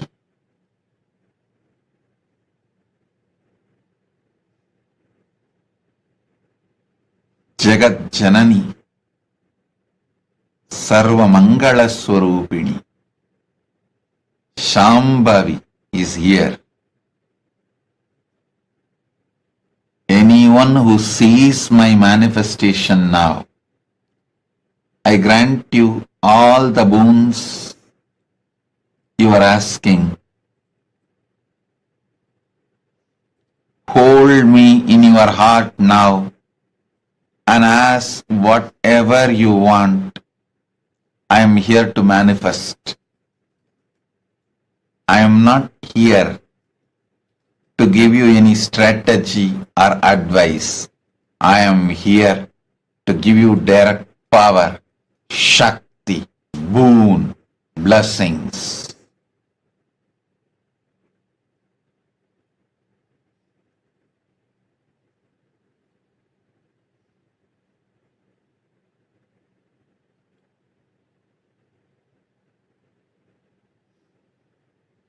Advising, giving strategizing, giving strategies, giving knowledge, all that is his work, Paramashiva's work. Giving boons, direct powers, making it reality, manifesting is my work. Parameshwari is here to give you boons. Hold me in your heart. Remember, Devi directly manifests. I manifest. I give you boons. I don't give you advice. I don't give you strategies. I don't give you methods. I don't give you knowledge. I give you boons. I grant it. I manifest it for you. Hold this manifestation of me, this principle of me, Parameshwari, in your heart now. Ask any boon you want. Tathast.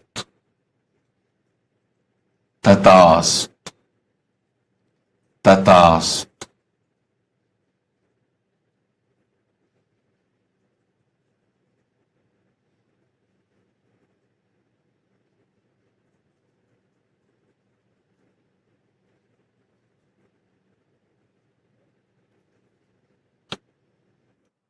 பிறந்தவளே நித்ய ஆனந்தத்தியே நித்யானந்தேஸ்வரி நித்யானந்தத்தியே நித்யானந்தேஸ்வரி நித்யானந்தத்தியே நித்யானந்தேஸ்வரி நித்யானந்தத்தியே VS Saravanak VS Tatas.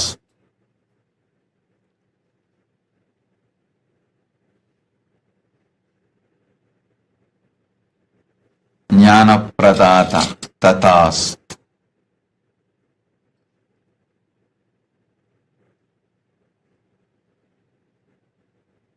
All of you remember, Parameshwari is here to grant you boons, not to give you any advice, strategies,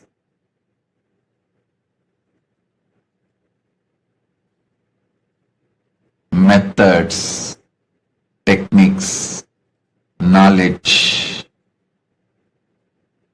Parameshwari is here to grant you boons. Sona Kamat Tatast. I give you both the boons. I heal your body right now. I enter into your body, heal your body right now, and I manifest you becoming Ishvara. I make you Ishvara. Just touch where you have pain. I am entering into your body right now and healing you. Om. Vimala Nambiyar Tatast. Seema Renita Naikar Tatast. Patricia Bamburi Tatast.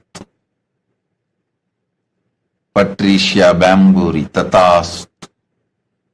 I give you all the boons you want, including the best Apat Sannyasi. Patricia Bamburi Tatast.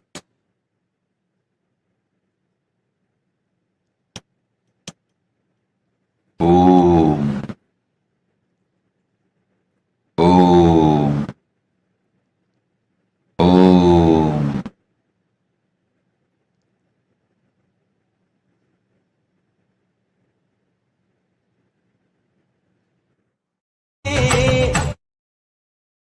ஆனந்தத்தியே நித்யானந்தேஸ்வரி நித்யானந்தத்தியே நித்யானந்தேஸ்வரி நித்யானந்தத்தியே நித்யானந்தேஸ்வரி ध्रुवं तत्तन्नाम व्यवहरणयोग्या विजयते कवीनां सन्दर्भस्तबकमकरन्दैकरसिकम् कटाक्षौ व्याक्षेपभ्रमरकलभौ कर्णयुगलम् अमुञ्जन्तौ दृष्ट्वा तव नवरसास्वादतरला असूया संसर्गादलिकनयनम् किञ्चिदरुणम् वसूया संसर्गादलिकनयनम् किञ्चिदरुणम् किञ्चिदरुणम् शिवे शृङ्गारार्द्रा तदितरजने कुत्सनपरा सरोषा गङ्गायाम् गिरिशचरिते विस्मयवती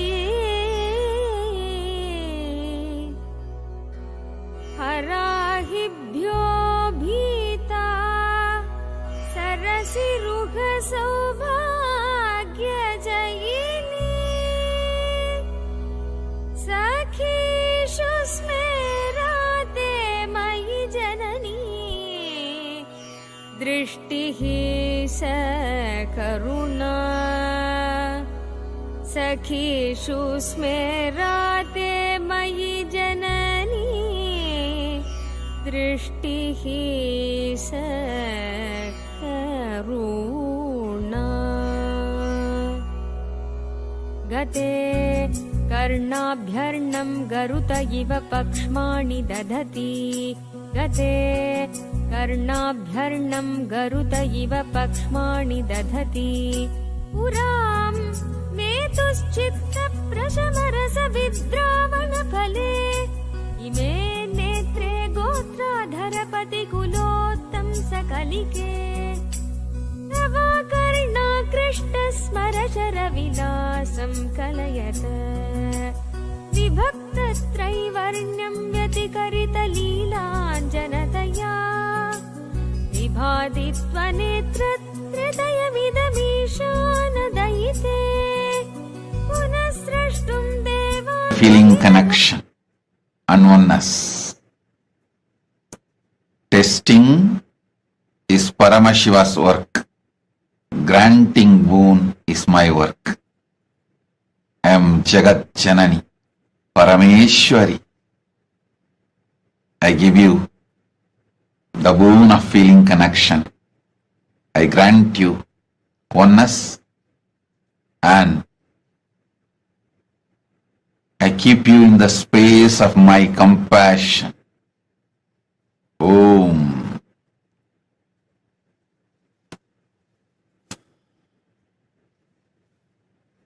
Peter Bloomberg, Tathastu. All the 7 boons.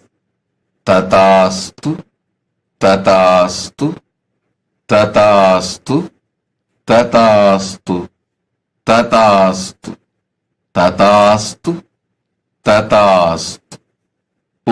Peter Bloomfield, Tathastu.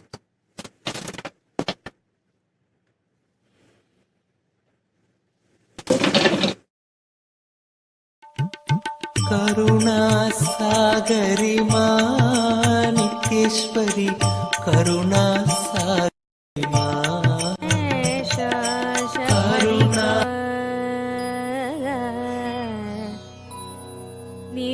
निलीयन्ते तोये नियतमणिमेषा परिका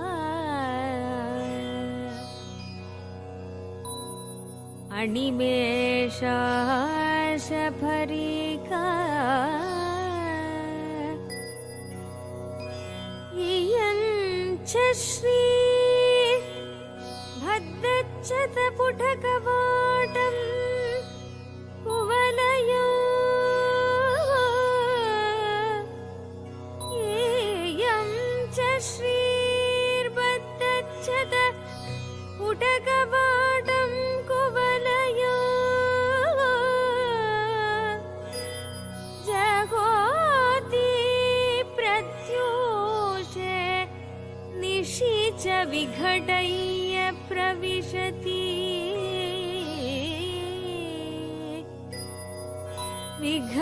विघटय्य प्रविशति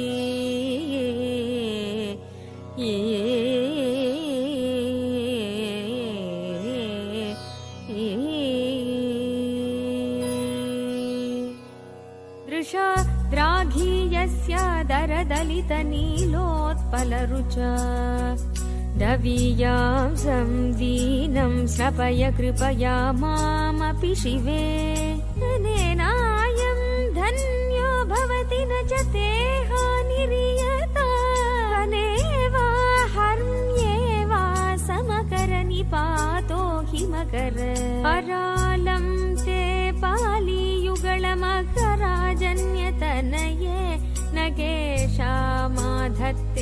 कुसुमशरकोदण्डकुतुकम् तिरशीनो यत्र श्रवणपथमुल्लङ्घ्य विलसन् अपाङ्ग व्यासङ्गो दिशति शरसन्धानदिशनाम् स्फुरद्गण्डा भोगप्रतिफलितताडङ्गयुगळम् चतुश्चक्रं मन्ये तव मुखमिदं मन्मथरथम् यमारुह्य गृह्य तव निरथमर्केन्दुचरणम् महावीरो मारप्रमथपतये सञ्जितवते सरस्वत्या सुक्तिरमृतलहरी कौशलहरी पिबन्त्या शर्वाणि श्रवणचुलुकाभ्यामविरलम् चमत्कारश्लाघाचलितशिरस कुण्डलगणो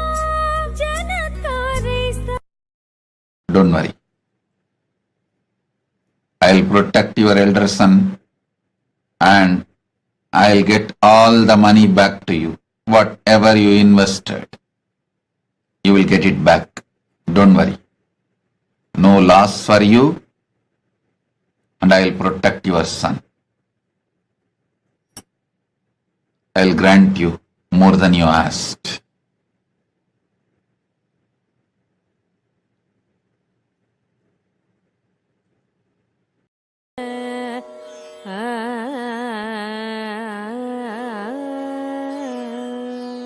प्रकृत्या रक्ताया स्तव सुदति दन्तच्छदरुजे प्रवश्ये सादृश्यं जनयतु फलं विद्रुमलता न बिम्बं तद्बिम्ब प्रतिफलनरागादरुणीतम् तुलामध्यारोढुं कथमिव विलज्जेत कलया तुलामध्यारोढुं कथमिव विलज्जेत कलया स्मितज्योत्स्ना जालं तव वदनचन्द्रस्य पिबताम् चकोराणामासीदतिरसतया चञ्चुजडिमा अतस्ते शीतांशो अमृतलहरी माम्लरुचय पिबन्ति स्वच्छन्दं निशि निशि भृशं काञ्जिकदीया अविश्रान्तं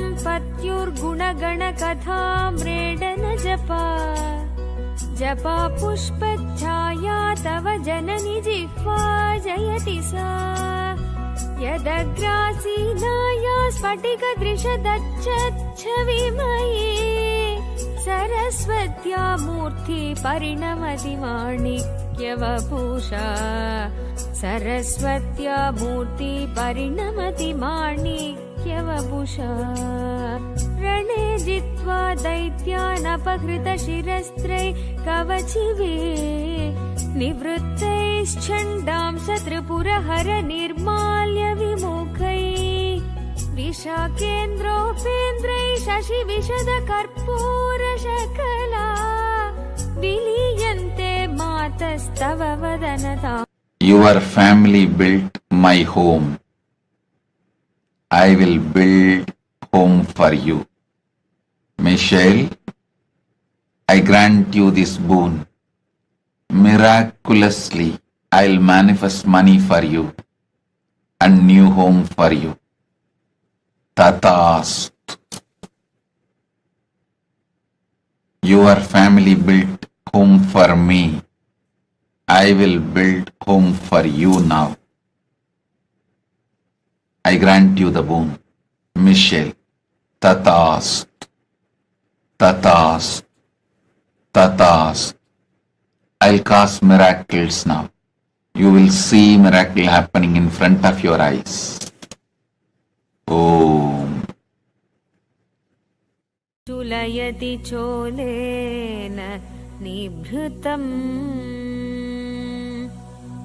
कराग्रेण स्पृष्टं तुहिनगिरिणा वत्सलतया गिरीशेनोदस्तं मुहुरधरबाणाकुलतया करग्राह्यं शम्भोर्मुखमुकुरवृन्तं The lifestyle of Kailas.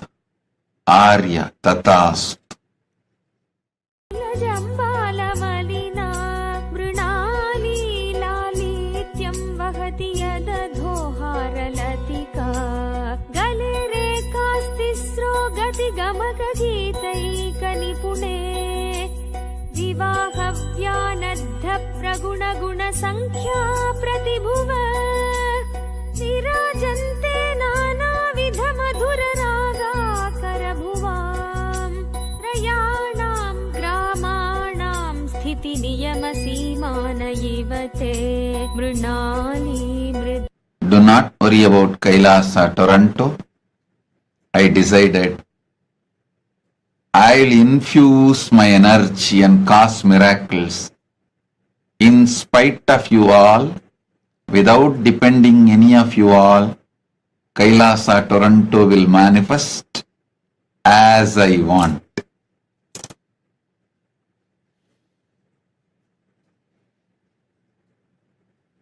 Nothing need to be done from your side. All of your side. Just enjoy me in your life. That's enough. I will do what I need to do.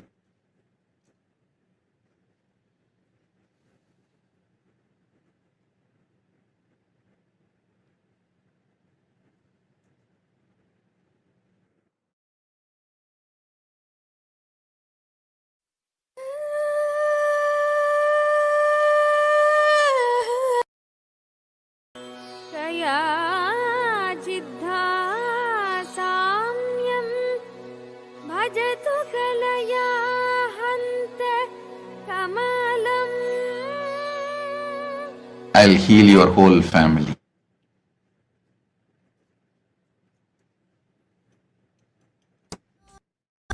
न भृत्यो न भर्ता न दातो न माता न बन्धु न दाता न पुत्रो न पुत्री न भृत्यो न भर्ता न जाया न विद्या न भृतिर्ममैव न जाया न विद्या न भृतिर्ममैव भक्तिं मृतं वापि माता गतस्त्वं त्वम् एका Bhavani.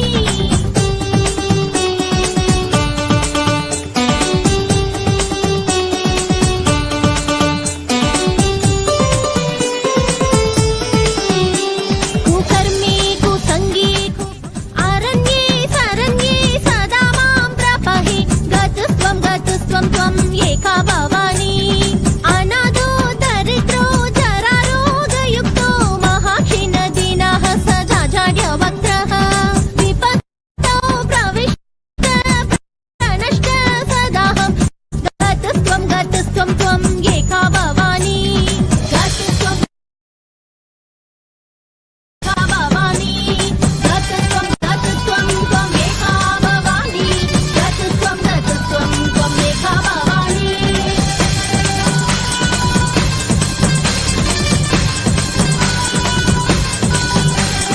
गतस्त्वं Om. Prasanna and Shrikant. Prasanna. Tatastu. Tatastu. Tatastu. Vinayaka. Tatastu. Bhaskarananda. Tatastu. I shower you with Lakshmi. Bhaskarananda. Aishwarya Praptirastu.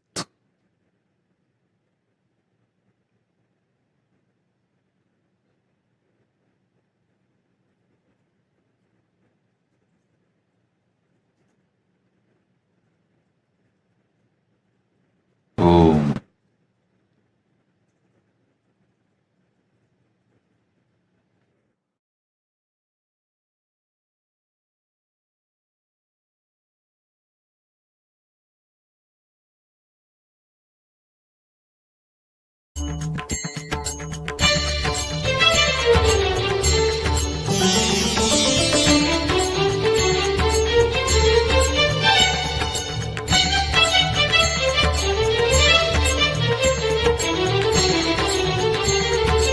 Omkari आनंद नित्येश्वरी परमेश्वरी नित्य नित्येश्वरी.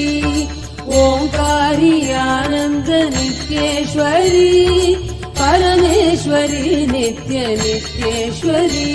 नमस्ते शरण्ये शिवे सानुकंपे नमस्ते जगद्व्यापिके विश्वरूपे. नमस्ते शरण्ये शिवे सानुकंपे नमस्ते जगद्व्यापिके विश्वरूपे. नमस्ते जगद्वन्द्य पादारविन्दे नमस्ते जगत्तारिणी त्राहि नित्ये. नमस्ते जगत्तारिणी त्राहि नित्ये. ओंकारी आनंद नित्येश्वरी परमेश्वरी नित्य नित्येश्वरी ओंकारी आनंद नित्येश्वरी परमेश्वरी नित्य नित्येश्वरी नमस्ते जगच्चिन्त्यमान स्वरूपे नमस्ते महायोगिनी ज्ञानरूपे नमस्ते जगच्चिन्त्यमान स्वरूपे नमस्ते लक्ष्मी अरुणहरि चूडामणि रुचि नमो वाकं भ्रूमो नयन रमणीयाय पदयो तवास्मै द्वन्द्वाय स्फुटरुचिरसालक्तगवते असूयत्यत्यन्तं यदभिहननाय स्पृहयते पशूनामीशान प्रमदवन कङ्गेलितरवे मृषा कृत्वा गोत्रस्खलनमतवैलक्ष्यनमितं ललाटे भर्तारं चरणकमले ताडयति ते चिरादन्तशल्यं दहनकृतमुन्मूलितवता तुलाकोटिवाग्नैकिलिकिलितमीशानरिपुणा हिमानी हन्तव्यं हिमगिरिनिवासैकचतुरौ निशायां निद्राणं निशिचरमभागे च विशदौ वरं लक्ष्मीपात्रं श्रियमति युन यु तथास्तु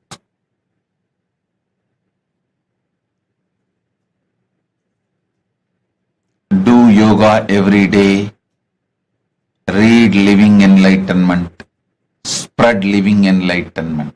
Yun you. This is Guru Walk for you. I shower you with health. I'll remove your SDHD.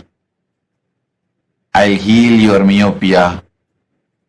I give you the boons, all the 10 boons you want. Tatastu, tatastu, tatastu. Blessings for your mother, Juhua Shi, and husband Feng Hai Lang, stepson Hao Ran Liang. Blessings for your father. Aing Shi, Tatastu. I give you the boon of living with me in Kailasa. I'll manifest it for you. Aing Shi. Start building Kailasa wherever you are. Soon you will reach Maha Kailasa. I give you this boon. I shower you with powers. My blessings. I am with you. You will be showered with wealth. Aing Shi. Tatastu. Chun Yi Liu. Tatastu. I give you third eye power now. You will manifest third eye power now. You will become Sarvanya Pitakarta. Blessings for your daughter, Liu Yaik. Spiritual name for you, Nitya PARASHAKTI is the spiritual name for you. And blessings, I give you all 8 boons. Chuni Liu Tatastu. Zeng Shuyun,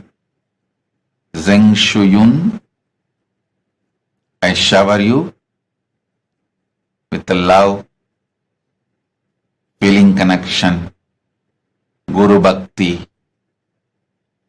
I'll bring tremendous healing to you right now. Awaken your Kundalini Shakti, make you fully enlightened. Zeng Shuyun Tatastu. Zhao Yang,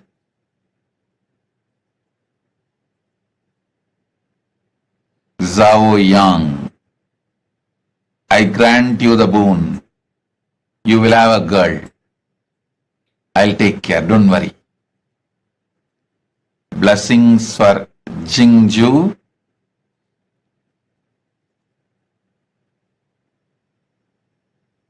I'll shower you with wealth. You will become Sarvanya Pitakarta.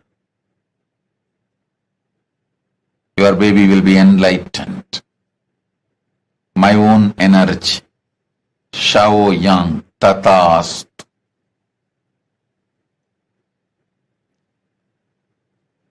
Manandini. Manandini Tatast. Be bold and take up sannyas. You will reach Kailasa soon. Tatast. I'll take care.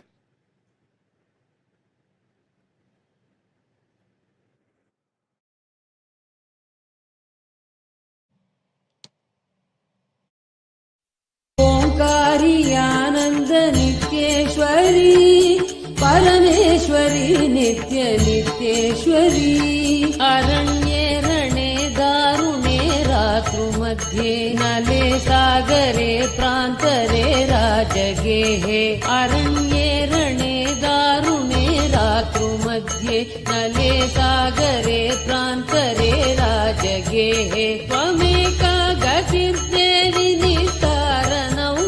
त्वमेका गतिर्देवि निस्तारनौका नमस्ते जगतारिणी त्राहि नित्ये नमस्ते जगतारिणी त्राहि नित्ये ओंकारी आनंद नित्येश्वरी परमेश्वरी नित्य नित्येश्वरी ओंकारी आनंद नित्येश्वरी परमेश्वरी नित्य नित्येश्वरी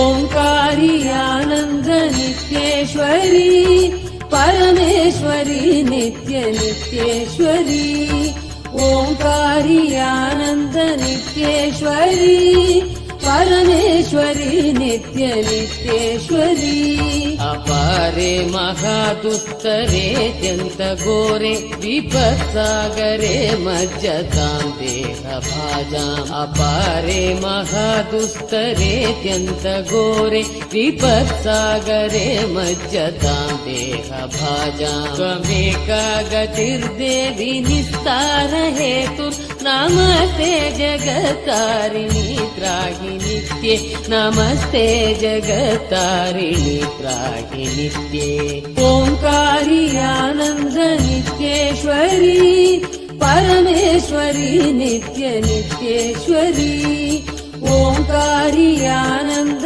नित्येश्वरी परमेश्वरी नित्य नित्येश्वरी नमस्कंडिके चंडदुर्दंडलीला समुत्खंडिता खंडिता शेषशत्रो नमस्कंडिके चंडदुर्दंडलीला समुत्खंडिता खंडिता शेषशत्रो त्वमेका गतिर्देवि निस्तार बीजं त्वमेका गतिर्देवि निस्तार बीजं नमस्ते जगतारिणी त्राहि नित्ये नमस्ते जगतारिणी त्राहि नित्ये ओंकारी आनंद नित्येश्वरी परमेश्वरी नित्य नित्येश्वरी ओंकारी आनंद नित्येश्वरी परमेश्वरी नित्य नित्येश्वरी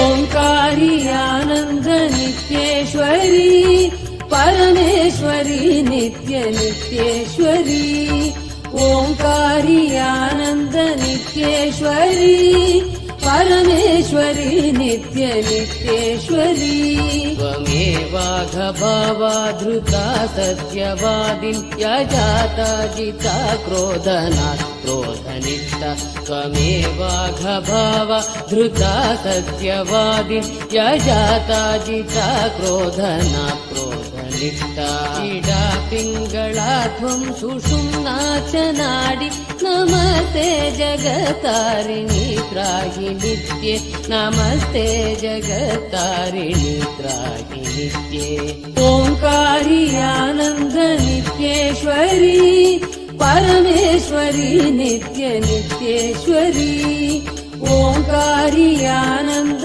नित्येश्वरी परमेश्वरी नित्य नित्येश्वरी नमो देवी नित्ये शिवे भीमनाथे सरस्वत्यरुन्धत्य मोघ स्वरूपे नमो Manish Shukla, Tatast. Prasanna Shrikant, I give you this as a boon. Have it. If you want technique, ask him. But I give you as a boon.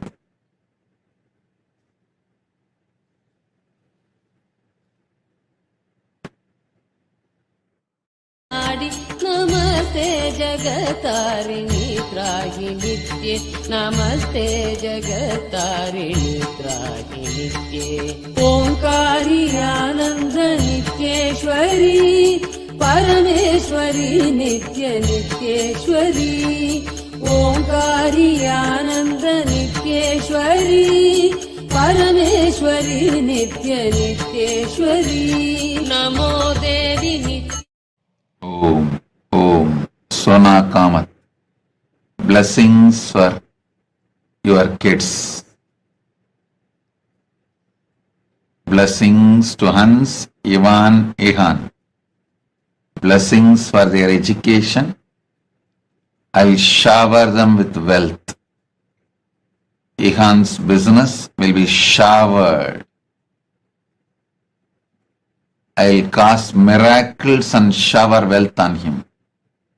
Vinay, blessings.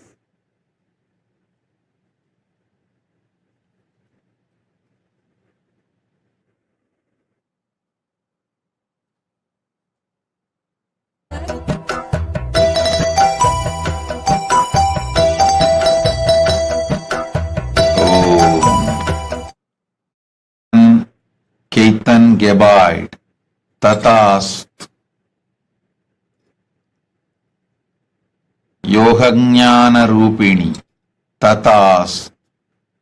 You will have knowledge of astrology. Carrie Chow and Gan Kang Ho, Tatast. Divya Kumar, Tatast.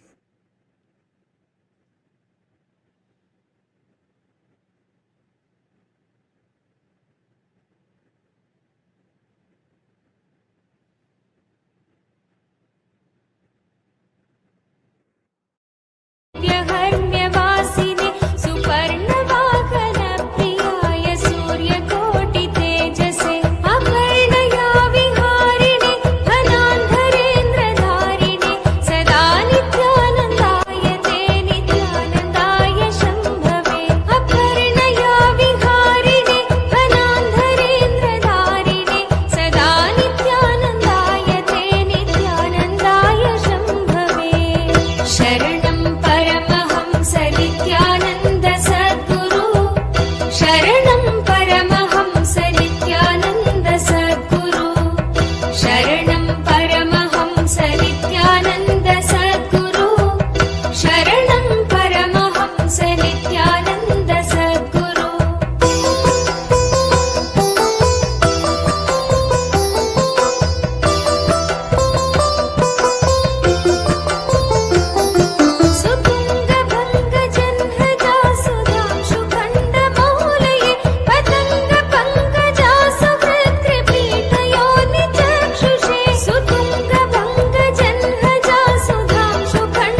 Alicia Morisi,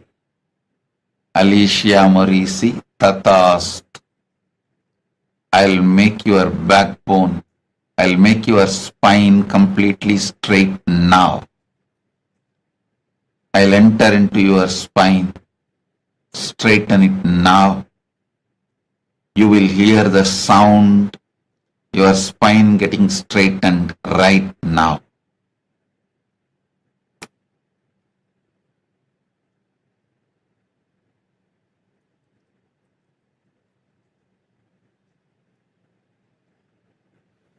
Om.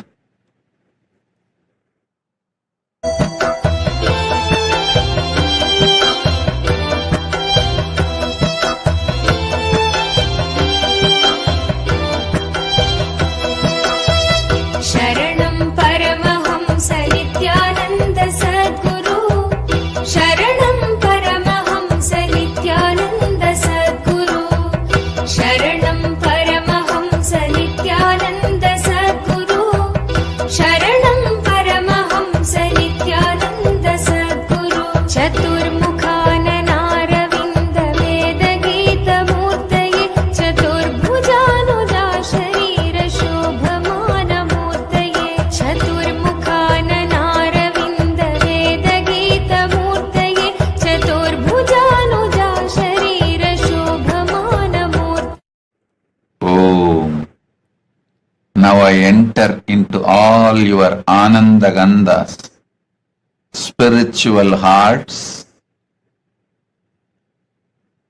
till you see me again in this manifest form. I will continue to reside in your spiritual hearts.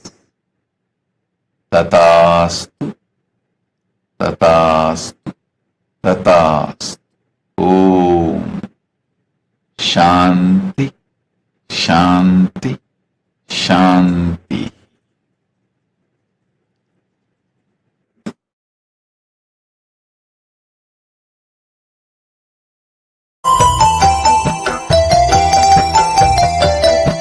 शरण्निशाकर प्रकाश मन्दहास मञ्जुळा धर प्रबाल भासमा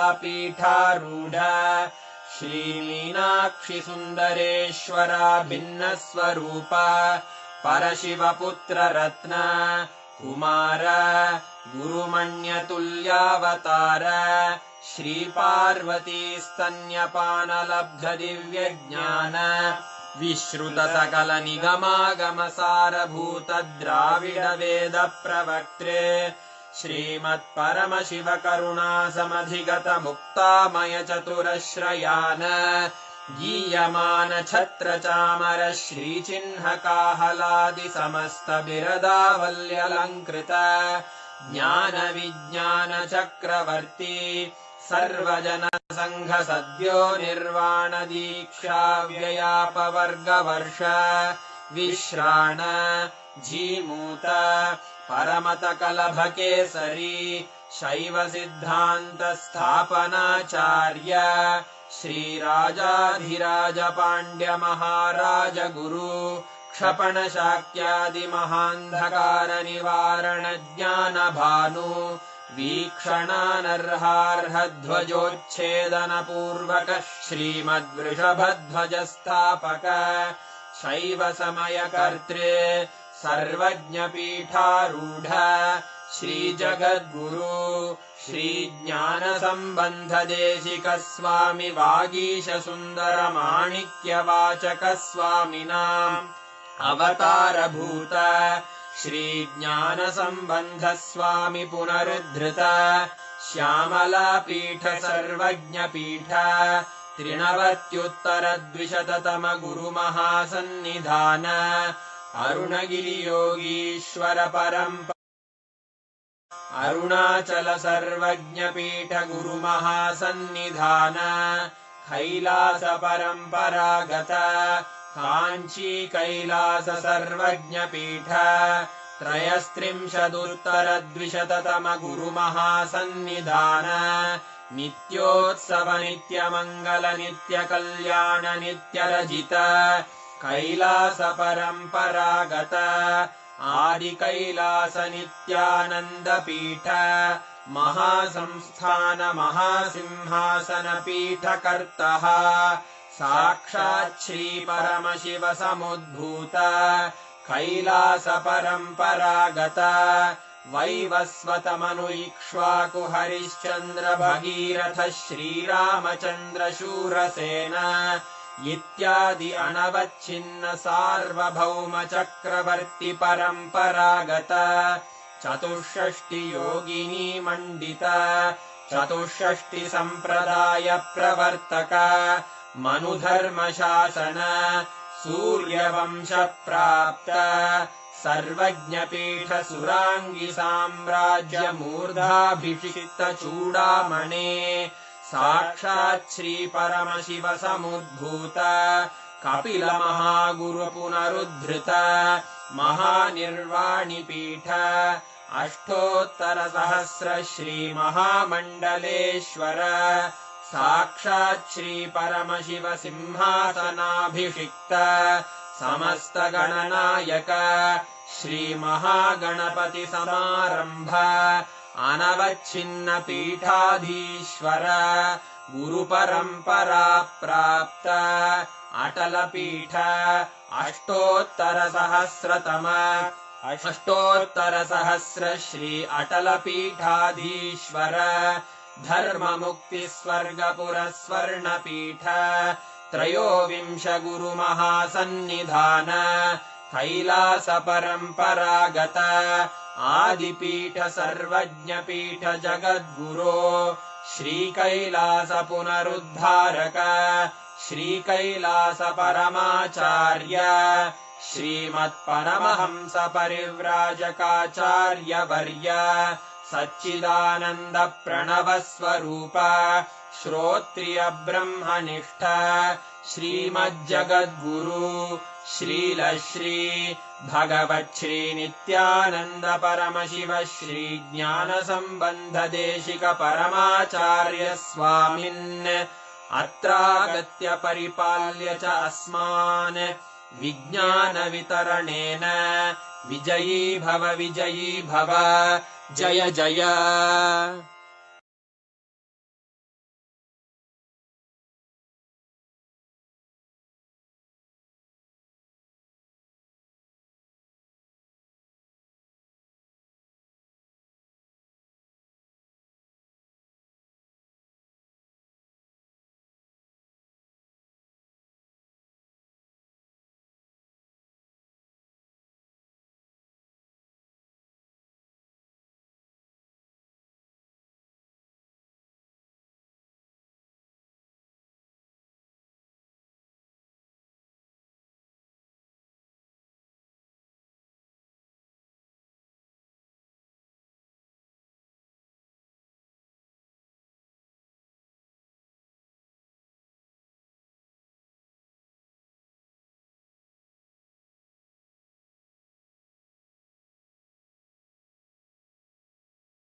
All of us just enjoyed such a beautiful darshan.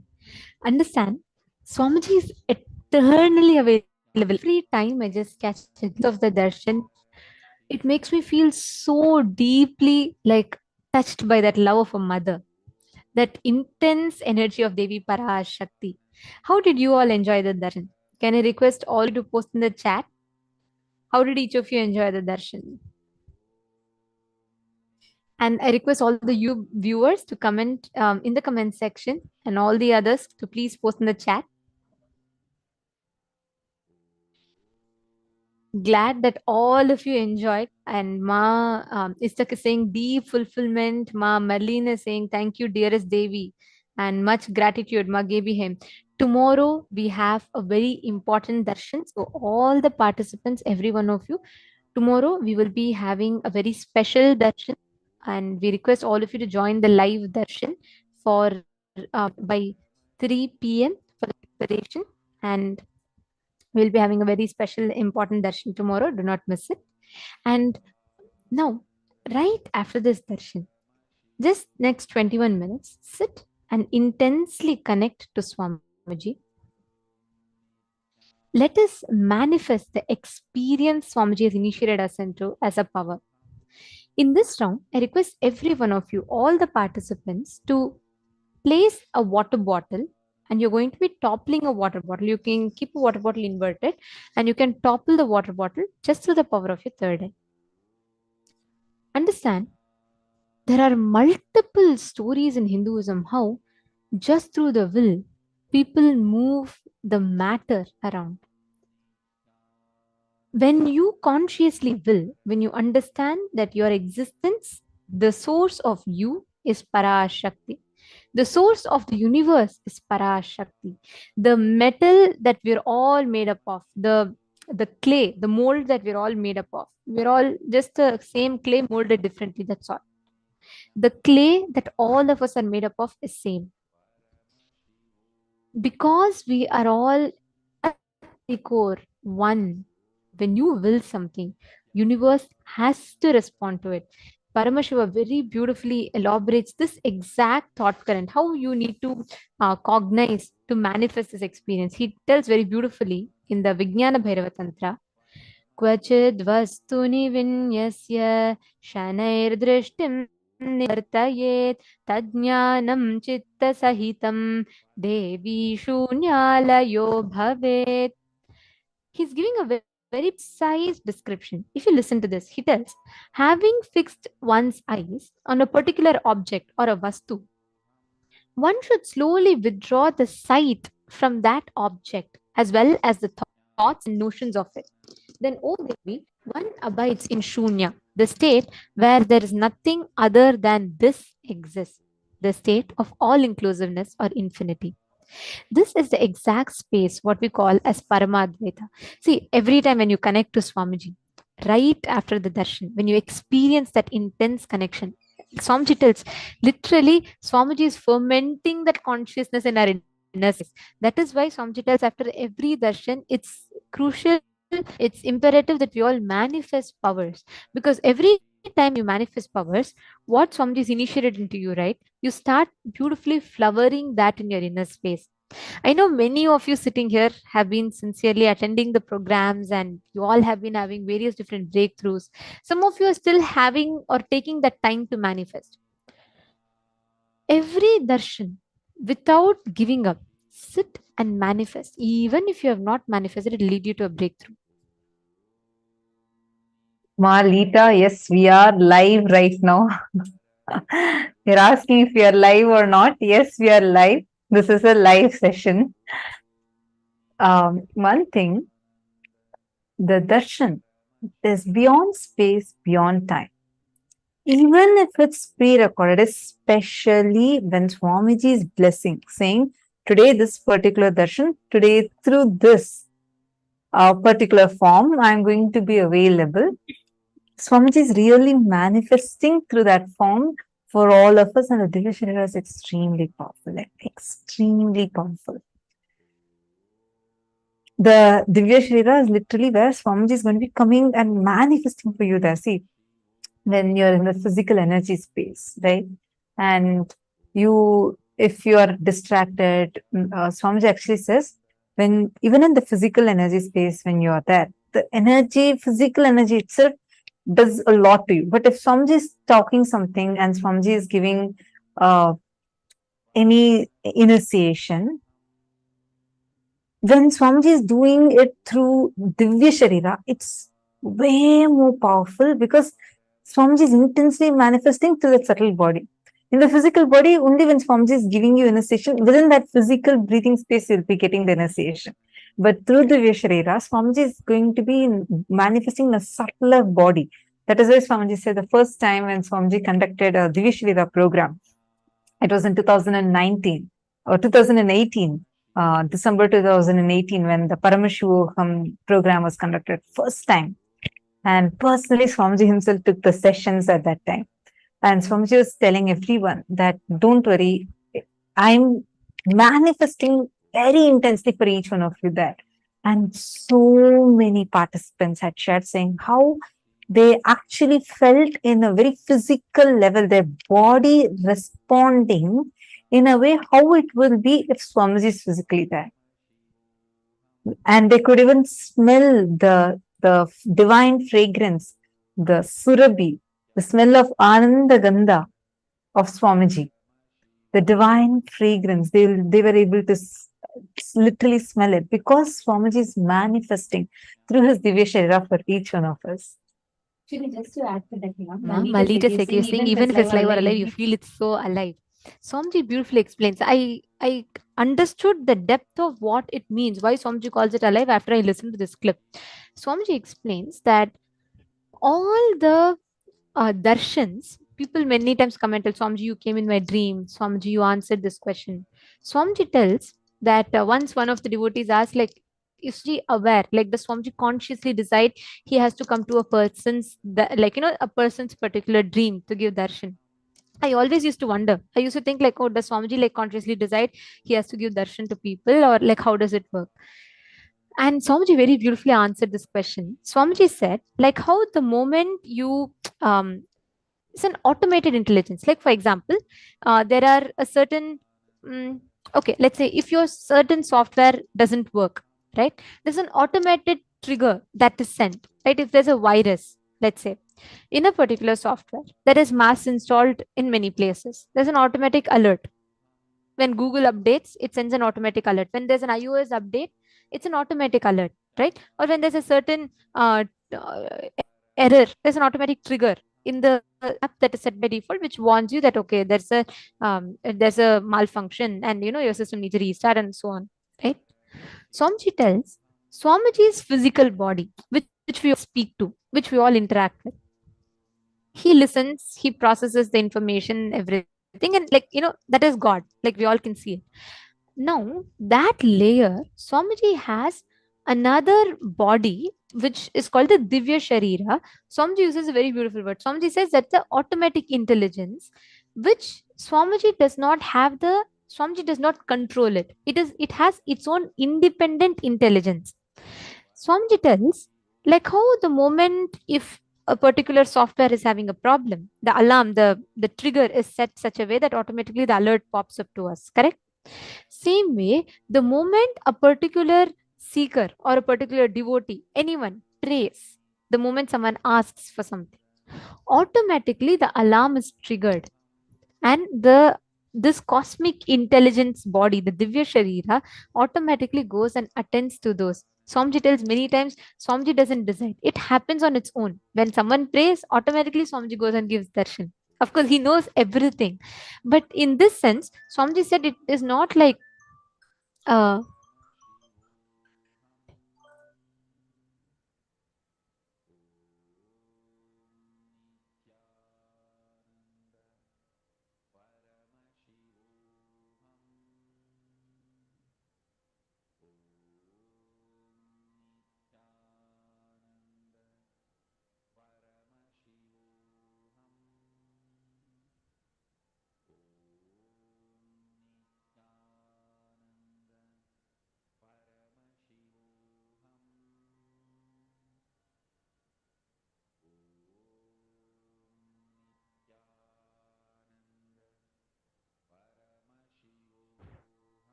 Sorry for the technical glitch. So what I was explaining is the moment we connect, that automatic trigger response to us. That is why we all have like darshans of Swamiji in the dream and so on. So each one of us can actually experience that frequency. Swamiji says, like when he's in the Divya Sharira, when Swamiji blesses, many times we'll see Swamiji will post in the Facebook also. He'll say, I'm in intense samadhi. Anyone who will connect to me now, I'll be even more intensely available to you all. Because like Swamiji comes to a frequency in which he's so intensely accessible to all of us. So that is what happens during Kalaya Darshan also. Okay, now let's all manifest powers. I request every one of you to keep a water bottle in front of you, keep it inverted, and intensely connect to Swamiji.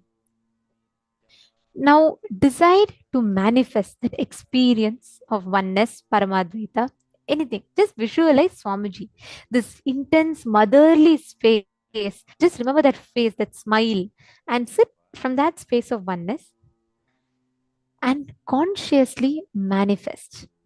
Declare for the bottle, you don't need to touch it, you don't need to move it. Just through your conscious will, you will be able to manifest it moving. I request every one of you to connect to Swamiji. Let us start the manifestation.